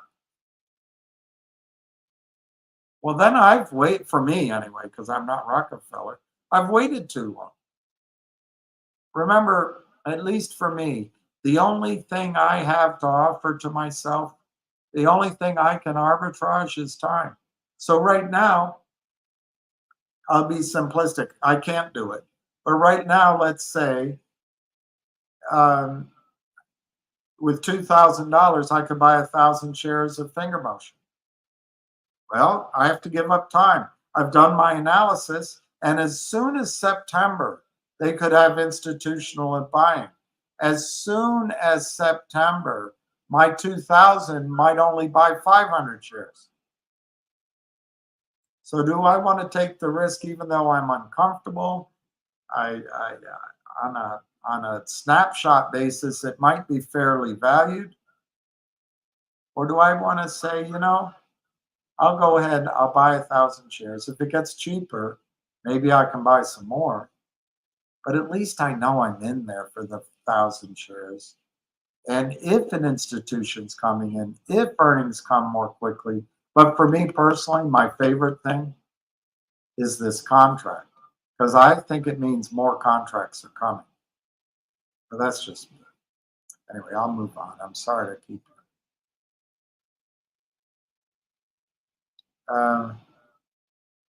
I think Finger, I mean, I don't know why you want my prediction.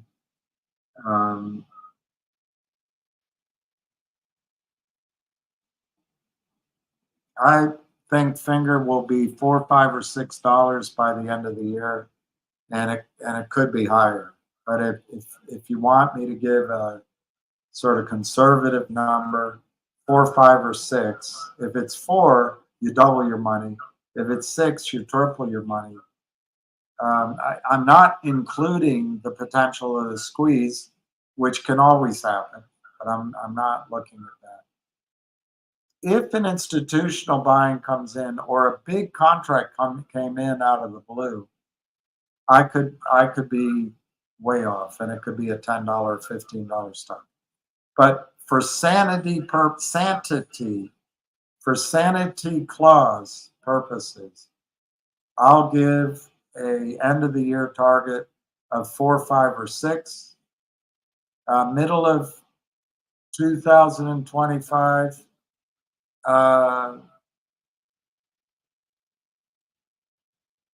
Middle of 2025.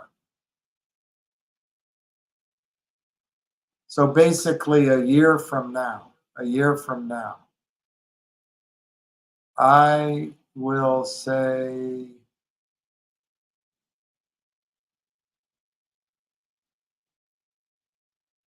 my computer's doing weird things, so I don't know if you can hear me. But I'll say $15 a year from now. 15 $15. I don't know what's going on with my computers. I'm so sick of it. I will say $15 a year from now. $15 a year from now. And then you're saying beginning of 26,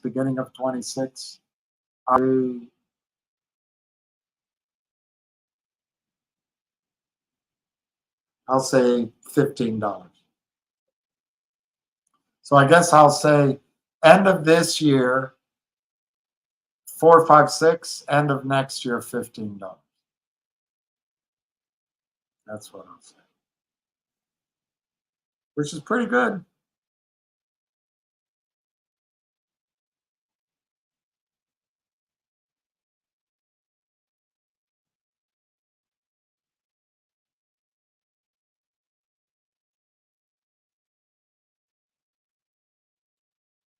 Guys, I think Cougar, with my apologies, and Sharon, with my apologies, I think I'm going to call it a night because that Mantan, I'll do the APA tomorrow. I just don't have the computer ability. Everything's overheating, and I'm worn out. I'm hungry, so I think I'm going to call it quits. You're all hanging in, and I know how tough it is. It's been a long year, a long, long year. Nothing has worked, nothing. So I mean, I don't blame you for being ornery and mean. I really don't. It's just been terrible. And I'll try to do a video the way I just did now. I hope there's something that breaks. But gosh, MMAT, GTII, it's just they know how to take these companies behind the shed and shoot them, and it's just tough. Anyway, I wish you guys could find as much enjoyment as I do in the fact that Djokovic won his tennis match. I didn't get to see it. I just listened to it. So one of the things I'm looking forward to is when they replay the match. The weather's pretty nice. We almost had a tornado. I'm looking forward to walking my dog. And there are a lot of good things. Take the pressure off of yourselves for August. Nothing is going to happen in August, probably. So let's just get to learn things, know things, think things. You'll start your engines in September. That's what you do. So I wish everyone peace, love, and happiness. And I pray for peace. And I can't. Nothing works. Everything's frozen. So I'm going to hit this button, see if it ends the stream. Cheers.